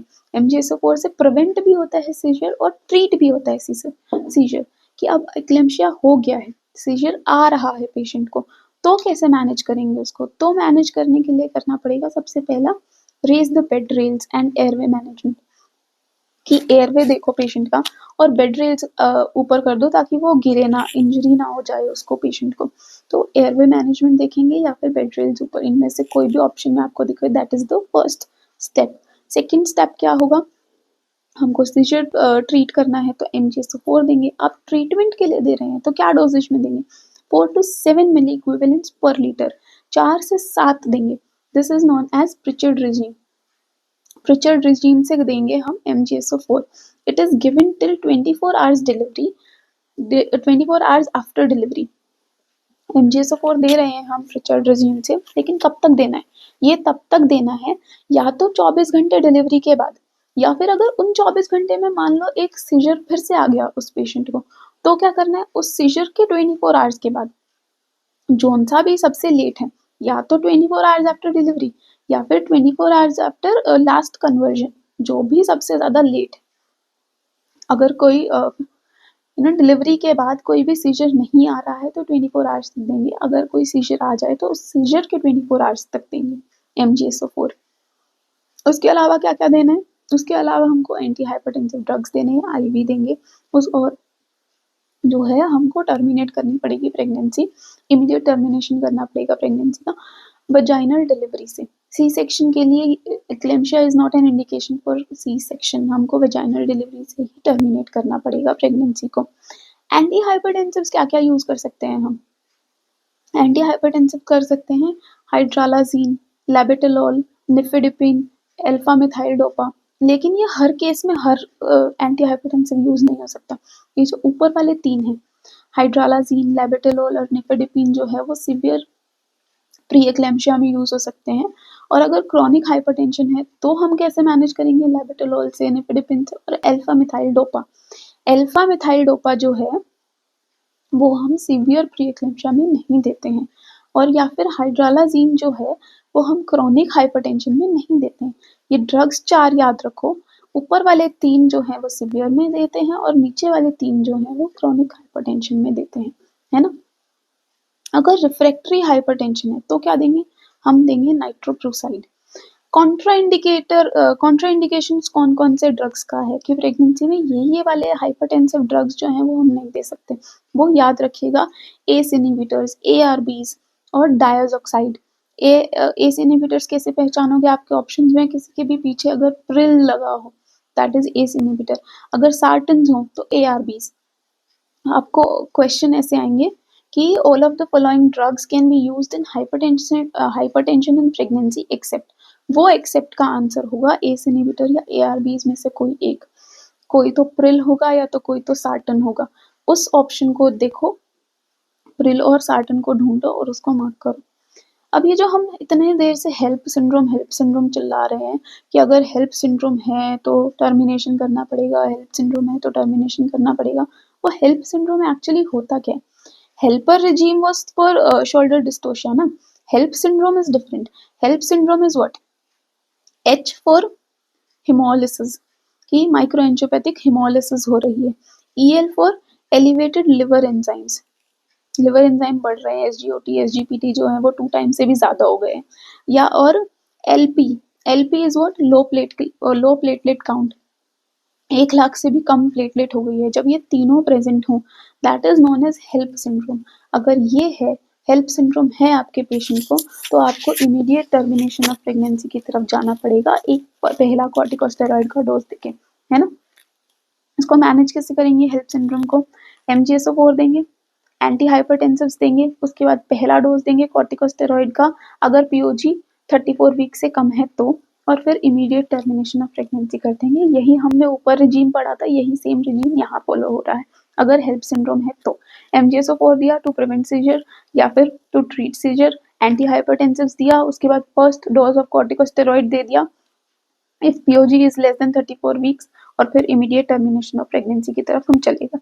ये सब सिंड्रोम्स हैं जो कि बहुत ऐसा डेंजरस सिंड्रोम्स हैं, तो इसमें टर्मिनेशन ऑफ प्रेगनेंसी बहुत ज़्यादा जल्दी करनी पड़ेगी, अदरवाइज मैटरनल और फीटल दोनों को बहुत सारे कॉम्प्लिकेशंस हो सकते हैं या फिर डेथ का खतरा रहता है। तो टर्मिनेट कर दो प्रेगनेंसी को। हो गया हाइपरटेंशन प्रेगनेंसी में, है ना? कितने टाइप के हाइपरटेंशन हुए? एक क्रॉनिक हो गया, एक PIH हो गया। PIH में अगर प्रोटीनूरिया है, science of end organ damage है तो वो प्री एक्लेम्शिया हो गया। यही सेम चीज अगर क्रॉनिक पे आ जाए तो सुपर इम्पोज्ड प्री एक्लेम्शिया हो गया। मैनेजमेंट सबका पढ़ लिया, है ना? हेल्प सिंड्रोम पढ़ लिया। यही सब है जो उसमें पूछा जाता है हाइपरटेंशन में, और ज्यादा डिटेल में नहीं पूछा जाता। अगर इतना भी आपने बहुत अच्छे से कर लिया तो आपके मोस्टली क्वेश्चन हाइपरटेंशन पे सॉल्व हो जाएंगे, प्रेगनेंसी इन हाइपरटेंशन पे। ठीक है, नेक्स्ट टॉपिक आता है अबॉर्शन का, कि अबॉर्शन कितने कितने टाइप के होते हैं, कब कब होते हैं अबॉर्शन। लेकिन पहले होता क्या? अगर कोई भी प्रेगनेंसी लॉस हो रहा है in less than 20 weeks of pregnancy, 20 हफ्ते की अभी भी प्रेगनेंसी हुई नहीं है, प्रेगनेंसी लॉस हो गया है, तो that is known as abortion. या फिर दूसरा डेफिनेशन के अकॉर्डिंग क्या है कि अगर 500 ग्राम से कम वेट है, फीटल वेट, तो अबॉर्शन कहलाएगा, है ना? या तो 20 वीक से कम होना चाहिए, अबॉर्शन कहलाएगा प्रेगनेंसी लॉस, या तो फिर 500 ग्राम का नहीं होना चाहिए बच्चा, उससे कम का होना चाहिए और फिर उसकी डेथ हो गई तो दैट इज ऑल्सो अबॉर्शन। अगर 3 से ज्यादा अबॉर्शन हो रहे हैं एक के बाद एक साइमल्टेनियसली, तो फिर उसको बोलेंगे रिकरेंट अबॉर्शन। 3 या 3 से ज्यादा अबॉर्शन अगर होंगे तो रिकरेंट अबॉर्शन कहलाएंगे। मोस्ट कॉमन कॉज क्या होता है अबॉर्शन का? एन्यूप्लॉइडी होता है मोस्ट कॉमन कॉज। उसके अलावा अगर एन्यूप्लॉइडी नहीं है ऑप्शन में तो हम क्या किसके लिए जाएंगे? ट्राइसोमी के लिए जाएंगे। वो भी नहीं है तो मोनोसोमी के लिए जाएंगे। अगर वो भी ऑप्शन में नहीं है तो ट्राइसोमी 16 के लिए जाएंगे, है ना? बट मोस्ट कॉमन कॉज क्या होता है? एन्यूप्लॉइडी। कोई भी किसी भी टाइप की एन्यूप्लॉइडी हो सकती है, ट्राइसोमी हो सकती है, मोनोसोमी हो सकती है। ठीक है, कितने टाइप के अबॉर्शन हो सकते हैं?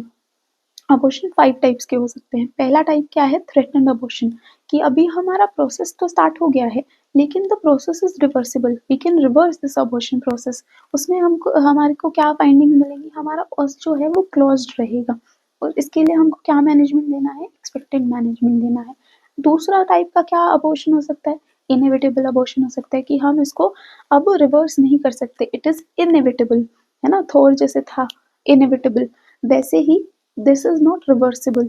इसके लिए क्या हमको मैनेजमेंट देना है? इमरजेंसी सक्शन इवैक्यूएशन कर सकते हैं अगर हैवी ब्लीडिंग है तो पेशेंट को। अगर हैवी ब्लीडिंग नहीं है तो हम सिर्फ वेट करेंगे। किसके लिए वेट करेंगे? कि स्पॉन्टेनियस कंप्लीट अबॉर्शन हो जाए, खुद से ही जो पूरा कंसेप्शन प्रोडक्ट है, पूरा जो फीटस है वो खुद से ही बाहर आ जाए। इसमें क्या होता है? ऑस जो है वो ओपन होती है, इसीलिए हम इसको रिवर्स नहीं कर सकते। थ्रेटेंड अबॉर्शन में क्या होता है? ऑस जो है वो क्लोज्ड होती है, कि अभी तक ऑस खुली नहीं है, इसीलिए हम उसको रिवर्स कर सकते हैं। थर्ड क्या टाइप होता है अबॉर्शन का? इनकम्प्लीट अबॉर्शन, कि अबॉर्शन का प्रोसेस स्टार्ट हुआ, थोड़ा सा प्रोडक्ट ऑफ कंसेप्शन भी निकला है बाहर, लेकिन पूरा नहीं निकला है, दैट इज इनकम्प्लीट अबॉर्शन, की पूरा अबॉर्शन नहीं हुआ है। इसके लिए हमको क्या करना चाहिए? कि थोड़ा सा तो निकल ही गया है ना, पूरा निकालना पड़ेगा। उसके लिए हमको इमरजेंसी सक्शन इवैक्यूएशन करना पड़ेगा। फोर्थ टाइप क्या होता है? कंप्लीट अबॉर्शन, कि पूरा प्रोडक्ट ऑफ कंसेप्शन जो है वो पूरा का पूरा स्पॉन्टेनियसली बाहर आ गया है। तो इसमें क्या मैनेजमेंट रहेगा? कंजर्वेटिवली मैनेज करेंगे अगर इंट्रायूट्राइन प्रेगनेंसी है तो। उसके अलावा हमको बीटा एचसीजी रिपीट करना पड़ेगा to exclude ectopic pregnancy. Ectopic pregnancy में जो है वो बीटा एचसीजी का बहुत वैल्यू रहता है। कैसे कैसे क्या क्या वैल्यूज होनी चाहिए वो हम आगे जाके बात करेंगे। बट एक्टोपिक अगर प्रेगनेंसी आप सस्पेक्ट कर रहे हो, कि हमारे पास कोई भी ना प्रूफ नहीं था कि ये इंट्रायूट्राइन प्रेगनेंसी थी, तो हमको एक्टोपिक प्रेगनेंसी को एक्सक्लूड करना पड़ेगा in case of complete abortion. उसके लिए हमको क्या करना पड़ेगा? हमको रिपीट करना पड़ेगा बीटा एचसीजी, कि उसका वैल्यू डबल हो रहा है या नहीं हो रहा है, बढ़ रहा है लेकिन कम बढ़ रहा है, या फिर मतलब आज वाले वैल्यू से 48 आवर्स के बाद वैल्यू जो है वो कम हो गया, डिक्रीज हो गया, बढ़ा तो है नहीं बल्कि डिक्रीज हो गया। तो ये अलग अलग पैरामीटर्स हो सकते हैं, वो हमको करना पड़ेगा। जैसे अगर मैं अभी ही बात करूं बीटा एचसीजी की, तो this is a very important concept, अभी कर लेते हैं इसके बारे में बात। बीटा एचसीजी जो है ना 48 आवर्स में डबल होते हैं, है ना? तो अगर बीटा एचसीजी में 48 आवर्स के बाद देख रही हूँ, let me take another marker. Beta HCG है, उसकी वैल्यू मैंने देखी 48 आवर्स के बाद। अगर वो डबल हो गई, डबल माने वो 65% तक इंक्रीज हो जाती है ना, 32 to 65% तक। अगर वो डबल हो गई, that means this is N intrauterine pregnancy, है ना? अगर लेकिन वो बढ़ी बट डज नॉट डबल,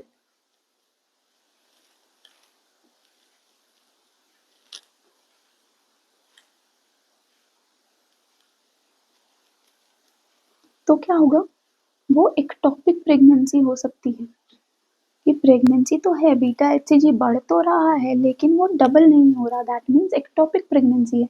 लेकिन अगर बीटा एचसीजी 48 आवर्स के बाद कम हो गया, दैट मीन्स इंट्रायूट्राइन डेथ हो गई है, फीटस की डेथ है, फीटल डेथ हो गई है। तो ये कॉन्सेप्ट है जो कि बहुत ज़्यादा इंपॉर्टेंट है। ये बहुत जगह जगह आप यूज़ कर सकते हो। एक पीवाईक्यू भी था कि एक प्रेगनेंसी है, उसमें आपको बताना था कि अब एक टॉपिक प्रेगनेंसी हम सस्पेक्ट कर रहे हैं, तो नेक्स्ट लाइन ऑफ मैनेजमेंट या नेक्स्ट स्टेप क्या होगा आपका? तो नेक्स्ट स्टेप जो है वो होता है बीटा एचसीजी की वैल्यू देखना, ताकि हमको पता चले कि एक टॉपिक है प्रेगनेंसी या नहीं है वो एक टॉपिक प्रेगनेंसी। ये एक पीवाईक्यू था, या अभी बीटा एचसीजी की बात हुई एक टॉपिक प्रेगनेंसी से रिलेटेड, तो मैंने ये कॉन्सेप्ट बता दिया। Back to topic, complete abortion था जब पूरा का पूरा प्रोडक्ट ऑफ कंसेप्शन बाहर आ जाए। अगर इंट्रायूट्राइन प्रेगनेंसी थी, हमको पक्का पता है कि ये इंट्रायूट्राइन प्रेगनेंसी थी, हमारे पास अल्ट्रासाउंड रिपोर्ट है या फिर कोई डॉक्यूमेंटेड वो है पेपर है, तो हम उसको कंजर्वेटिवली मैनेज करेंगे। लेकिन हमको अभी पता ही नहीं है, कोई अल्ट्रासाउंड रिपोर्ट नहीं है, हमारे पास कोई प्रूफ नहीं है कि वो इंट्रायूट्राइन प्रेगनेंसी थी या नहीं थी, तो हमको एक्सक्लूड करना पड़ेगा एक्टोपिक प्रेगनेंसी को। उसके लिए हमको क्या करना पड़ेगा, बीटा HCG की वैल्यूज रिपीट करनी पड़ेगी इन 48 hours. Fifth type of abortion क्या हो सकता है, मिस्ड अबॉर्शन। मिस्ड अबॉर्शन कैसे होता है, diagnose, it is an ultrasound based diagnosis. इसे खुद से नहीं डायग्नोज कर सकते क्योंकि मिस्ड है ना, फीमेल को भी नहीं पता चला कब अबॉर्ट कर दिया फीटस ने। तो अब अगर हमको भी पता करना है तो हमको अल्ट्रासाउंड की हेल्प लेनी पड़ेगी। अल्ट्रासाउंड में कैसे दिखता है मिस्ड अबॉर्शन, अगर जो है MSD वैल्यू 25 mm से ज़्यादा है, लेकिन अब क्राउन रम्प लेंथ मेजर नहीं कर पा रहे हो, है ना, MSD more than 25 mm but crown rump length cannot be measured, या फिर क्राउन रम्प लेंथ तो मेजर कर पा रहे हो लेकिन क्राउन रम्प लेंथ जब 7 mm से ऊपर होगी तो हमको फीटल कार्डिक एक्टिविटी दिखनी चाहिए। अब 7 mm से ऊपर है लेकिन हमको फीटल कार्डिक एक्टिविटी नहीं दिख रही है, that is also missed abortion. लेकिन अब और तीसरा का एक क्राइटेरिया है कि फीटल कार्डिक एक्टिविटी पहले तो प्रेजेंट थी, ठीक है, CRL 7 mm होने से पहले कार्डिक एक्टिविटी आ गई, सब कुछ नॉर्मल चल रहा है, कार्डिक एक्टिविटी पहले प्रेजेंट है, लेकिन अब जो है वो डिसअपियर हो गई। तो ये 3 क्राइटेरिया हैं मिस्ड अबॉर्शन के, है ना। मीन सेट डायमीटर 25 mm से ज़्यादा है लेकिन हमको CRL मेजर करने नहीं हो पा रहा है, CRL मेजर करने हो पा रहा है 7 mm से ज़्यादा है लेकिन अब कार्डियक एक्टिविटी नहीं दिख रही है, कार्डियक एक्टिविटी पहले दिख रही थी लेकिन अब नहीं दिख रही है। These all things indicates towards medical abortion. Next topic है हमारा सर्वाइकल इनसफिशिएंसी या सर्वाइकल इनकॉम्पिटेंस। इसकी वजह से भी बहुत सारे अबॉर्शन हो सकते हैं, रिकरेंट अबॉर्शन हो सकते हैं। सर्वाइकल इनसफिशिएंसी की वजह से क्या हो सकता है, स्पॉन्टेनियस डायलिटेशन हो सकता है सर्विक्स का, इंटरनल ऑस जो है वो खुल सकती है due to shortening of cervix. इसमें क्या होगा, कैसे क्या प्रेजेंट करेगा पेशेंट, इसमें पेशेंट कंप्लेन लेके आएगा रिकरेंट अबॉर्शन सेकेंड ट्राइमेस्टर में हो रहे हैं, जो कि सेकेंड ट्राइमेस्टर में रिकरेंट अबॉर्शन हो और पेनलेस अबॉर्शन हो। क्वेश्चन में ये सब चीजें लिखी होंगी, painless, recurrent, second trimester abortion, तो हम सस्पेक्ट करेंगे सर्वाइकल इनसफिशिएंसी या फिर सर्वाइकल इनकॉम्पिटेंस की। 2 या 3 पिछले अबॉर्शन हो गए हैं इस फीमेल के, सबके सब सेकेंड ट्राइमेस्टर में हुए थे और सबके सब पेनलेस थे। ये सब लिखा होगा आपके क्वेश्चन में और एक सेकंड में आपका दिमाग चलना चाहिए कि this is cervical insufficiency. Investigation of choice क्या रहेगा, हम अल्ट्रासाउंड करेंगे, अल्ट्रासाउंड कौन सा करेंगे, ट्रांसवेजाइनल अल्ट्रासाउंड करेंगे ताकि हम सर्वाइकल लेंथ को मेजर कर सकें। और लेंथ कितनी होनी चाहिए इसकी डायग्नोसिस बनाने के लिए, अगर हमारी सर्वाइकल लेंथ 2.5 सेंटीमीटर से कम या 2.5 सेंटीमीटर के बराबर है, that is cervical incompetency. Normal cervical length कितनी होती है, नॉर्मल होती है 4 सेंटीमीटर। अब 4 में भी हम बीइंग वेरी लिबरल ना, 2.5 से कम हम बोल रहे हैं कि 2.5 से कम हमारा जब भी लेंथ है cervical length, that is cervical incompetency. हम इसको ट्रीट कैसे करेंगे, हम प्रोजेस्टेरोन दे सकते हैं और हम सर्वाइकल सर्कलाज कर सकते हैं।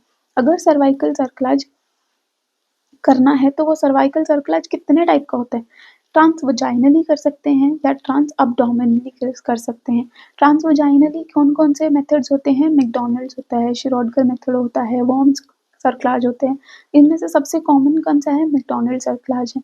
अगर ट्रांस अब्डोमिनली करेंगे हम सर्कलाज तो उसके लिए क्या कौन सा मेथड है, Benson and Durfee method, Benson and Durfee method cerclage करने का। अगर ट्रांस अब्डोमिनली कर रहे हैं ना, तो इस कंडीशन में ऐसा होता है कि अगर हमने एक बार किया ट्रांस अब्डोमिनली सर्कलाज, अच्छा सर्कलाज होएगा क्योंकि हम बहुत ज़्यादा पास जा सकते हैं इंटरनल ऑस के। ट्रांसवेजाइनली हम उतने करीब नहीं जा पाते हैं इंटरनल ऑस के, तो थोड़ा सा दूर लगता है वो सर्कलाज। लेकिन ट्रांस अब्डोमिनली क्या होगा, इंटरनल ऑस के बहुत ज़्यादा पास जाके हम वो सर्कलाज कर सकते हैं और वो बहुत ज़्यादा एफिशिएंट भी होगा।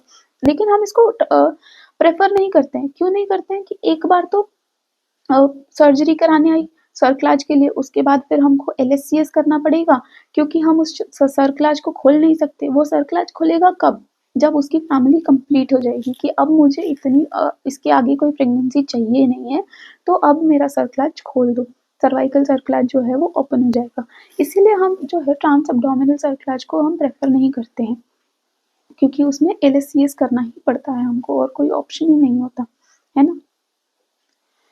प्रोजेस्टेरोन कब देंगे, सर्कलाज के बारे में तो बात कर ली, लेकिन सिर्फ अगर प्रोजेस्टेरोन से हमको मैनेज करना है तो कैसे करेंगे कि सर्वाइकल लेंथ है 2.5 centimetre with abortion history. Abortion history है, we were suspecting cervical incompetency but cervical length जो है वो 2.5 सेंटीमीटर से ज़्यादा हो गई, या फिर कोई हिस्ट्री नहीं है अबॉर्शन की, प्राइमी है, उसमें हमने टीवीएस किया और बाय चांस हमारी लेंथ जो है सर्वाइकल लेंथ जो है वो लेस देन 2.5 सेंटीमीटर आ गई। Primi with cervical length less than 2.5 centimetre में भी हमारे पास हिस्ट्री नहीं है ना कोई भी अबॉर्शन की, तो हम सिर्फ प्रोजेस्टेरोन देके उसको मैनेज करने का ट्राई करेंगे। अगर फिर हिस्ट्री आ जाती है अबॉर्शन की तो हम सर्कलाज की तरफ जाएंगे। अबॉर्शन की हिस्ट्री है और सर्वाइकल लेंथ जो है वो 2.5 से कम है तो हम सर्कलाज की तरफ जाएंगे। लेकिन अगर इन दोनों में से कोई भी क्राइटेरिया मैच नहीं हो रहा है तो हम सिर्फ ओनली प्रोजेस्टेरोन से मैनेज करने का ट्राई करेंगे। This was abortions. Next topic आता है हमारा antiphospholipid antibody syndrome which is known as APLA syndrome. APLA syndrome is also very important for FMG. इसमें क्या एंटीबॉडीज देखने मिल सकती है? इट इज एंटीफॉस्फोलिपिड एंटीबॉडी ना, तो कौन कौन सी एंटीबॉडीज जो है वो अपने आपके क्वेश्चन में मेंशन होंगी जिसकी वजह से आप एपला सस्पेक्ट करोगे? These are lupus anticoagulant antibody, anti cardiolipin antibody IgM या आईजीजी एंटी कार्डियोलिपिन की, या फिर anti beta 2 glycoprotein antibody IgM IgG दोनों हो सकती हैं। This is the most common single cause of recurrent abortion. Most common single cause अगर पूछा जाए रिकरेंट अबॉर्शन का, this is sorry APLA syndrome. APLA की वजह से मोस्ट कॉमनली रिकरेंट अबॉर्शन होते हैं। डायग्नोस्टिक क्राइटेरिया क्या है एपला के लिए? डायग्नोस्टिक क्राइटेरिया का नाम है मॉडिफाइड सपारो या फिर सिडनी क्राइटेरिया। उसमें क्या क्या होता है कि अगर 3 या 3 से ज़्यादा कंसेक्यूटिव फीटल लॉसेस हैं, वो भी कब? एट लेस देन 16 वीक्स, या फिर एक या एक से ज़्यादा फीटल लॉस है 16 हफ्ते के बाद, मोर देन और इक्वल टू 16 वीक्स, या फिर प्री एक्लेम्शिया है विद सीवियर फीचर्स एट या लेस देन 34 वीक्स, या फिर यूट्रोप्लेसेंटल इनसफिशिएंसी हमको देखने मिल रही है with severe features at less than 34 weeks. ये जो हैं ये 4 क्राइटेरिया अगर फुलफिल हो रहे हैं तो it is known as obstetric APLA. ये मॉडिफाइड सपारो या सिडनी क्राइटेरिया था। अब इसको मैनेज कैसे करेंगे एपला सिंड्रोम को? एपला सिंड्रोम को मैनेज करने के लिए हमको चाहिए low molecular weight heparin and aspirin. अगर कोई भी थ्रोम्बोटिक इवेंट या फिर प्रेगनेंसी लॉस है, लेकिन अगर कोई भी थ्रोम्बोटिक इवेंट या फिर प्रेगनेंसी लॉस नहीं है तो हम क्या देंगे? सिर्फ एस्पिरिन भी देके हम मैनेज कर सकते हैं एपला को। एपला में एस्पिरिन देना है। एस्पिरिन के साथ अगर हमको लो मोलिकुलर वेट हेपारिन देना है तो क्या क्राइटेरिया होना चाहिए? या तो प्रेगनेंसी लॉस होना चाहिए या तो फिर कोई थ्रोम्बोटिक इवेंट होना चाहिए। उसमें उस केस में हम लो मोलिकुलर वेट हेपारिन भी दे सकते हैं एस्पिरिन के साथ। अदरवाइज क्या करना है? सिर्फ एस्पिरिन देना है। अगर कोई प्रेगनेंसी लॉस नहीं है तो सिर्फ एस्पिरिन देके एपला मैनेज हो जाएगा। तो this was antiphospholipid antibody syndrome. आज हम पढ़ेंगे medical termination of pregnancy. Medical termination of pregnancy से स्टार्ट करेंगे। तो मेडिकल टर्मिनेशन ऑफ प्रेगनेंसी हम कब तक कर सकते हैं? कितने वीक्स तक कर सकते हैं? न्यू गाइडलाइंस के अकॉर्डिंग मेडिकल टर्मिनेशन जो है प्रेगनेंसी का वो हो सकता है 24 वीक्स तक, 24 हफ्ते तक हम टर्मिनेट कर सकते हैं प्रेगनेंसी। लेकिन उसके लिए हमको क्या क्या प्री रिक्विजिट है? हमको 2 डॉक्टर्स का ओपिनियन चाहिए होता है अगर हमको 24 हफ्ते पे टर्मिनेट करनी होती है तो। लेकिन अगर 20 वीक्स तक करना होता है अबॉर्ट तो हम एक ही डॉक्टर के ओपिनियन पे भी कर सकते हैं, और अगर कॉन्ट्रासेप्शन फेलियर हुआ है तो भी हम सिर्फ 20 वीक्स तक ही कर सकते हैं अबॉर्ट, 24 वीक्स तक नहीं कर सकते हैं। अगर सीवियर कॉन्जेनाइटल अनोमलीज हैं तो कोई अपर लिमिट ही नहीं है। अगर अनोमलीज हैं कॉन्जेनाइटल की, अब पता है कि फीटस फीटस का जो लाइफ होने वाला है वो इतना इजी नहीं होने वाला, बहुत सारे अनोमलीज होंगे फीटल्स में, तो there is no upper limit. लेकिन वो अपर लिमिट नहीं भी है तो भी ऐसा नहीं है कि एक डॉक्टर ने डिसाइड किया और वो टर्मिनेट हो गई प्रेगनेंसी। उसके लिए भी हमको मेडिकल बोर्ड की परमिशन चाहिए होती है। नॉर्मली कब तक कर सकते हैं? 24 हफ्ते तक कर सकते हैं, जब अपना 2 डॉक्टर्स का ओपिनियन हो, है ना। लेकिन अगर कॉन्ट्रासेप्शन फेलियर हुआ है कि कोई बोल रहा है कि हाँ ठीक है कॉन्ट्रासेप्शन फेलियर की वजह से प्रेगनेंसी हुई, अब मुझे ये अबॉर्ट करना है, वो कब तक कर सकते हैं? 20 वीक्स तक कर सकते हैं। ऐसा नहीं है कि 24 वीक्स तक हम अबॉर्शन कर सकते हैं, तो 24 वीक्स तक भी हम कॉन्ट्रासेप्शन फेलियर वाले केस को भी अबॉर्ट करेंगे, वो 20 वीक्स तक ही करेंगे। अगर कोई अनोमलीज है तो कोई अपर लिमिट नहीं है, वो हम कभी भी टर्मिनेट कर सकते हैं प्रेगनेंसी को। बेस्ट मेथड क्या रहेगा टर्मिनेशन के लिए? अगर 9 हफ्ते से पहले की प्रेगनेंसी है तो मेडिकल अबॉर्शन कर दो। 9 से 12 हफ्ते के बीच का अगर प्रेगनेंसी है तो बेस्ट मेथड रहेगा सक्शन इवैक्यूएशन के लिए। अगर 12 हफ्ते से ज़्यादा की प्रेगनेंसी है तो अबॉर्शन करवाएंगे यूजिंग मीज़ोप्रोस्ट। मीज़ोप्रोस्ट का यूज़ करके हम अबॉर्ट कराएंगे। 9 हफ्ते से पहले मेडिकल, 9 से 12 सक्शन इवैक्यूएशन, 12 से ज़्यादा मीज़ोप्रोस्ट देंगे। अगर फर्स्ट ट्राइमेस्टर है और मेडिकल अबॉर्शन करना है, कब तक कर सकते हैं? Till 9 weeks. क्या करेंगे? डे 1 पे हम देंगे मिफेप्रिस्टोन 200 mg पर ओरल। डे 3 पे क्या देंगे हम? मीज़ोप्रोस्ट। 2 चीज़ें दे रहे हैं ना, मिफेप्रिस्टोन प्लस मीज़ोप्रोस्ट। मीज़ोप्रोस्ट कितना देंगे? 800 माइक्रोग्राम देंगे। कैसे कैसे दे सकते हैं? पर ओरली भी दे सकते हैं, सबलिंगुअली दे सकते हैं, या पर वजाइनली भी दे सकते हैं। और विदिन 24 आवर्स अबॉर्ट कर जाएगी फीमेल। अबॉर्शन का क्या साइन रहेगा? ब्लीडिंग होगी, वजाइनल ब्लीडिंग होगी, तो मतलब अबॉर्ट कर दिया है। सक्शन इवैक्यूएशन अगर करना है तो हम किससे कर सकते हैं? क्या क्या टूल्स हैं जो यूज होते हैं?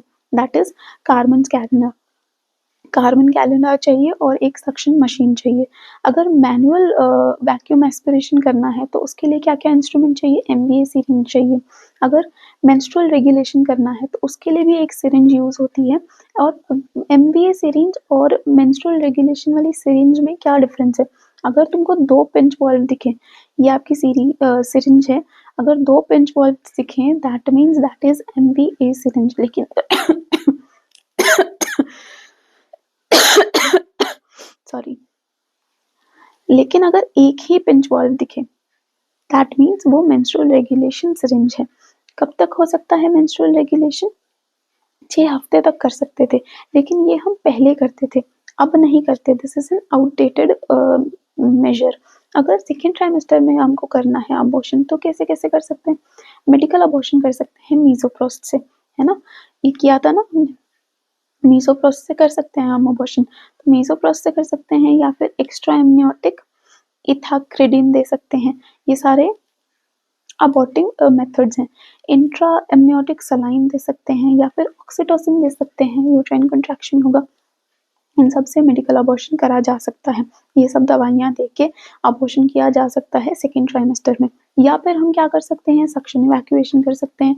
ये भी नहीं करना तो हमको क्या कर सकते हैं? हम डायलिटेशन एंड इवैक्यूएशन कर सकते हैं। उसके लिए क्या चाहिए होता है? ओवम फोर्सेप्स चाहिए होता है। उसको पूरा स्क्रैप आउट करके निकाल देंगे प्रोडक्ट ऑफ कंसेप्शन को। उसके अलावा हम क्या कर सकते हैं? हिस्ट्रोटॉमी कर सकते हैं। हिस्ट्रेक्टॉमी नहीं, पूरा यूट्रस नहीं निकालना है, हिस्ट्रोटॉमी कर सकते हैं हम। ये हो गया हमारा मेडिकल टर्मिनेशन ऑफ प्रेगनेंसी। सबसे ज़्यादा कॉमन क्वेश्चन कब आता है? सबसे ज़्यादा कॉमन क्वेश्चन पूछा जाता है कि कब तक हम अबॉर्ट कर सकते हैं? 24 वीक्स तक कर सकते हैं, लेकिन क्वेश्चन में अगर ये दे दिया कि ये जो प्रेगनेंसी है it is because of contraception failure, तो हमको 20 वीक्स मार्क करना है, ये ध्यान रखिएगा। और 2 डॉक्टर्स का ओपिनियन चाहिए होता है, ये भी एक पीवाईक्यू है। नेक्स्ट टॉपिक पे चलते हैं, that is ectopic pregnancy. Ectopic pregnancy के लिए मोस्ट कॉमन साइट क्या होगी? मोस्ट कॉमन साइट होती है फेलोपियन ट्यूब। फेलोपियन ट्यूब का भी कौन सा वाला part? Ampulla is the most common part जहाँ पे एक्टोपिक प्रेगनेंसी होती है। यहीं पर फर्टिलाइजेशन होगा और यहीं पे अगर एम्ब्रियो जो है इम्प्लांट हो गया तो that is most common site for ectopic pregnancy. Least common कौन सी साइट होती है? वो होती है सी सेक्शन स्कार, या फिर सर्विक्स में आके अगर इम्प्लांटेशन हो रहा है तो that is the least common site for ectopic pregnancy. हेट्रोटॉपिक pregnancy क्या होती है? कि ट्विन प्रेगनेंसी है, जिसमें से एक तो है वो इंट्रायूट्राइन प्रेगनेंसी है, सही जगह पे जाके आपका फर्टिलाइजेशन हुआ, सही जगह पे आपका इम्प्लांटेशन हुआ। लेकिन जो दूसरा फीटस बना, जो दूसरा इम्प्लांटेशन हो, वो एक टॉपिक हो गया, दैट इज हेटेरोट्रोपिक प्रेगनेंसी। उसके लिए हमको क्या करना पड़ेगा? सर्जिकल मैनेजमेंट करना पड़ेगा। एक्टोपिक प्रेगनेंसी के सिम्टम्स क्या होंगे? प्रेगनेंसी है तो एमेनोरिया तो सिम्टम होना पड़ेगा। एमेनोरिया सिम्टम होगा, कितने वीक का एमेनोरिया होगा? 6 to 10 वीक्स का एमेनोरिया होगा। उसके अलावा पेन होगा अब्डोमेन में, लोअर अब्डोमिनल पेन होगा, ब्लीडिंग हो सकती है, ब्लीडिंग पीवी हो सकती है इन एक्टोपिक प्रेगनेंसी। लेकिन अगर इन 3 साइन्स के अलावा कोई और कंप्लेन लेके अगर फीमेल आ रही है, जैसे कि ऑर्थोस्टैटिक हाइपोटेंशन अगर फीमेल को है, या शोल्डर टिप पेन है, या फिर अर्ज टू डिफेकेट है, तो ये सब साइन जो हैं वो क्या सस्पेक्ट कराएंगे? सस्पेक्ट रप्चर्ड एक्टोपिक प्रेगनेंसी की। वो जो एक्टोपिक प्रेगनेंसी थी अब वो रप्चर हो गई है। अगर ऑर्थोस्टैटिक हाइपोटेंशन है, या शोल्डर टिप पेन है, या तो फिर अर्ज टू डिफेकेट है ना? साइंस ऑफ रप्चर्ड एक्टोपिक के क्या होते हैं? रप्चर्ड एक्टोपिक के साइंस क्या आएंगे? शॉक में चला जाएगा पेशेंट। शॉक मतलब उसका पल्स रेट बढ़ जाएगा, बीपी कम हो जाएगा, शॉक में चली जाएगी वो पेशेंट। अब्डोमिनल डिस्टेंशन होगी, रीबाउंड टेंडरनेस होगी, गार्डिंग होगी, रिजिडिटी होगी। अगर गार्डिंग और रिजिडिटी प्रेजेंट है, वो किस चीज को इंडिकेट करते हैं? दैट इंडिकेट्स हीमोपेरिटोनियम की रप्चर हो गया है, और पेरिटोनियम के अंदर जो है वो खून जमा होना चालू हो गया है। उसकी वजह से गार्डिंग और रिजिडिटी देखने मिलती है। मोस्ट कॉमन रिस्क फैक्टर क्या है एक्टोपिक प्रेगनेंसी के लिए?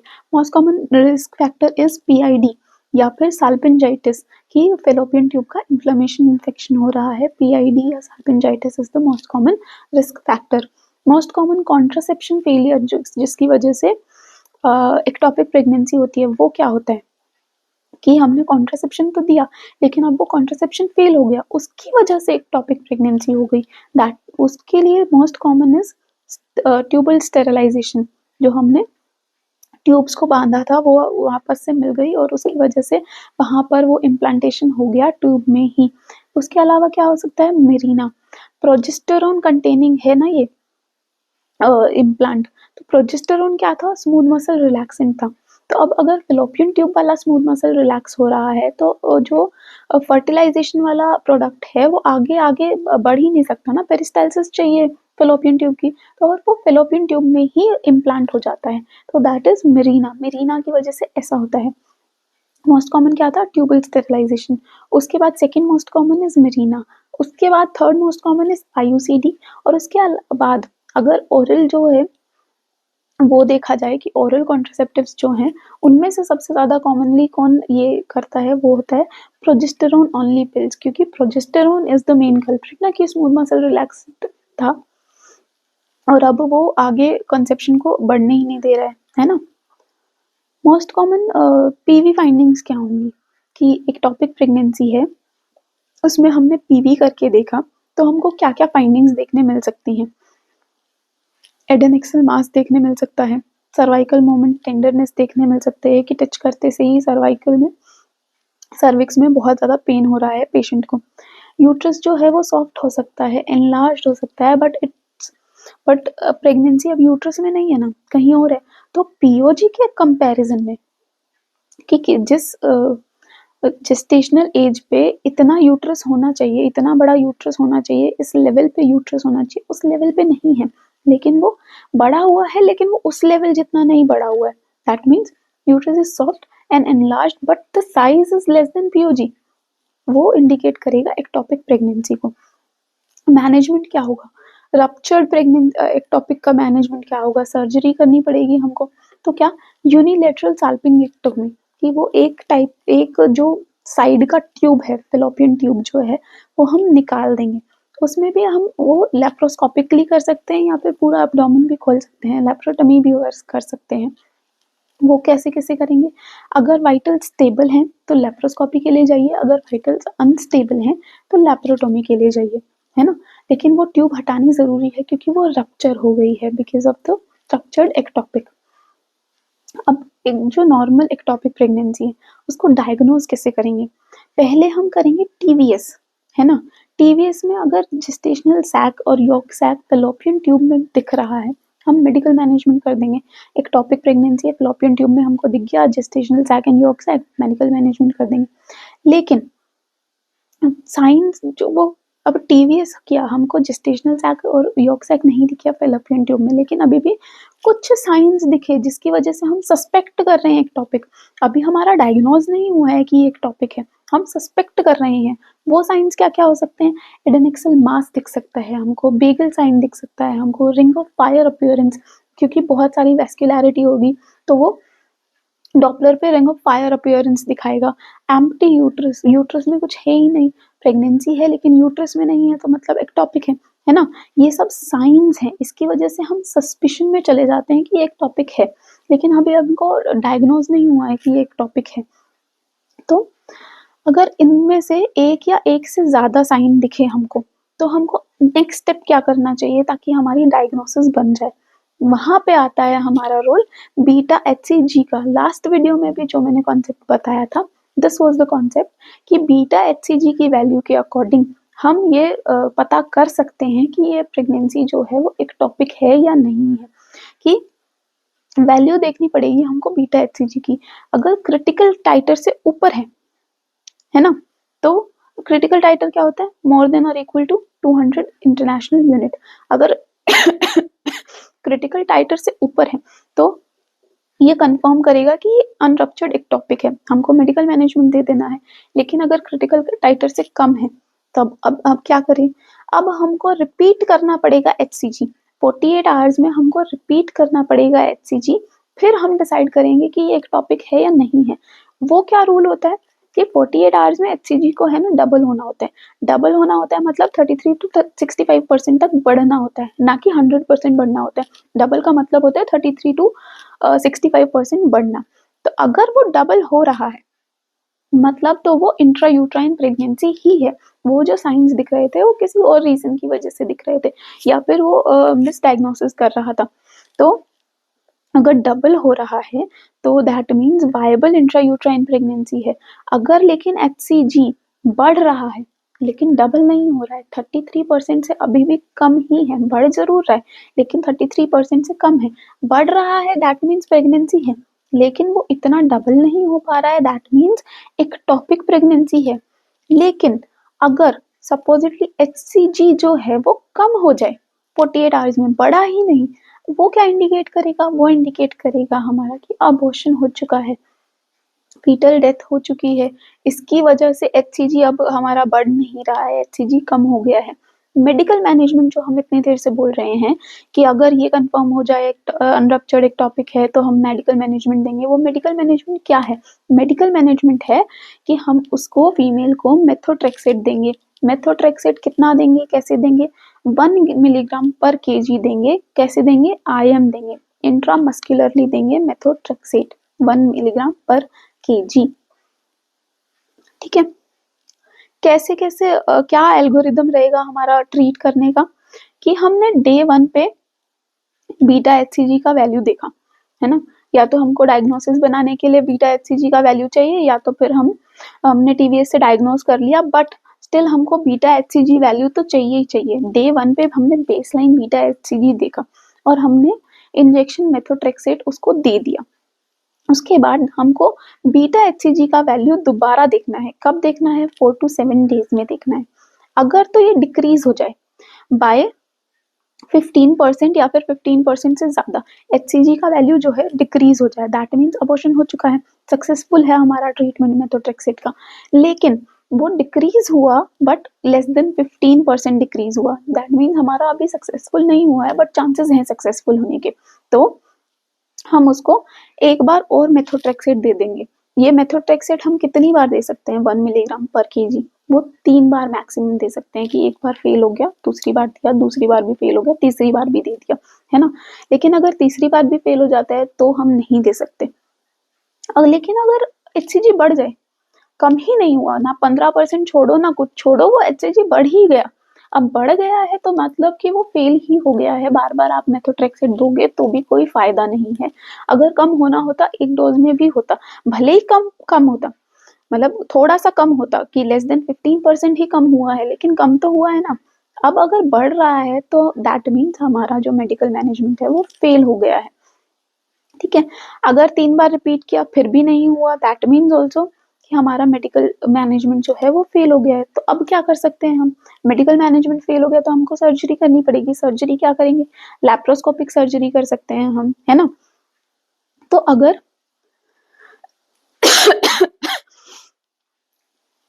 फैमिली कंप्लीट नहीं है, अगर फैमिली कंप्लीट नहीं है तो हम क्या कर सकते हैं? हम लीनियर साल्पिंगोस्टोमी कर सकते हैं कि वो वाला सिर्फ पोर्शन हटाया है, हमने पूरी ट्यूब नहीं हटाई है। लेकिन अगर फैमिली कंप्लीट है तो कि हम क्यों रिस्क लें, हम पूरी ट्यूब ही हटा देंगे। तो यूनिलैटरल साल्पिंगेक्टोमी करेंगे, एक साइड की पूरी ट्यूब हटा देंगे अगर फैमिली कंप्लीट है तो। अगर फैमिली कंप्लीट नहीं है तो साल्पिंगोस्टोमी करेंगे। स्टोमी और एक्टोमी डिफरेंस है, साल्पिंगोस्टोमी करेंगे, साल्पिंगोएक्टोमी करेंगे, है ना। ये हमारा था एक्टोपिक प्रेगनेंसी। एक्टोपिक प्रेगनेंसी को कैसे मैनेज कर सकते हैं, सर्जिकली मैनेज कर सकते हैं, मेडिकली मैनेज कर सकते हैं। मेडिकली कैसे करेंगे, मेथोट्रेक्सेट से करेंगे। सर्जिकली कब करेंगे, या तो रप्चर्ड हो या तो फिर मेडिकल मैनेजमेंट अपना फेल हो गया हो, है ना। यही दो कंडीशन हो सकती हैं। ये सिर्फ इतना ही है एक टॉपिक में। एक टॉपिक हमको डायग्नोज कैसे करना है, टीवीएस पे डायग्नोज कर सकते हैं या फिर बीटा एचसीजी की वैल्यू पे डायग्नोज कर सकते हैं। उसके बाद डायग्नोसिस के बाद हम मैनेज कैसे करेंगे, रप्चर्ड एक टॉपिक कैसे डायग्नोज करेंगे, है ना। शॉक वगैरह वाले साइन देखेंगे, रीबाउंड टेंडरनेस देखेंगे, ये सब चीजें। अब नेक्स्ट टॉपिक पे चलते हैं। नेक्स्ट हमारा टॉपिक है मोलर प्रेगनेंसी। मोलर प्रेगनेंसी क्या होता है, it is a benign disease of trophoblast. जो वो ट्रोफोब्लास्ट बना था हमारा बहुत स्टार्टिंग में, the benign disease of that trophoblast with malignant potential. अभी तक बिनाइन है लेकिन आगे जाके वो मेलिग्नेंट हो सकता है, उसमें पोटेंशियल है पूरा। अभी बेचारा अभी थोड़ा नहीं है, बिनाइन है, बट पोटेंशियल पूरा है उसमें मेलिग्नेंट होने का। तो दैट इज वेरी डेंजरस कि अगर पोटेंशियल भी है तो भी हमको उसको ट्रीट करना पड़ेगा। तो दैट इज मोलर प्रेगनेंसी। ये किस किस टाइप की हो सकती है, या तो कंप्लीट मोल हो सकता है या तो फिर पार्शियल मोल हो सकता है। कंप्लीट मोल को और क्या कहते हैं, वेसिकुलर मोल कहते हैं। कंप्लीट वेसिकुलर मोल हो सकता है या तो फिर पार्शियल मोल हो सकता है। तो कैसे कैसे होता है ये, अगर एक एम्प्टी ओवम फर्टिलाइज हो जाए स्पर्म से, एक स्पर्म से, ठीक है, तो क्या होगा, कंप्लीट मोल होगा। तो उसका जो क्रोमोसोम नंबर है वो क्या होगा, 46XX होगा, ठीक है। किस इसमें क्या एब्सेंट है, मैटरनल क्रोमोसोम्स एब्सेंट है, सिर्फ एम्प्टी ओवम था ना, तो मैटरनल क्रोमोसोम्स जो है वो नहीं है। उसके अलावा जो फंडल हाइट है, जो यूट्रस का हाइट है वो पीओजी से ज्यादा होगा, बड़ा यूट्रस होगा। बीटा एचसीजी वैल्यूज जो है वो बहुत ज्यादा बड़ी होंगी। ट्रोफोब्लास्ट ट्रोफोब्लास्टिक डिजीज है, बहुत ज्यादा बीटा एचसीजी वैल्यू बड़ी होगी। अल्ट्रासाउंड पे क्या दिखेगा, स्नोस्ट्रॉम अपीयरेंस दिखेगा। This is a PYQ। Snowstorm appearance कहाँ दिखता है, कंप्लीट मोल पे दिखता है, इसीलिए ultrasound is the investigation of choice. HPE अगर करें हम, हिस्टोपैथोलॉजिकल इन्वेस्टिगेशन अगर हम करें तो क्या हमको दिखेगा, क्या हमको कोई फीटल टिश्यू दिखेगा, मैटरनल साइड तो है ही नहीं ना, सिर्फ स्पर्म है, खाली ओवा था, तो कोई भी फीटल टिश्यू नहीं दिखेगा हमको कंप्लीट मोल में। तो HPE becomes the gold standard कि हमको फीटल टिश्यू नहीं दिख रहा है, ये हमारा गोल्ड स्टैंडर्ड है फॉर कंप्लीट मोल। पार्शियल मोल की अगर बात करें तो पार्शियल मोल में जो है ओवा इज नॉर्मल, कंप्लीट में एम्प्टी था, पार्शियल में ova is normal but it is fertilised by two sperms. दो स्पर्म आके उसको फर्टिलाइज कर देते हैं, तो उसका क्रोमोसोम नंबर क्या हो जाएगा, वो ट्रिप्लॉइडी हो जाएगी, 69XXY हो जाएगा, है ना। उसमें मैटरनल कंपोनेंट प्रेजेंट होगा कि नहीं होगा, नॉर्मल ओवम है ना, तो मैटरनल कंपोनेंट भी प्रेजेंट होगा। उसके अलावा पीओजी क्या होगा, हाइट जो फंडल हाइट है वो पीओजी के कॉरेस्पॉन्ड कैसा होगा, वो या तो इक्वल होगा या तो उससे कम होगा। बीटा एचसीजी वैल्यू इंक्रीज करेगी बट उतनी इंक्रीज नहीं करेगी जितने कंप्लीट मोल के केस में कर रही थी। और अल्ट्रासाउंड पे कैसा दिखेगा, अल्ट्रासाउंड पे सेम वैसा दिखेगा जैसा मिस्ड अबॉर्शन दिखता है अल्ट्रासाउंड पे। और उसके बाद अगर हम HPE करेंगे, हिस्टोपैथोलॉजिकल एग्जामिनेशन करेंगे, तो इसमें फीटल टिश्यू दिखेगा या नहीं दिखेगा, दिखेगा इसमें फीटल टिश्यू, क्योंकि मैटरनल कंपोनेंट है इसमें, इसमें मैटरनल कंपोनेंट प्रेजेंट है ना। उसके अलावा ट्रोफोब्लास्टिक प्रोलिफरेशन और विलाई जो है वो दोनों में प्रेजेंट होंगी।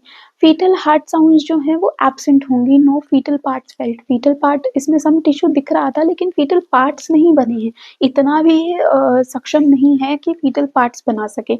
और उसके अलावा क्या कौन सा जेनेटिक मटेरियल है जो एक्स्ट्रा है, मैटरनल जेनेटिक मटेरियल एक्स्ट्रा है या पैटर्नल। कंप्लीट मोल के केस में भी जो एक स्पर्म था वही डुप्लीकेट कर रहा था, उसी की वजह से 46 बन रहा था। और पार्शियल मोल के केस में भी दो स्पर्म आ रहा था, तो पैटर्नल जो कंपोनेंट था, पैटर्नल जो मटेरियल था, जेनेटिक मटेरियल वो ज्यादा था। तो पैटर्नल एक्स्ट्रा जेनेटिक मटेरियल जो है वो दोनों केसेस में पैटर्नल ही ज्यादा होगा। मैनेजमेंट कैसे करेंगे मोल का, कंप्लीट मोल हो, पार्शियल मोल हो, हमको मैनेज तो करना पड़ेगा क्योंकि वो मैलिग्नेंट हो सकता है। तो मैनेजमेंट कैसे करेंगे? सक्शन इवैक्यूएशन करेंगे, उसके बाद हम शार्प क्यूरेटेज करेंगे। शार्प करना है क्योंकि हम किसी कोई भी चांस नहीं ले सकते कि कोई रिमेन्स बच जाए उस कंसेप्शन का, है ना? उसके बाद हमको सैंपल भेजना पड़ेगा और हिस्टोपैथोलॉजिकल एग्जामिनेशन करना पड़ेगा। That was the gold standard for mole. अगर सपोज ये सब कर किया लेकिन फिर भी कोई ना कोई चांस तो रह जाता है ना कि हाँ कोई छोटा मोटा पार्ट रह गया उसकी वजह से मैलिग्नेंसी हो गई, तो हमको ये अगर चांस नहीं लेना है तो वो क्या क्राइटेरिया रहेगा? हम यूट्रस ही हटा देंगे, पूरा का पूरा यूट्रस हटा दिया तो कोई भी पार्ट ही नहीं बचेगा ना उस कंसेप्शन का। लेकिन वो हर केस में नहीं कर सकते हैं।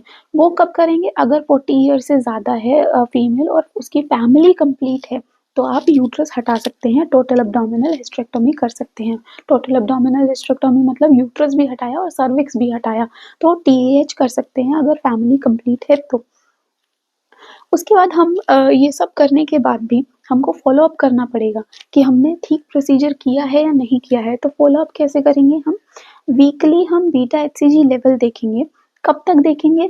जब तक हमारी 3 कंसेक्यूटिव फाइंडिंग्स जो हैं वो नॉर्मल नहीं आ जाती। जब हमारी 3 कंसेक्यूटिव फाइंडिंग्स जो हैं वो नॉर्मल आ जाए तो उसके बाद कब तक करेंगे? अब हम मंथली करेंगे।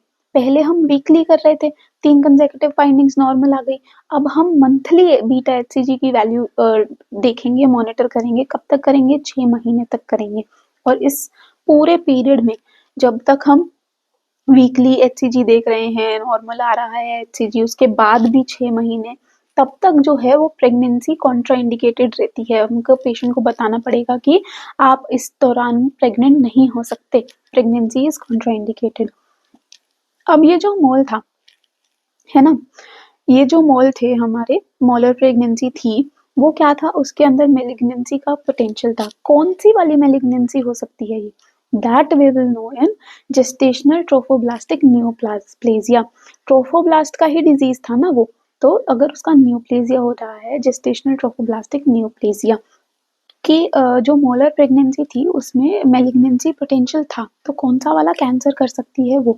तो इन्वेजिव मोल बना सकते हैं। मोलर प्रेगनेंसी के बाद इन्वेजिव मोल बन सकता है which is most common after molar evacuation. कोई भी पार्ट रह गया था इवैक्यूएशन के टाइम पे, उसमें न्यूप्लेजिया हो गया, इन्वेजिव मोल हो गया वो। दूसरे टाइप का न्यूप्लेजिया कौन सा हो सकता है? कोरियोकार्सिनोमा हो सकता है। कब कब हो सकता है? Most commonly it happens after full term pregnancy. लेकिन मोस्ट कॉमन कॉज क्या होता है? मोस्ट कॉमन कॉज होता है मोलर प्रेगनेंसी, है ना। उसके अलावा तीसरा क्या टाइप हो सकता है? एपिथेलियोइड ट्रोफोब्लास्टिक ट्यूमर हो सकता है। चौथा कौन सा हो सकता है? Placental site trophoblastic tumour. ये कब होता है?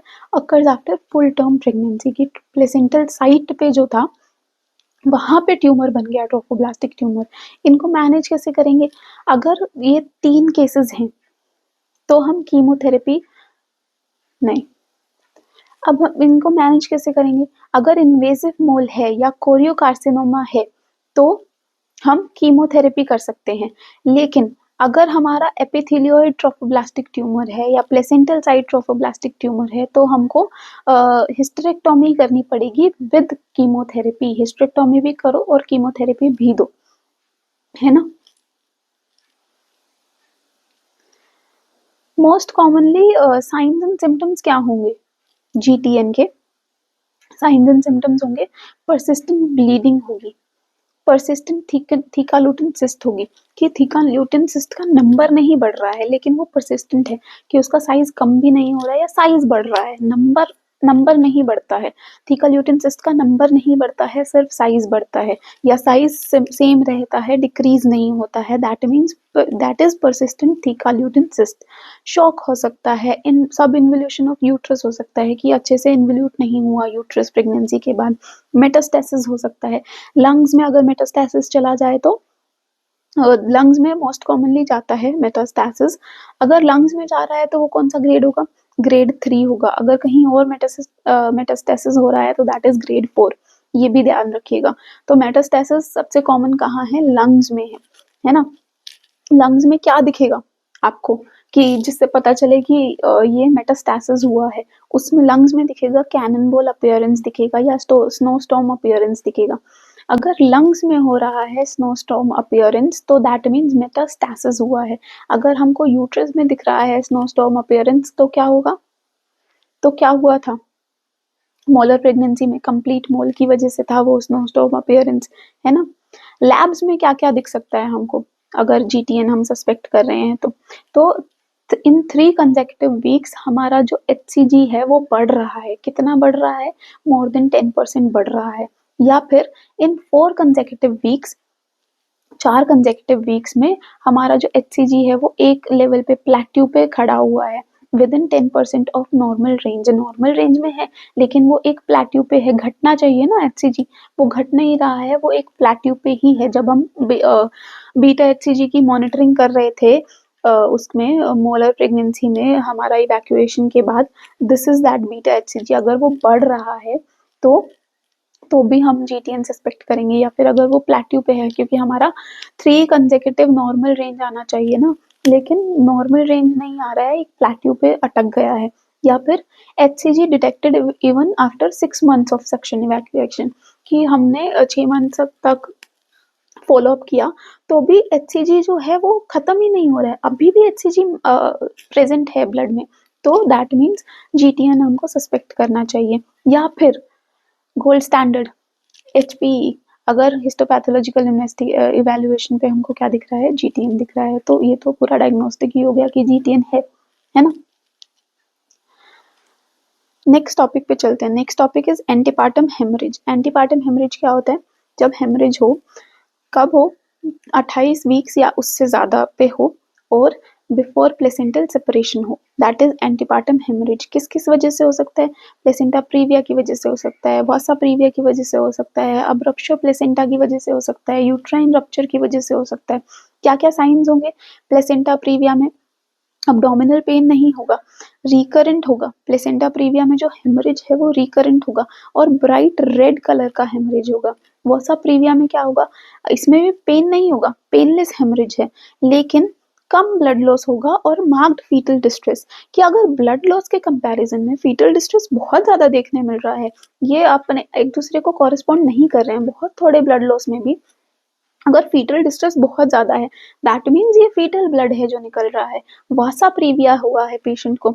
अब्रप्शो प्लेसेंटा में क्या साइन होंगे? अब प्लेसेंटा का अब्रप्टली सेपरेट होना, अब्रप्शो प्लेसेंटा हो रहा है, तो पेन तो प्रेजेंट होगा ही, पेन होगा। किसकी वजह से हो सकता है अब्रप्शो प्लेसेंटा? पीआईएच की वजह से हो सकता है, ट्रॉमा की वजह से हो सकता है, या प्रीमेच्योर रप्चर ऑफ मेम्ब्रेन्स की वजह से हो सकता है। और इसमें ब्लीडिंग कैसी होगी? इसमें डार्क रेड ब्लीडिंग होगी। इसमें ब्राइट हो रही थी प्लेसेंटा प्रीविया में, अब्रप्शो में क्या होगी? डार्क रेड ब्लीडिंग होगी और फंडल हाइट जो है वो ज्यादा होगी पीओजी से। फंडल हाइट जो है वो बहुत ज़्यादा होगी पीओजी से, और फीटल पार्ट्स जो हैं वो इजीली फील नहीं कर सकते। ये पॉइंट जो है वो हमको हेल्प करेगा to differentiate between abruptio placenta and uterine rupture. Fetal part हमको अब्रप्शो में नहीं दिखने मिलते हैं। यूट्राइन रप्चर की अगर बात करें तो पेन तो होगा ही, है ना? इसमें लेकिन ब्राइट रेड कलर की ब्लीडिंग होगी, और अगर यूट्रस का कॉन्टोर देखा जाए तो वो हमको पता नहीं चलेगा, यूट्रस के contour can not be made, और फीटल डिस्ट्रेस तो होगा ही होगा। और इस केस में फीटल पार्ट्स जो हैं वो आप अब्डोमेन में फील कर सकते हो, क्योंकि यूट्रस जो है वो रप्चर हो गया है ना? और फीटल हार्ट साउंड जो है वो प्रेजेंट नहीं होंगे। फीटल डिस्ट्रेस होगा, फीटल हार्ट साउंड्स प्रेजेंट नहीं होंगे। एंटीपार्टम हीमरेज को मैनेज कैसे करने का?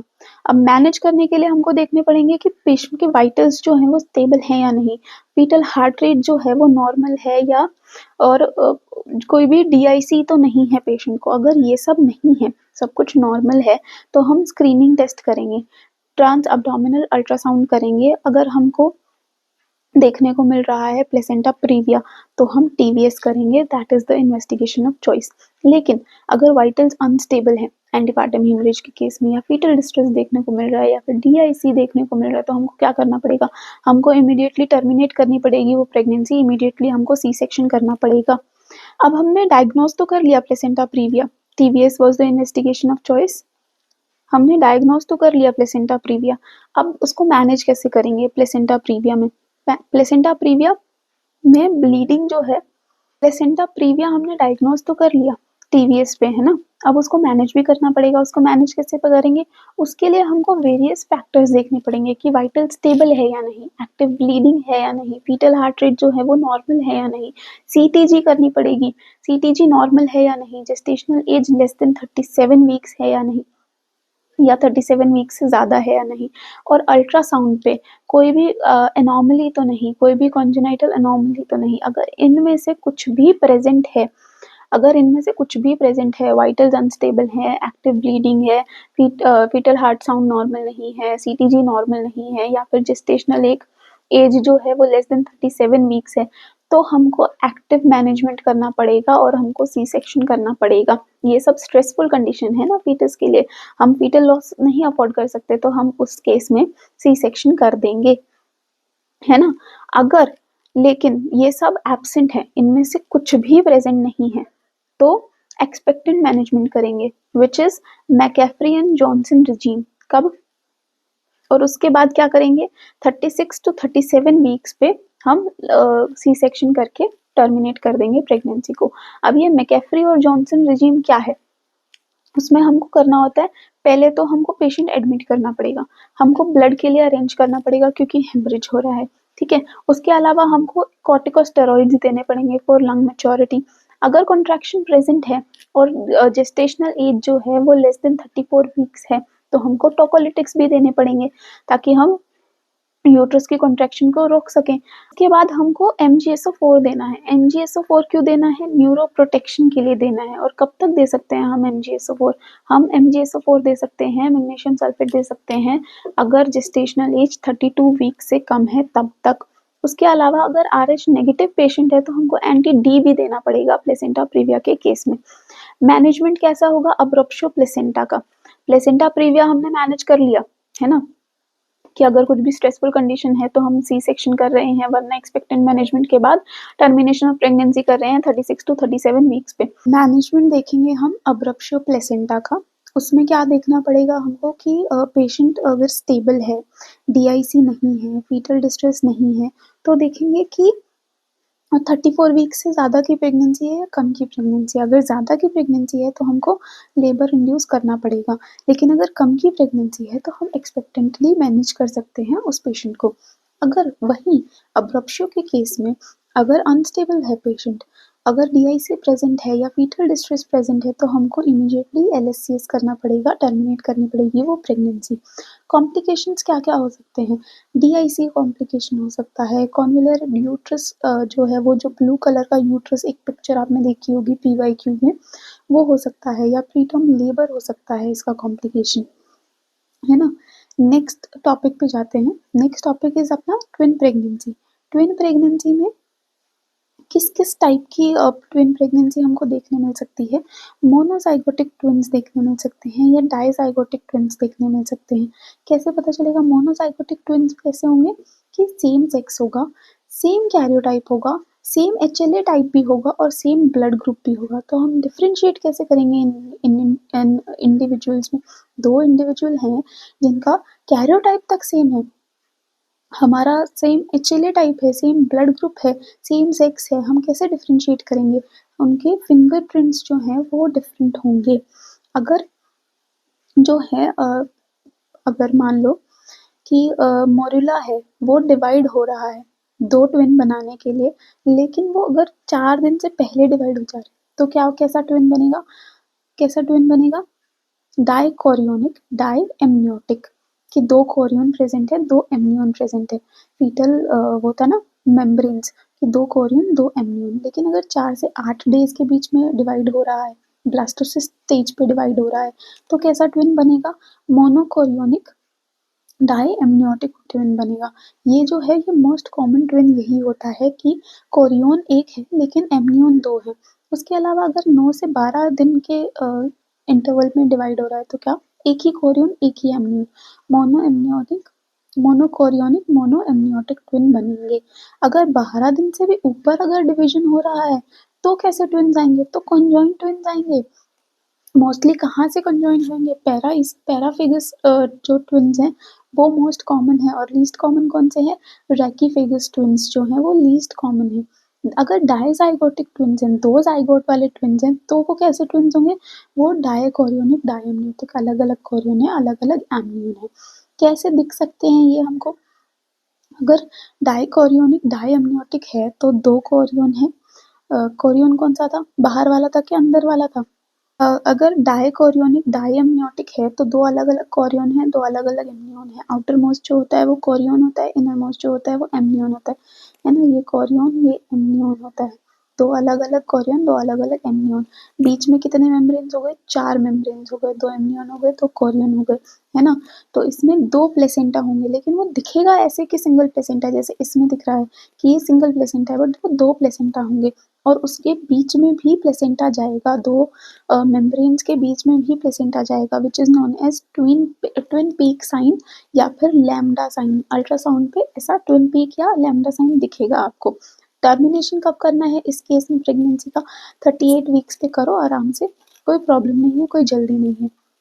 लेकिन अगर मोनोकोरियोनिक डायम्नियोटिक है कि एक ही कोरियन है लेकिन 2 एम्नियन है, तो क्या होगा? हमको टी साइन दिखेगा अल्ट्रासाउंड पे और टर्मिनेट करना पड़ेगा हमको इसको बिटवीन 34 टू 37 वीक्स। लेकिन अगर वही सेम केस हो जाता है कि मोनोकोरियोनिक है और मोनो एम्नियोटिक है, एक ही कोरियन है, एक ही एम्नियन है, तो क्या होगा? एक ही प्लेसेंटा होगा और इसको टर्मिनेट करना पड़ेगा हमको 32 टू 34 वीक्स पे। बहुत ज़्यादा जल्दी हमको टर्मिनेट करना पड़ेगा ये प्रेगनेंसी, और इतनी जल्दी कर रहे हैं तो हमको लंग्स मैच्योरिटी का भी देखना पड़ेगा, ख्याल रखना पड़ेगा। तो सी सेक्शन करेंगे हम, एक तो नॉर्मल वेजाइनल डिलीवरी नहीं कर सकते, सी सेक्शन करेंगे और कॉर्टिकोस्टेरॉइड इंजेक्शन देने के बाद करेंगे, ताकि उसके जो लंग्स हैं, फीटस के जो लंग्स हैं वो मैच्योर हो सके। कॉम्प्लिकेशंस क्या क्या हो सकती हैं? अगर मोनोकोरियोनिक ट्विन्स हैं, उसमें क्या क्या कॉम्प्लिकेशंस हो सकती हैं? उसमें हो सकता है twin to twin transfusion syndrome, की एक ट्विन से दूसरे ट्विन में जा रहा है सामान, एक ट्विन में अनीमिया हो गया, दूसरे में पॉलीसाइथीमिया हो गया, एक में ओलिगो हो गया, एक में पोली हो गया, है ना? एक पतला हो गया, एक बहुत मोटा हो गया बच्चा, twin to twin transfusion syndrome. या फिर ट्विन अनीमिया पॉलीसाइथीमिया सीक्वेंस, वही एक में अनीमिया हो गया, एक में पॉलीसाइथीमिया हो गया। या फिर ट्विन रिवर्स्ड आर्टीरियल परफ्यूजन, या फिर सिलेक्टिव आईयूजीआर, कि एक ट्विन में ग्रोथ रिस्ट्रिक्शन हो गया, एक ट्विन मस्त अच्छा खासा मोटा हो गया।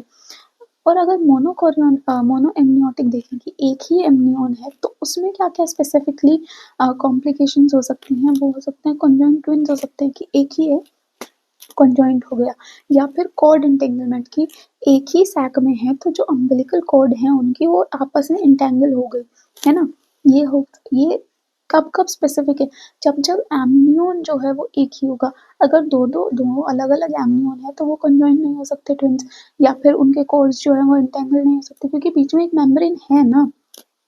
तो ये सिर्फ तभी होंगे ये दोनों कॉम्प्लिकेशंस, कॉन्जॉइंट ट्विन्स और कॉर्ड एंटेंगलमेंट, तब जब मोनो एम्नियोटिक होगा ट्विन, कि एक ही सैक में, एक ही एम्नियन में दोनों ट्विन बचे हुए हैं, कोई भी डिमार्केशन नहीं है दोनों के बीच में, कोई भी मेम्ब्रेन नहीं है दोनों ट्विन्स के बीच में, आपस में उनका कॉन्टैक्ट है। ठीक है, डिलीवरी कैसे करनी है?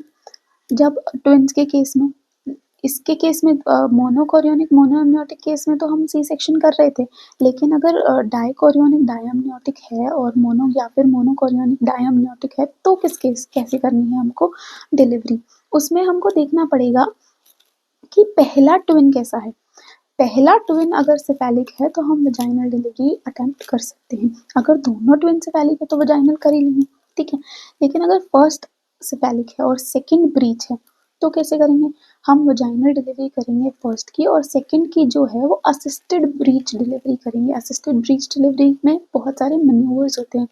हम उस डिलीवरी को, वो डिलीवरी नेचुरली नहीं हो रही है जैसे कि हेड प्रेजेंटेशन में होती है और वर्टेक्स प्रेजेंटेशन में होती है, वैसे नहीं होगी वो। सिफेलिक प्रेजेंटेशन में डिलीवरी वैसे नहीं होगी, ब्रीच में हमको एक्सटर्नली कुछ ना कुछ मैन्यूवर्स करने पड़ते हैं, इसीलिए उसको बोलते हैं असिस्टेड ब्रीच डिलीवरी।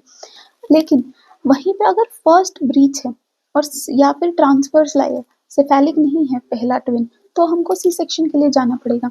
अब सपोजिटली पहला जो ट्विन है वो सिफेलिक है और दूसरा जो ट्विन है वो ट्रांसवर्स है। पहला तो हमने नॉर्मल वजाइनल डिलीवरी से कर लिया, कि हाँ ठीक है, पहला सेफेलिक था, आराम से डिलीवर हो गया। सेकंड ट्विन जो है वो ट्रांसवर्स है, उसके लिए हम क्या कर सकते हैं, हम इंटरनल पोडालिक वर्जन कर सकते हैं। इंटरनल पोडालिक वर्जन कहाँ होता है, ओटी में होता है और जनरल एनेस्थीसिया के अंडर होता है, क्योंकि हमको यूट्रस के अंदर हाथ लेके जाके उसको फीटस को घुमाना है, वो बिना जिए के नहीं हो सकता। It is a very painful procedure और कॉम्प्लिकेशन के चांसेस रह सकते हैं, हमको इमीडिएटली सी सेक्शन भी करना पड़ सकता है, इसीलिए ओटी में होता है ये इंटरनल पोडालिक वर्जन और अंडर जीए होता है। This is the only indication for internal podalic version. Internal podalic version सिर्फ इसी इंडिकेशन में होगा कि ट्विन्स डिलीवरी है, पहला ट्विन जो है वो सेफेलिक है, दूसरा ट्विन जो है वो ट्रांसवर्स है, तब ही this is the only indication for internal podalic version. Internal podalic version से हमने ब्रीच में बनाया उसको, ब्रीच बनाने के बाद हम ब्रीच एक्सट्रैक्शन करेंगे, जो कि हमने इस केस में क्या था ना, असिस्टेड ब्रीच एक्सट्रैक्शन की असिस्टेड डिलीवरी करी हमने ब्रीच के केस में वजाइनल। ये हो गया हमारा मैनेजमेंट ट्विंस के केसेस में। मोनोकोरियोनिक मोनोएमनियोटिक हो तो क्या करना होता है, सी सेक्शन करना होता है। ये भी इधर लिख देते हैं, अगर मोनोकोरियोनिक मोनोएमनियोटिक है तो सी सेक्शन करेंगे हम, इर्रिस्पेक्टिव कि पहला ट्विन कैसा है या दूसरा ट्विन कैसा है, सिफेलिक है, वर्टेक्स है, क्या है, ब्रीच है या ट्रांसवर्स, डज नॉट मैटर, हमको सी सेक्शन ही करना है मोनोकोरियोनिक मोनोएमनियोटिक के केस में। ओके, नेक्स्ट टॉपिक, नेक्स्ट हमारा सिर्फ एक लास्ट टॉपिक रहता है लेबर। लेबर हम नेक्स्ट वीडियो में कंटिन्यू करेंगे, आखिरी वीडियो होगी ये ऑब्स की, इसमें हम स्टार्ट करेंगे कि पेल्विक इनलेट कितना कैसा कैसा होना चाहिए, क्या क्या हमको डायमीटर जो है वो बाय हार्ट होने चाहिए, किन किन पे चीज़ों पे PYQs हो सकते हैं, पहले क्वेश्चन आए हुए हैं ये सब, तो पेल्विक इनलेट से स्टार्ट करेंगे in the next video. Okay guys, hi guys, welcome back. हमने लास्ट कंप्लीट किया था ट्विन डिलीवरीज को, अभी आज हम स्टार्ट करेंगे लेबर से। लेबर में सबसे पहले हमें चाहिए कि हम इनलेट्स की बात करें, पेल्विक इनलेट की बात करें, तो उसमें डायामीटर्स जो हैं वो जो सबसे ज़्यादा इम्पोर्टेंट हैं, जो कि एग्ज़ाम में जो मेन डायामीटर्स पूछे जाते हैं वो मैंने यहाँ पे नोट डाउन किए हैं। AP डायामीटर की अगर बात करें तो उसमें 3 टाइप के कॉन्जुगेट हो सकते हैं, true conjugate, obstetric conjugate and diagonal conjugate. तो इनकी वैल्यूज़ बहुत इंपॉर्टेंट है, पूछी जा सकती है एग्ज़ाम में। ट्रू जो है वो 11 सेंटीमीटर होता है, ऑब्स्टेट्रिक जो कि हमारे लिए बहुत सबसे ज़्यादा इम्पोर्टेंट जो डायमीटर है वो यही है, उसकी वैल्यू होती है 10.5 सेंटीमीटर नॉर्मल। डायगोनल की होती है 12, डायगोनल सबसे लंबा है इन तीनों में से, लेकिन हमारे जो सबसे काम का है वो सबसे छोटा होगा, कि अगर उस इनलेट से, अगर उस डायमीटर से फीटस का हेड जो है वो पास हो जाएगा, दैट मीन्स वो सारे डायमीटर से हो जाएगा। अगर 10.5 से पास कर जाएगा तो 11 से भी कर जाएगा, 12 से भी कर जाएगा बहुत इजीली। तो सबसे ज़्यादा जो हमारे काम का है वो ऑब्स्टेट्रिक कॉन्जुगेट है। उसके अलावा ट्रांसवर्स डायमीटर जो नॉर्मल होता है वो 13 सेंटीमीटर का होता है, ओब्लिक डायमीटर 12 सेंटीमीटर का होता है। मैंने सारे के सारे डायमीटर्स नहीं लिखे हैं, जो हमारे एग्ज़ाम के लिए बहुत ज़्यादा रेलेवेंट है और बहुत ज़्यादा क्वेश्चन पूछे जा सकते हैं जिनसे रिलेटेड मैंने वो लिखे हैं। अब अगर हमारे इन्हीं डायमीटर्स में या फिर इन्हीं इसी पेल्विक इनलेट के मेजरमेंट में कोई थोड़ी सी अबनॉर्मेलिटीज़ हो जाए, अगर वो इनलेट छोटा हो जाए, अगर वो डायमीटर छोटा हो जाए, तो फीटस का हेड वहाँ से पास नहीं कर पाएगा, तो वैसी कंडीशन को हम बोलेंगे कॉन्ट्रैक्टेड पेल्विस, कि अब हमारा जो डायमीटर है, कोई भी एक जो मेजर डायमीटर है वो हमारा डिक्रीज हुआ है, कितना, 1 सेंटीमीटर या उससे ज़्यादा अगर डिक्रीज हो जाएगा तो दैट मीन्स कॉन्ट्रैक्टेड पेल्विस। उसके क्या क्या डेफिनेशंस हैं, अगर obstetric conjugate less than 10 centimetre है तो वो भी कॉन्ट्रैक्टेड इनलेट कहलाएगा। अगर interstitial diameter less than 8 centimetre है, नॉर्मल होना चाहिए 10, लेकिन अगर 8 से कम है तो वो कॉन्ट्रैक्टेड मिड पेल्विस कहलाएगा। अगर बायोट्यूबरस डायमीटर वो भी अगर 8 से कम है, नॉर्मल कितना होना चाहिए, नॉर्मल होना चाहिए 11, तो वो क्या कहलाएगा, कॉन्ट्रैक्टेड आउटलेट। लेकिन अगर ये सब अगर हटा भी दे, इन जनरल अगर आप डायग्नोस कर रहे हैं पेशेंट को कॉन्ट्रैक्टेड पेल्विस के कि आपने डायग्नोसिस बना दी, तो हमारा मैनेजमेंट क्या रहेगा, सी सेक्शन रहेगा, क्योंकि हम नॉर्मली उस बेबी को डिलीवर नहीं कर सकते, हमारा हेड डिलीवर ही नहीं हो पाएगा, तो इसीलिए इसका मैनेजमेंट इर्रिस्पेक्टिव कि कोई भी कोमॉर्बिड कंडीशंस हैं या नहीं है या कुछ भी, अगर सब कुछ नॉर्मल है, सिर्फ कॉन्ट्रैक्टेड पेल्विस भी है, तो भी इसका मैनेजमेंट सी सेक्शन ही करना पड़ेगा हमको। हम कोई और तरीका हम मतलब ट्राई भी नहीं करेंगे वेजाइनल डिलीवरी के लिए, क्योंकि हमको पता है कि हेड नहीं हो पाएगा डिलीवर। अब पेल्विक इनलेट किस किस के कितने कैसे कैसे शेप के हो सकते हैं? 4 टाइप के हो सकते हैं पेल्विक इनलेट।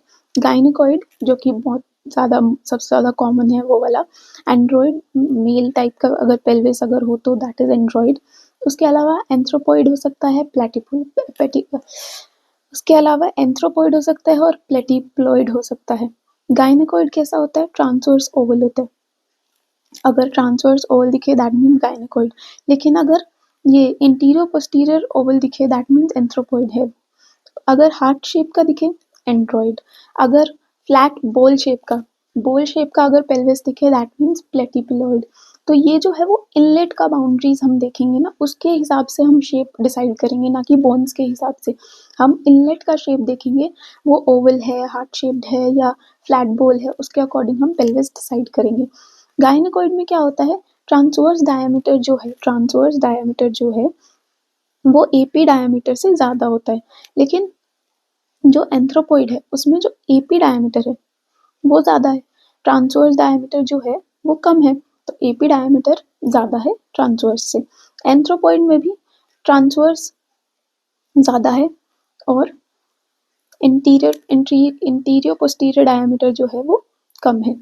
उसके बाद फ्लैट बोल में क्या है? जो प्लेटिप्लॉइड टाइप अपना पेल्विस है उसमें क्या होगा? उसमें भी ट्रांसवर्स डायमीटर जो है वो लंबा है, लेकिन इंटीरियर पोस्टीरियर डायमीटर जो है वो अपना छोटा है। उसके अलावा मोस्ट कॉमन प्रेजेंटेशन क्या हो सकती है अगर एंड्रॉइड पेल्विस है? तो उसमें होगा ऑक्सीपिटो पोस्टीरियर। ऑक्सीपिट जो है वो पोस्टीरियर साइड होगा, that is the most common presentation. अगर एंथ्रोपॉइड पेल्विस है तो हमारा क्या होगा?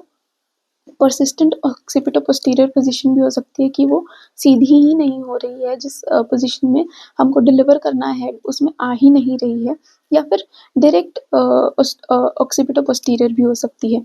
प्लेटिप्लॉइड में क्या होगा? उसमें होगा फेस प्रेजेंटेशन। डिलीवरी के लिए सबसे ज़्यादा फेवरेबल कौन सा है? गायनेकॉइड, जो कि मोस्ट कॉमन है पेल्विस, जो कि मोस्ट कॉमनली फीमेल्स में देखा जाता है। और अगर मेल टाइप पेल्विस है तो that is least favourable, that is Android pelvis. Android pelvis is least favourable, है ना। आगे चलते हैं, लियोपोल्ड मैन्यूवर की बात करते हैं। लियोपोल्ड मैन्यूवर बहुत ज़्यादा इंपॉर्टेंट टॉपिक है आपके एग्जाम के लिए। उसमें ऐसे बहुत सारे इमेजेस दे सकते हैं और आपको बोला जा सकता है कि आप उनको अरेंज करो कि पहला कौन सा है मैन्यूवर, दूसरा कौन सा मैन्यूवर है, तीसरा कौन सा मैन्यूवर है। इसीलिए मैंने यहाँ पर भी जम्बली थोड़ा अरेंज किया है। तो पहला मैन्यूवर जो है वो ये है, ये नहीं है पहला मैन्यूवर, ये है। इसमें क्या करते हैं हम? इससे हमें पता चलता है कि फीटस का लाए है कैसा है, प्रेजेंटेशन कैसा है, कि सिफेलिक प्रेजेंटेशन है या बेबी के हमको जो हेड है वो फंडस पे फील हो रहा है, या फिर ब्रीच प्रेजेंटेशन है, क्या है। लाए और प्रेजेंटेशन हम पता कर सकते हैं, ट्रांसवर्स लाए है और वर्टिकल लाए है, क्या लाए है, ठीक है। सेकेंड इज दिस, जब हम ये वाला मैन्यूवर करते हैं, इसमें क्या हम पता करते हैं? पोजीशन पता करते हैं बेबी की, कि किस पोजीशन पे है baby. Third is what? Third is this pelvic grip, है ना। थर्ड में क्या पता चलता है? प्रेजेंटेशन क्या है बेबी की, या फिर और जो हेड है वो एंगेज हुआ है या नहीं हुआ है, ये हम पता करते हैं थर्ड से। दिस इज पेल्विक ग्रिप और पावलिक ग्रिप भी कहते हैं इसको। फोर्थ इज दिस, जिसमें हमको पता चलता है कि एटीट्यूड क्या है फीटस का, एंगेजमेंट हुआ है हेड का, नहीं हुआ है। हम इस वाले ग्रिप से हम चेक करते हैं, और फोर्थ ग्रिप से जो है हम कंफर्म करते हैं कि एंगेज्ड है या नहीं है हेड फीटस का। बिशप स्कोर क्या होता है? बिशप स्कोर जो है हम यूज़ करते हैं ताकि हमें पता चले कि सर्विक्स जो है वो इंडक्शन ऑफ लेबर के टाइम पे रेडी है या नहीं है। तो Bishop score is to assess the susceptibility of cervix for induction of labour, जो कि हम अलग-अलग पैरामीटर्स के ऊपर डिपेंड करता है और अलग-अलग पैरामीटर से हम कैलकुलेट करते हैं बिशप स्कोर, जिसमें आता है सर्वाइकल डायलेटेशन आता है, सर्विक्स की पोजीशन आती है, इफेसमेंट आता है, फीटल हेड स्टेशन आता है कि कहाँ है अपना फीटस हेड। उसके अलावा सर्वाइकल कंसिस्टेंसी आती है, जिसको हम 0, 1, 2 और 3 स्कोर करते हैं। 0 क्या होगा? अगर डायलेटेशन में क्लोज्ड है तो सर्विक्स क्लोज्ड है, अभी तक डायलेट होना स्टार्ट नहीं हुआ है, पोजीशन पोस्टीरियर है, इफेसमेंट 30% है, फीटल हेड स्टेशन अबव -2 से भी ऊपर है, अभी तो आया ही नहीं है, एंगेजमेंट बिल्कुल ही चालू नहीं हुई है, दैट इज 0। और कंसिस्टेंसी कैसी है? फर्म है। जब सॉफ्ट हो जाएगा तो हम 2 मार्क्स देंगे, 2 स्कोर देंगे उसको। जो ये दो क्राइटेरिया है, सर्विक्स पोजीशन और सर्विकल कंसिस्टेंसी, इसमें हम सिर्फ 2 तक दे सकते हैं हाईएस्ट स्कोर। देखो 3 नहीं है ना यहाँ पे, लेकिन 3 तक हम हाईएस्ट स्कोर कहाँ कहाँ दे सकते हैं?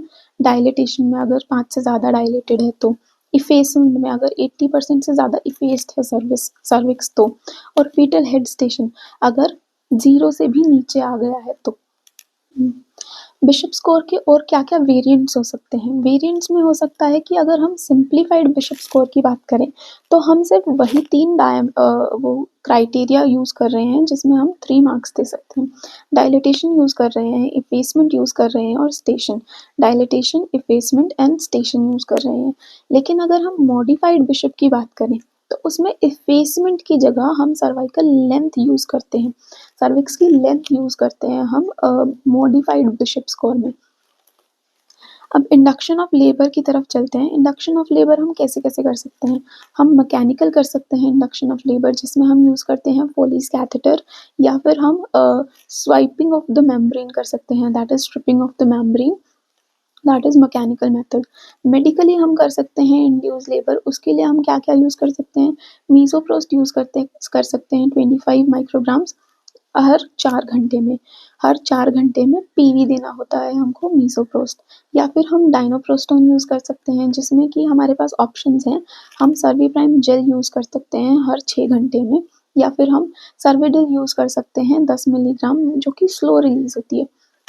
तो सर्विडिल डाला एंड देन हम इंड्यूस कर सकते हैं लेबर को।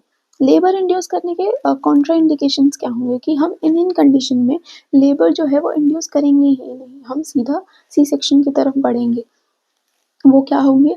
अगर सीवियर सेफेलोपेल्विक डिस्प्रोपोर्शन हो तो, डिस्प्रोपोर्शन है, हम वजाइनल डिलीवरी कर ही नहीं सकते, तो हमको इंड्यूस भी क्यों ही करना है लेबर, डायरेक्ट हम सी सेक्शन के लिए जाएंगे।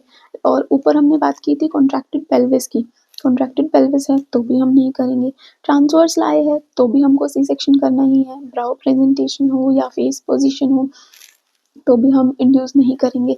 अगर फीटल डिस्ट्रेस है तो भी हम इंड्यूस नहीं करेंगे, हमको सी सेक्शन ही करना पड़ेगा। प्लेसेंटा प्रीविया में नहीं करेंगे हम इंड्यूस। क्लासिकल सी सेक्शन अगर पहले हो चुका है तो, अगर previous history lower C section की है, LSCS की है, तो हम एक ट्राई दे सकते हैं वजाइनल डिलीवरी को। लेकिन अगर हमारा प्रीवियस हिस्ट्री है classical C section, upper segment में जो सी सेक्शन होता है वो, अगर क्लासिकल सी सेक्शन की हिस्ट्री है तो हम अगला जो डिलीवर करना होगा हमको उस लेडी का बेबी, तो वो हम सी सेक्शन से ही करेंगे, हम वजाइनली ट्राई भी नहीं करेंगे, इसीलिए वहाँ पे हम इंड्यूस भी नहीं करेंगे लेबर। प्रीवियस अगर हिस्टेरोटोमी या मायोमेक्टोमी हुआ है, अगर यूट्रस पे कोई भी सर्जरी हुई है, तो that uterus is not fit for vaginal delivery except for LSCS। LSCS में जो हम लोअर यूट्राइन सेगमेंट पे कट मारते हैं, वो इसी वजह से मारते हैं कि ताकि हम जो नेक्स्ट डिलीवरी है वो हम वजाइनली भी अटेम्प्ट कर सकें।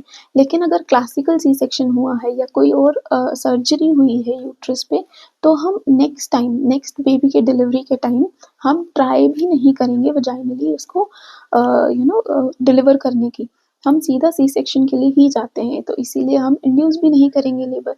जहाँ जहाँ हमको पता है कि पक्का सी सेक्शन होगा वहाँ पे that all those are the contraindications for induction of labour. उसके अलावा अगर एक्टिव जेनाइटल हर्पीज इन्फेक्शन है, एक्टिव लीजन्स है, तो हम वहाँ पर भी नहीं करेंगे इंड्यूस लेबर। अब एक लेडी आती है हॉस्पिटल में पेन के साथ, अब ये लेकिन हमको ये कैसे पता चलेगा कि ये ट्रू लेबर पेन है या फॉल्स लेबर पेन है? क्योंकि ब्रेक्सटन हिक्स कॉन्ट्रैक्शंस भी आपने पढ़े हैं। कॉन्ट्रैक्शन तो बहुत पहले से स्टार्ट हो जाते हैं ना, जो कि फॉल्स अलार्म भी हो सकता है कि these are not the true labour pains, बस यूट्रस कॉन्ट्रैक्ट हो रहा है, पेन हो रहा है, लेकिन वो सबसाइड भी हो जा रहा है, तो फॉल्स लेबर पेन होगा वो। ट्रू और फॉल्स में कैसे हम डिफरेंशिएट करेंगे? अगर प्रोग्रेसिव है कि धीरे धीरे धीरे धीरे बढ़ रहा है, दैट इज ट्रू। लेकिन अगर प्रोग्रेसिव नहीं है, एक ही पेस पे है, तो वो फॉल्स लेबर पेन होगा। अगर सर्वाइकल डायलिटेशन है तो दैट मीन्स ट्रू है, सर्विक्स प्रिपेयर कर रहा है खुद को डिलीवर करने के लिए बेबी। अगर सर्विक्स डायलिटेशन नहीं है, दैट मीन्स फॉल्स है। अगर पेन रिलीफ देते हैं, सबसे पहले अगर एक लेडी आती है पेन के साथ, हम ट्राई करेंगे उसका पेन रिलीव करने की। अगर वो पेन रिलीव हो जाता है, that means it was a false labour pain. क्योंकि ट्रू लेबर पेन आप कितना भी कुछ भी कर लो, वो पेन सबसाइड नहीं होगा, वो पेन बढ़ता ही जाएगा। तो पेन रिलीफ जो है वो किसी काम का नहीं है ट्रू लेबर पेन में। अगर रिदम जो कॉन्ट्रैक्शंस हैं वो कैसे हैं, रेगुलर हैं और रिदमिक हैं, तो वो ट्रू है। इरेगुलर हैं, that means that is false labour pain. अगर वो जो पेन हो रहा है लेडी को, वो लोअर अब्डोमिनल पेन है और it is radiating to back and thigh, that is true labour pain. लेकिन अगर वो डिफ्यूज है और नॉन रेडिएटिंग है, वो फॉल्स लेबर पेन है। अब हम पता कैसे चलेगा कि एडिक्वेट कॉन्ट्रैक्शंस कितने हैं, कि हाँ ये जो कॉन्ट्रैक्शंस हो रहे हैं दिस इज इनफ फॉर मतलब for labour, that is true labour pen अब स्टार्ट हो चुका है। वो एडिक्वेट कॉन्ट्रैक्शंस कितने होंगे? वो सबसे पहले तो वो ओरिजिनेट होते हैं कॉर्नू ऑफ यूट्रस से। ओरिजिन कहाँ से होते हैं? कॉर्नू ऑफ ड्यूट्रस से। और उनकी फ्रिक्वेंसी क्या होगी? 3 से ज़्यादा होने चाहिए हर 10 मिनट में। 3 और मोर देन 3 इन 10 मिनट्स। ड्यूरेशन कितनी होनी चाहिए? एक कॉन्ट्रैक्शन आया, वो कितनी देर तक कॉन्ट्रैक्ट होना चाहिए यूट्रस की, उसको हम ट्रू माने। वो होता है मोर देन और इक्वल टू 45 सेकेंड्स। और इंटेंसिटी कितनी होनी चाहिए? 65 टू 70 mmHg। कार्डिनल मूवमेंट्स की अगर हम बात करें कि बेबी हम जब डिलीवर करते हैं वजाइनली, तो क्या क्या कार्डिनल मूवमेंट्स करते हैं बेबी की, तो वो होती हैं, पहला होता है एंगेजमेंट, दूसरा होता है डिसेंड। एंगेजमेंट माने फिर फीटल हेड जो है वो पेल्विक इनलेट से एंगेज हो चुका है, फिर उसके बाद नीचे आ रहा है, डिसेंड हो रहा है। पहले फ्लेक्शन होता है हेड का, हेड जो है वो फ्लेक्स करेगा बेबी का, इंटरनल रोटेशन होगी, फिर उसके बाद हम उसकी एक्सटेंशन होगी जब वो निकल जाएगा। हेड जब डिलीवर हो जाएगा तब एक्सटेंड करेगा।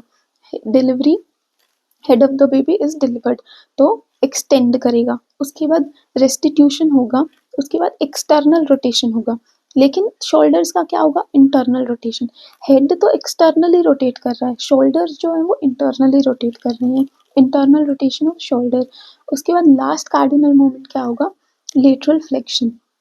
और बेबी का जो बॉडी है वो डिलीवर हो जाएगा। तो क्या क्या हुआ?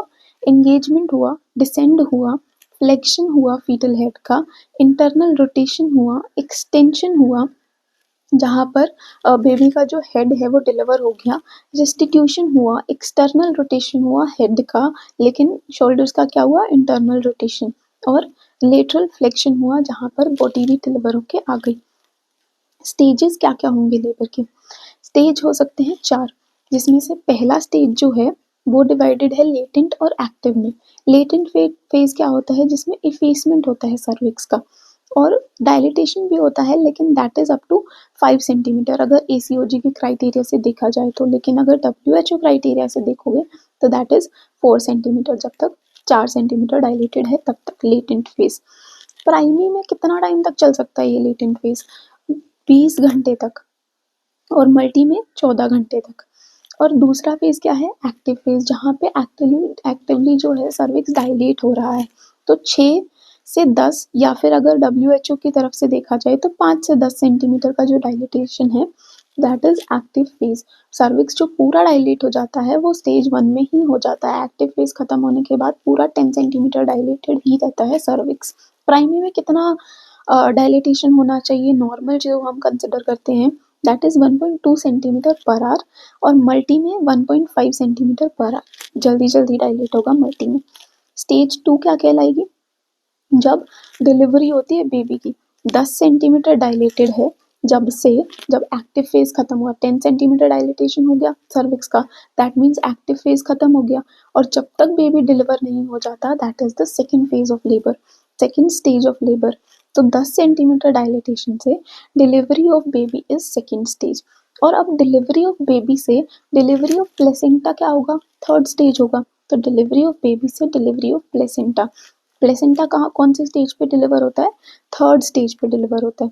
अब ये हो गया प्लेसेंटा डिलीवर, लेकिन उसके बाद हमको पेशेंट को ऑब्जर्व भी करना पड़ेगा। तो जब प्लेसेंटा की डिलीवरी हुई उसके बाद जितने टाइम हमने पेशेंट को ऑब्जर्व किया, that is the stage 4 of the labour.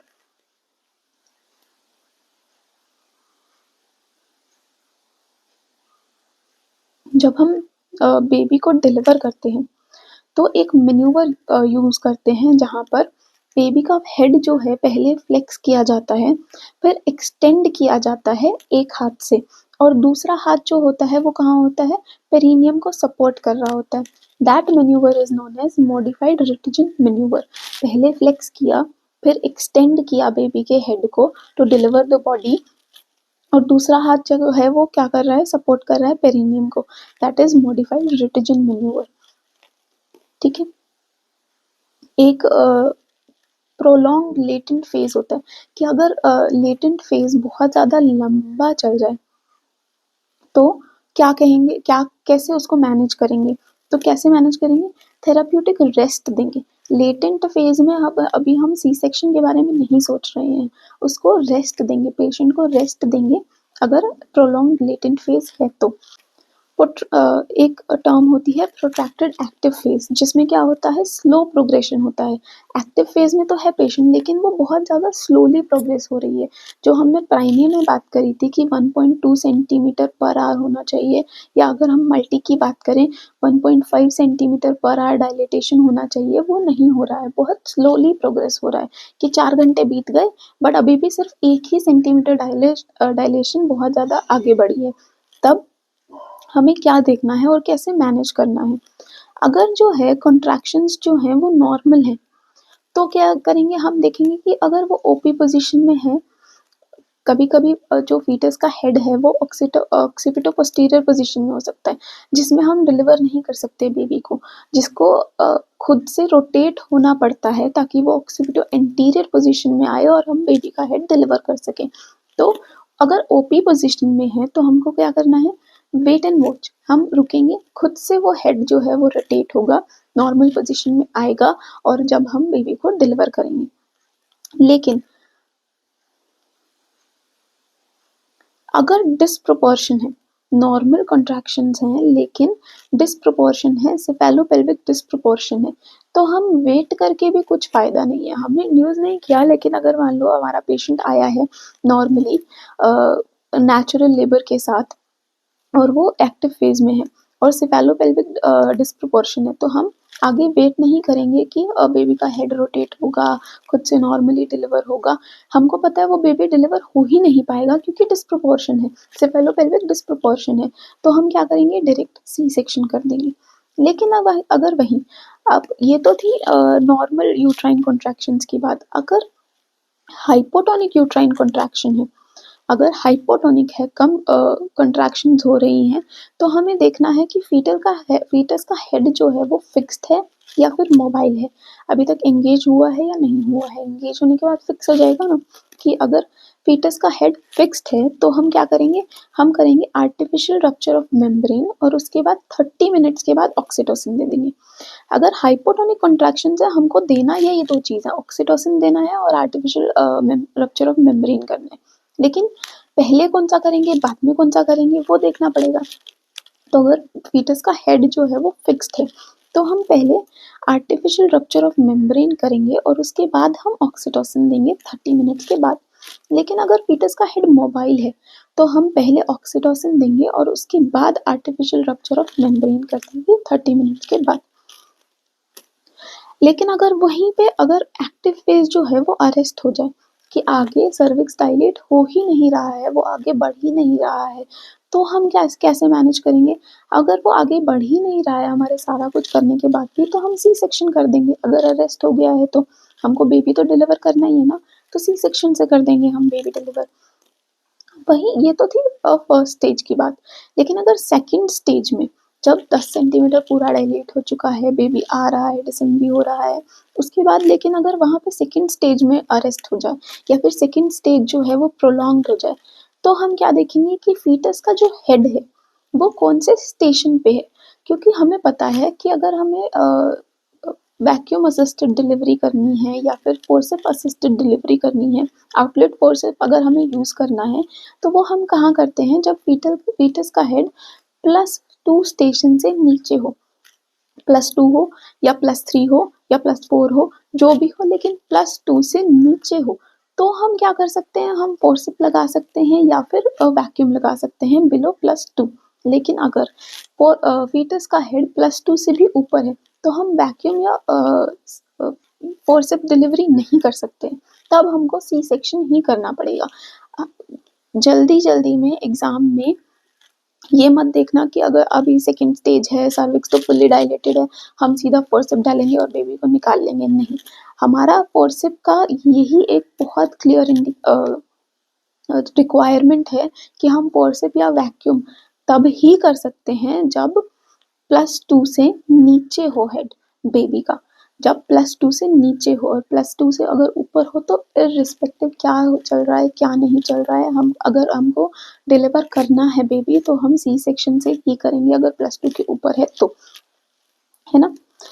अब अगर ऑब्स्ट्रक्टेड लेबर है तो क्या करेंगे, तो हम सी सेक्शन करेंगे ऑब्स्ट्रक्टेड लेबर में, है ना। यही चीज जो मैंने ऊपर बताई आपको, अगर +2 से ऊपर है तो सी सेक्शन करेंगे, +2 से नीचे है तो हम फोर्सेप यूज कर सकते हैं।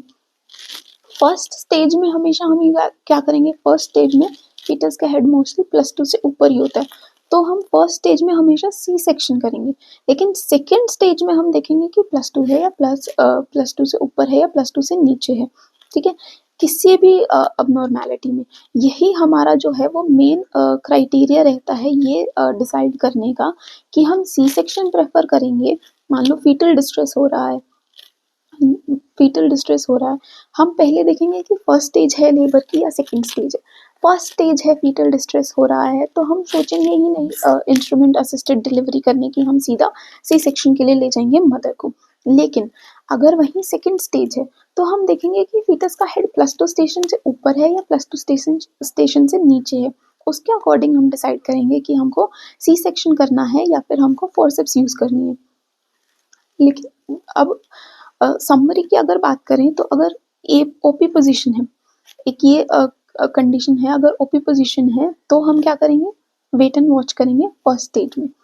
लेकिन अगर सब कुछ नॉर्मल है फर्स्ट स्टेज में और फिर भी आगे बढ़ ही नहीं रहा है लेबर, तो हम क्या करेंगे, ऑगमेंटेशन करेंगे।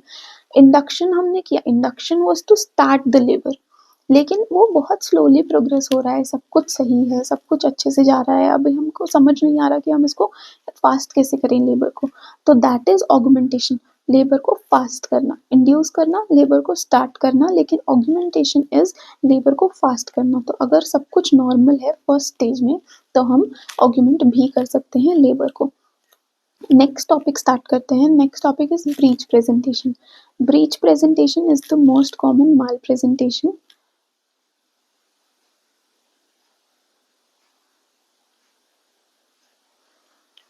किस किस टाइप की हो सकती है ब्रीच प्रेजेंटेशन, फ्रैंक ब्रीच हो सकता है, कंप्लीट ब्रीच हो सकता है, फुटलिंग ब्रीच हो सकता है। अगर जो है लेग्स जो है वो एक्सटेंडेड हैं तो क्या होगा, फ्रैंक ब्रीच होगा। लेकिन वहीं अगर फ्लेक्स्ड हैं, सारे के सारे जॉइंट्स जो हैं वो फ्लेक्स्ड हैं, हेड भी फ्लेक्स्ड है, आर्म्स भी फ्लेक्स्ड हैं, अगर सब कुछ फ्लेक्स्ड है दैट मीन्स कंप्लीट ब्रीच है।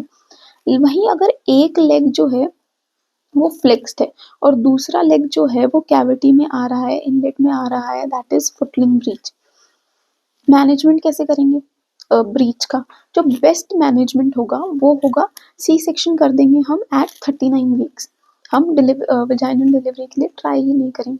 लेकिन एक दूसरा तरीका भी है, अगर हमको नॉर्मल वजाइनल डिलीवरी का ट्रायल देना है तो हमको पहले क्या करना पड़ेगा, जिसके बाद हम नॉर्मल डिलीवरी ट्राई करें, that is external cephalic version at 36 weeks. 36 weeks पे या फिर उसके बाद जो है हम एक्सटर्नल सेफेलिक वर्जन करेंगे, बेबी को सेफेलिक पोजीशन में लेके आएंगे एंड देन हम नॉर्मल डिलीवरी कर देंगे।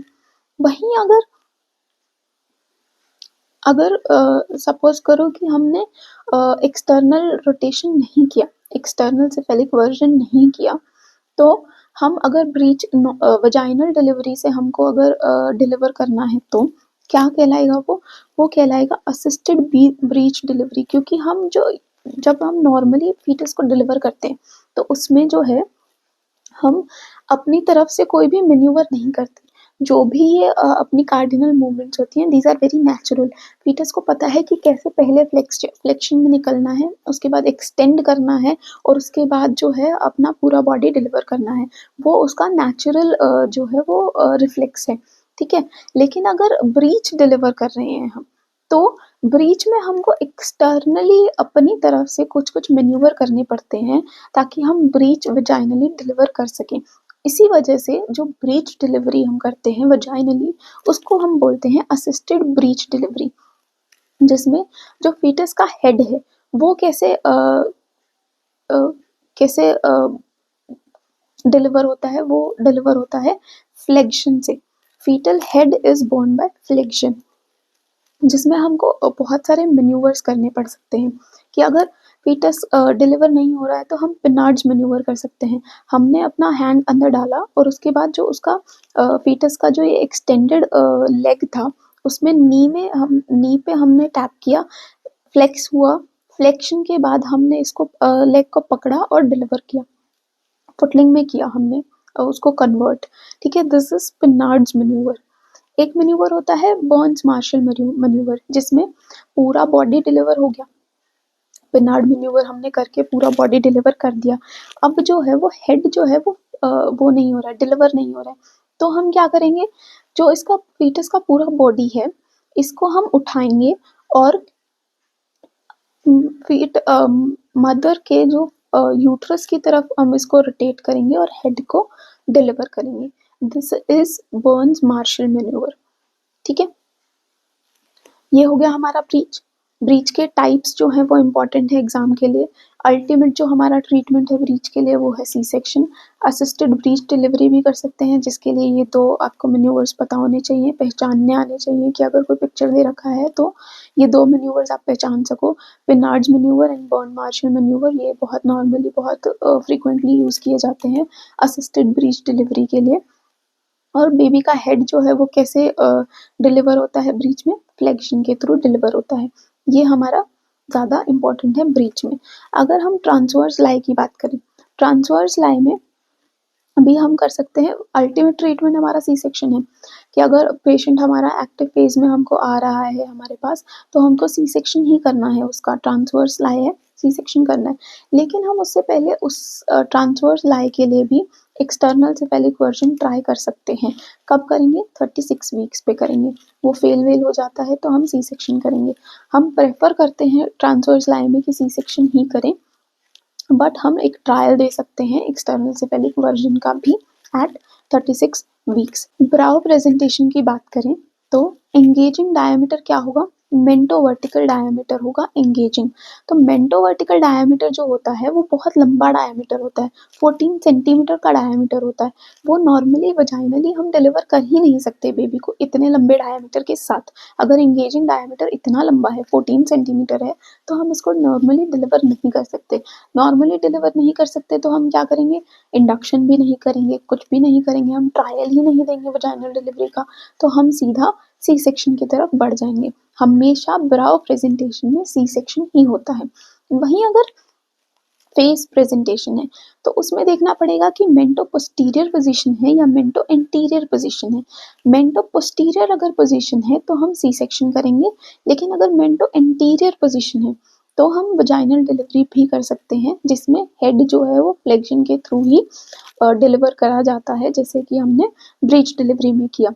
Head is delivered by flexion.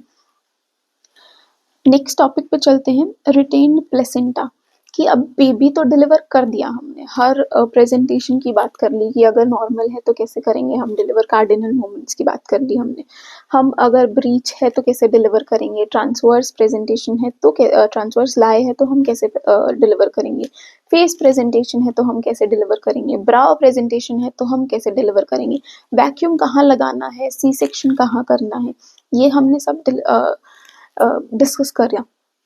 आगे थर्ड स्टेज की तरफ बढ़ते हैं जिसमें हमको प्लेसेंटा डिलीवर करना है। प्लेसेंटा हमने डिलीवर कर दिया, लेकिन अभी भी कुछ टिश्यू पीछे रह गया, या फिर अगर कोई एक्सेसरी लोब था, प्लेसेंटा सकिंचुरियाटा था, या प्लेसेंटा बाइलोबाटा था, या प्लेसेंटा स्पूरिया था, और पीछे कोई भी एक लोब बच गया, कोई भी एक पार्ट बच गया प्लेसेंटा का, तो हम कैसे मैनेज करेंगे।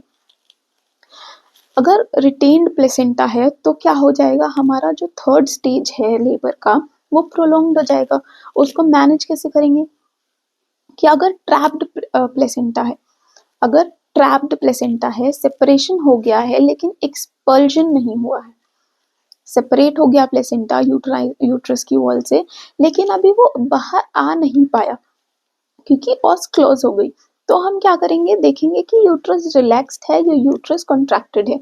अगर यूट्रस रिलैक्स्ड है तो हम देंगे ऑक्सीटोसिन देंगे और कंट्रोल कॉन्ट्रैक्शन करेंगे। या तो ऐसा हो सकता है कि कुछ टिश्यू रह गया पीछे रिटेन्ड प्लेसेंटा में, या फिर ऐसा हो सकता है कि प्लेसेंटा अभी तक डिलीवरी नहीं हुआ है, पहले ही ऑस बंद हो गई है, या फिर प्लेसेंटा ट्रैप हो गया है अंदर। तो हम देखेंगे कि यूट्रस रिलैक्स्ड है तो हम ऑक्सीटोसिन देंगे और कंट्रोल कॉन्ट्रैक्शन करेंगे। हम खींच भी रहे हैं प्लेसेंटा को, और हम जो यूट्रस है उसको कॉन्ट्रैक्ट भी करवा रहे हैं ऑक्सीटोसिन देके। लेकिन अगर यूट्रस पहले से ही कॉन्ट्रैक्टेड है, दैट मीन्स क्यों नहीं बाहर आ रहा है, अगर रिलैक्स है तो क्यों नहीं बाहर आ रहा है प्लेसेंटा, क्योंकि कॉन्ट्रैक्शन नहीं हो पा रहे हैं, इसीलिए वो ट्रैप हो गया। लेकिन अगर यूट्रस कॉन्ट्रैक्ट अच्छे से हो रहा है तो क्यों नहीं बाहर पा रहा है, क्योंकि जो ऑस है वो क्लोज हो गई है। अब इसमें क्या करना पड़ेगा, हमको मैन्युअली रिमूव करना पड़ेगा प्लेसेंटा। ठीक है, अगर जहाँ पे भी जिस भी उसमें जिस भी कंडीशन में, जिस भी सिचुएशन में अगर डॉक्टर का हाथ जा रहा है पेशेंट के यूट्रस के अंदर, वो होता है हमेशा जनरल एनेस्थीसिया में और ओटी के अंदर। तो अगर मैनुअल रिमूवल ऑफ प्लेसेंटा करना है तो वो ओटी में करना पड़ेगा आपको, और जनरल एनेस्थीसिया देके करना पड़ेगा पेशेंट को, otherwise it will be very very very painful for the patient. तो अगर यूट्रस कॉन्ट्रैक्टेड है और हमारा ऑस क्लोज्ड है तो हमको क्या करना है, मैनुअल रिमूवल ऑफ प्लेसेंटा करना है। ये तो बात थी अगर प्लेसेंटा सेपरेट हो गया है लेकिन अंदर ट्रैप हो गया है, या तो यूट्रस कॉन्ट्रैक्ट नहीं हो रहा है या तो ऑस क्लोज हो गई है, इन दोनों में से कोई एक रीजन हो सकता है जिसकी वजह से प्लेसेंटा ट्रैप हो गया। लेकिन अब अगर प्लेसेंटा सेपरेट ही नहीं हुआ है, अगर सेपरेट ही नहीं हुआ है तो डिलीवर भी नहीं होगा। तो अगर सेपरेट ही नहीं हुआ है तो हम कैसे उसको मैनेज करेंगे, पहले देखना पड़ेगा कि अगर प्लेसेंटा अकरीटा स्पेक्ट्रम तो नहीं, कि प्लेसेंटा बहुत अंदर घुसा हुआ है, मायोमेट्रियम की तरफ चला गया है, या फिर बहुत परक्रीटा हो गया है, तेरोसा तक भी पहुंच गया है। प्लेसेंटा अकरीटा अगर स्पेक्ट्रम है तो हमारे पास कोई और ऑप्शन ही नहीं है, हमको हिस्टेरेक्टोमी करना ही पड़ेगा प्लेसेंटा अकरीटा स्पेक्ट्रम में, क्योंकि हम प्लेसेंटा को अंदर छोड़ नहीं सकते, और वो इतना अंदर घुस के उसके अटैच हुआ है कि हम उसको मैन्युअली सेपरेट भी नहीं कर सकते या किसी और तरीके से भी सेपरेट नहीं कर सकते, और प्लेसेंटा हम अंदर छोड़ नहीं सकते क्योंकि पीपीएच का डर है, तो हमको वो पूरा यूट्रस ही रिमूव करना पड़ता है। लेकिन अगर प्लेसेंटा सेपरेट नहीं हुआ है बट अभी भी मायोमेट्रियम को इन्वेड नहीं कर रहा है, अक्रीटा स्पेक्ट्रम नहीं है, तो अगर प्लेसेंटा इन्वेडिंग नहीं है, प्लेसेंटा अक्रीटा स्पेक्ट्रम नहीं है, तो हम कैसे मैनेज करेंगे कि अभी मायोमेट्रियम के अंदर नहीं घुसा है, we can separate the placenta. तो हम सेपरेशन के लिए क्या यूज करते हैं, ऑक्सीटोसिन दे सकते हैं और कंट्रोल्ड कॉन्ट्रैक्शन कर सकते हैं, जिसकी वजह से यूट्रस कॉन्ट्रैक्ट हो, प्लेसेंटा सेपरेट हो। उसके अलावा हम अगर ये सब फेल हो जाता है, खुद डिलीवर नहीं होता है प्लेसेंटा ऑक्सीटोसिन और कंट्रोल्ड कॉन्ट्रैक्शन के बाद भी, तो हम क्या कर सकते हैं, मैनुअल रिमूवल ऑफ प्लेसेंटा भी कर सकते हैं, हाथ अंदर डालेंगे, मैनुअली रिमूव करेंगे प्लेसेंटा एंड डिलीवर कर देंगे। अगर ये तभी हो सकता है जब हम रिमूव करने के हालात में हों, रिमूव होने जैसा प्लेसेंटा होना चाहिए। रिमूव होने जैसा प्लेसेंटा मतलब प्लेसेंटा अक्रीटा स्पेक्ट्रम नहीं होना चाहिए, है ना। तो अब हमने कर दिया, प्लेसेंटा सेपरेट कर दिया। बाय चांस प्लेसेंटा सेपरेट नहीं हुआ, या फिर प्लेसेंटा अंदर छूट गया, या फिर प्लेसेंटा डिलीवर नहीं हुआ, उसकी वजह से क्या हो सकता है, हमारा पोस्टपार्टम हेमरेज हो सकता है। Postpartum haemorrhage is what? Postpartum haemorrhage is when there is a blood loss of 500 ml और more than 500 ml, more than or equal to 500 ml blood loss after vaginal delivery। लेकिन इसका मतलब ये तो नहीं है ना कि पोस्टपार्टम हेमरेज जो है वो सिर्फ वजाइनल डिलीवरी में ही हो सकता है, सी सेक्शन में भी हो सकता है। सी सेक्शन की लेकिन डेफिनेशन में 1 लीटर्स ऑफ ब्लड आ जाता है। 1000 ml ब्लड या उससे ज़्यादा अगर ब्लड लॉस है during C section, that is known as postpartum haemorrhage. Primary हो सकता है पोस्टपार्टम हेमरेज, या फिर सेकेंडरी हो सकता है पीपीएच। प्राइमरी कब कहलाएगा? अगर वो 24 आवर्स से पहले होगा तो दैट इज प्राइमरी। लेकिन अगर 24 आवर्स के बाद हो, कब तक? 12 हफ्ते तक। 12 हफ्ते तक, 12 हफ्ते कितने हो गए? 3 महीने तक। अगर 24 घंटे से 3 महीने तक, डिलीवरी के 3 महीने तक कोई भी हेमरेज हो रहा है, that is secondary PPH. Primary को कैसे मैनेज करेंगे? नहीं, प्राइमरी का मोस्ट कॉमन कॉज क्या होगा कि प्राइमरी हेमरेज हो क्यों रहा है? क्योंकि एटोनिक यूट्रस है हमारा, इसकी वजह से। लेकिन अगर सेकेंडरी हेमरेज है, उसका मोस्ट कॉमन कॉज क्या है कि कोई प्लेसेंटा पीछे छूट गया है जो कि हमने ध्यान नहीं दिया, एक्सेसरी लोब था, या फिर कोई और प्लेसेंटा का कोई पार्ट पीछे छूट गया है टूटकर, तो that is retained placental tissue. That is the most common cause for secondary PPH. अब मैनेज भी करना पड़ेगा, है ना, पीपीएच को। पीपीएच अगर एटोनिक यूट्रस की वजह से हो रहा है तो हम उसको कैसे मैनेज करेंगे? हम बायोमैनुअल मसाज देंगे, हम यूट्रोटॉनिक्स देंगे, और हम ट्रानएग्जामिक एसिड कर देंगे। ट्रानएग्जामिक एसिड हमको सबको पता है ब्लीडिंग कंट्रोल करता है, तो ट्रानएग्जामिक एसिड देंगे। उसके अलावा अगर ये सब फेल हो जाते हैं, ये हम सबसे पहले करेंगे, यूट्रोटॉनिक्स दिया, ट्रानएक्सा दिया, बायोमैनुअल मसाज दिया, ये सब हमने फर्स्ट लाइन किया। अब ये अगर फेल हो जाता है तो हम क्या करेंगे? हम बकरी बलून कैथेटर यूज करेंगे। बकरी बलून का मैक्सिमम कैपेसिटी कितना होता है? 300 to 500 ml। This was a PYQ। बकरी बलून का मैक्सिमम कितना भर सकते हैं हम? 500 ml तक भर सकते हैं उसको। अगर ये भी फेल हो गया तो हम कंप्रेशन सूचर्स लगाएंगे, बीलिंग सूचर्स जो कि मोस्ट कॉमन सूचर्स हैं वो करेंगे यूज, हम कंप्रेशन सूचर्स लगाएंगे। तब भी नहीं होता है पीपीएच कंट्रोल, तो हम क्या करेंगे? तो हम जो आर्टरी है वो जो सप्लाई कर रही है यूट्रस को, उसी को एम्बलाइज कर लाइगेट कर देंगे, एम्बलाइज नहीं सॉरी लाइगेट कर देंगे, तो ब्लड नहीं आएगा, लॉस नहीं होगा, तो यूट्राइन आर्टरी लाइगेशन कर देंगे। यूट्राइन आर्टरी अब यूट्रस को कौन कौन सी आर्टरी सप्लाई करती है? यूट्राइन आर्टरी करती है, ओवेरियन आर्टरी करती है। यूट्राइन आर्टरी जो है वो मोस्टली बहुत जो मेजर पार्ट है यूट्रस का उसको सप्लाई करती है यूट्राइन आर्टरी, लेकिन कुछ पार्ट जो यूट्रस का है उसको सप्लाई ओवेरियन आर्टरी भी करती है। तो पहले हम ट्राई करेंगे कि यूट्राइन आर्टरी को हम लाइगेट कर दें, कि अगर उस वाले पोर्शन से ब्लड लॉस हो रहा है, पीपीएच हो रहा है, तो हमारा कंट्रोल हो जाता है। लेकिन अगर उस वाले पोर्शन से नहीं हो रहा है जहाँ पे यूट्राइन आर्टरी सप्लाई कर रही है, तो हम दूसरी आर्टरी कौन सी लाइगेट करेंगे? हम दूसरी आर्टरी लाइगेट करेंगे ओवेरियन आर्टरी। तो ओवेरियन आर्टरी को लाइगेट करेंगे। उसके बाद हम देखेंगे कि वाइटल्स स्टेबल है क्या। अगर वाइटल्स स्टेबल हैं तो हम कर सकते हैं anterior division of internal iliac artery ligation. क्यों? क्योंकि यूट्राइन आर्टरी वहीं से ओरिजिनेट हो रही थी, उसी का एक ब्रांच था, तो हम anterior division of internal artery को लाइगेट करेंगे। लेकिन अगर वो भी काम नहीं आती है तो क्या करेंगे? हमको जो यूट्रस है वो निकालना पड़ेगा। यूट्रस निकालना पड़ेगा, सर्विक्स नहीं। सर्विक्स को हम छोड़ सकते हैं। इस हिस्टेरेक्टोमी को क्या कहते हैं? सब टोटल हिस्टेरेक्टोमी कहते हैं। अगर लेकिन यहाँ पर मैंने बोला कि वाइटल स्टेबल हो तो हम ये कर सकते हैं। ओवेरियन आर्टरी लाइगेट की, उसके बाद हमको देखना है कि वाइटल स्टेबल है या नहीं। अगर वाइटल स्टेबल है तो हम तीसरी आर्टरी को लाइगेट करने की तरफ बढ़ सकते हैं। लेकिन अगर वाइटल स्टेबल नहीं है तो हमको क्या करना पड़ेगा? हमको डायरेक्ट ही यूट्रस निकाल देना चाहिए। दैट इज सबटोटल हिस्टेरेक्टोमी, है ना। कैसे कैसे प्रोसीड किया हमने, बाय मैनुअल मसाज, यूट्रोटॉनिक्स, ट्रेनेक्सा दिया, फेल हुआ तो बकरी बलून कैथेटर दिया, फेल हुआ तो कंप्रेशन सूचर दिए, बीलिंग सूचर। बीलिंग सूचर कैसे होते हैं, ऐसे, this is a diagram of Billing suture. हम इंटीरियर पोस्टीरियरली सूचर्स डालते हैं यूट्रस पे, दिस इज बीलिंग सूचर। अगर वो भी फेल हुआ तो यूट्राइन आर्टरी लाइगेशन कर दिया, वो भी फेल हुआ तो ओवेरियन आर्टरी लाइगेशन कर दिया। अब ओवेरियन आर्टरी के बाद हमको थोड़ा कॉशियसली आगे बढ़ना पड़ेगा, ध्यान से आगे बढ़ना पड़ेगा। अगर स्टेबल नहीं है वाइटल्स तो फिर हम तीसरी आर्टरी की तरफ नहीं जा सकते, हम डायरेक्ट सबटोटल हिस्टेरेक्टोमी ही कर देंगे। लेकिन अगर स्टेबल है वाइटल्स तो हम इंटरनल इलियक आर्टरी का इंटीरियर डिवीजन भी लाइगेट कर सकते हैं।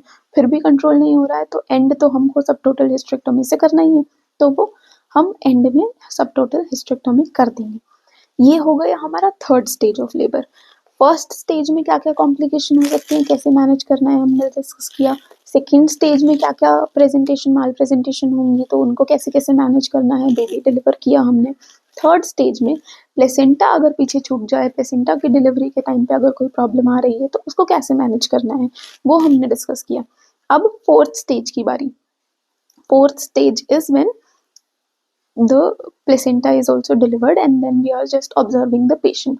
तो फोर्थ स्टेज में क्या आता है, पुर्पेरियम आता है, जब जो कि कितने टाइम तक का होता है, 6 वीक्स आफ्टर डिलीवरी तक। मार्कर यूज करेंगे, 6 वीक्स आफ्टर डिलीवरी। 6 हफ्ते तक क्या कहलाता है, पुर्पेरियम कहलाता है। ये पीरियड चाइल्ड बर्थ और प्लेसेंटा बर्थ के बाद वाला। उसमें क्या क्या हमको देखने मिल सकता है, हमको लोकिया देखने मिल सकता है, लेकिन लोकिया अलग अलग कलर का देखने मिल सकता है, जो कि हमारा बहुत फ्रीक्वेंटली आस्क्ड क्वेश्चन है, PYQs हैं लोकिया के ऊपर। लोकिया कब से कब तक देखने मिलेगा, 24 to 36 डेज तक हमको लोकिया देखने मिल सकता है। तो अगर बिल्कुल स्टार्ट में देखें तो कैसा होगा, लोकिया रूबरा होगा, लाल कलर का लोकिया होगा, क्योंकि बहुत सारा हेमरेज हो रहा है, ब्लड लॉस हो रहा है, तो रेड कलर्ड लोकिया आएगा। उसके बाद सेरोसा आएगा, लोकिया सेरोसा कब, 4 या 4 दिन से ज़्यादा अगर हो जाए तो लोकिया सेरोसा आएगा। और फिर वाइट कलर्ड लोकिया आएगा, लोकिया एल्बा, वो कब आएगा, 10 या 10 दिन से ऊपर अगर कोई लोकिया आएगा तो that is lochia alba. This is very important for FMGE, lochia rubra, serosa, alba. और कब कब हमको देखने को मिलता है ये लोकिया, हम PYQs में इनको अरेंज करना भी है कि पहले कौन सा लोकिया देखने मिलता है, बाद में कौन सा देखने मिलता है। या PYQs में ये भी है कि कब कितने इतना डेज है तो इस टाइम पे हमको कौन सा लोकिया देखने मिलेगा। तो उसके लिए अगर 4 दिन से ज़्यादा है तो सिरोसा, 10 दिन से ज़्यादा है तो एल्बा, और बहुत स्टार्टिंग है, 4 दिन से कम है तो रूबरा देखने मिलेगा। यूट्रस हमारा इतना बड़ा हुआ था, हमारा जिफिस्टर्नम तक यूट्रस चला गया था, उसके बाद फिर नीचे आ रहा था। 40 वीक्स पे कहाँ था वो, 32 वीक्स वाले पोजीशन पे था ना यूट्रस, तो वो नीचे नीचे आ रहा था। अब तो बेबी भी डिलीवर हो गया, तो अब तो उसको बिल्कुल अपने नॉर्मल पोजीशन पे आना पड़ेगा। तो यूट्रस जो है वो नॉर्मल पोजीशन पे कैसे आएगा, वो धीरे धीरे आएगा, और कितने धीरे आएगा, वो होगा 1 finger breadth per day, 1 finger breadth per day. लेकिन ये कब से स्टार्ट होगा, जस्ट आफ्टर डिलीवरी नहीं स्टार्ट होगा, एक दिन जो डिलीवरी हुआ जिस दिन उसके 24 आवर्स के बाद पर डे जो है वो 1 फिंगर ब्रेथ, इतना इतना जो ब्रेथ है इसका फिंगर का, उतना नीचे नीचे आना चालू हो जाएगा। और डिलीवरी के जस्ट आफ्टर कहाँ होगा वो होगा just below the umbilicus, just below the umbilicus होगा डिलीवरी के जस्ट बाद यूट्रस। अम्बिलिकस है यहाँ पर अपना, just below the umbilicus uterus है डिलीवरी के बाद। उसके बाद एक एक सेंटीमीटर नीचे आता जाएगा और पेल्विक ऑर्गन बन जाएगा यूट्रस, है ना। और वो कब स्टार्ट होगा, वो 1 दिन के बाद स्टार्ट होगा। ऐसा नहीं है अगर कोई पूछे कि जस्ट आफ्टर डिलीवरी या 6 आवर्स आफ्टर डिलीवरी या फिर 10 आवर्स आफ्टर डिलीवरी, अगर 24 आवर्स से कम पूछ रहा है कोई क्वेश्चन में तो, और वहाँ पे यूट्रस की पोजीशन पूछा जा रहा है डिलीवरी के जस्ट बाद, तो उसकी पोजीशन होती है जस्ट बिलो द अम्बिलिकस। लेकिन अगर वहीं 1 दिन के बाद या फिर 2 दिन के बाद पूछें तो उसके according 1 finger breadth plus 2 finger 2 दिन हो गए हैं तो 2 फिंगर ब्रेथ नीचे होगा।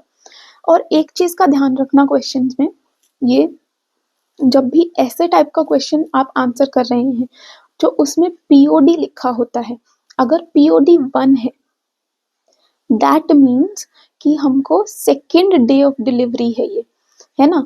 क्योंकि जो इसमें डिलीवरी के टाइम है ना, जिस दिन हमारा डिलीवर होता है बेबी, उस दिन को हम पीओडी 0 के जैसे काउंट करते हैं।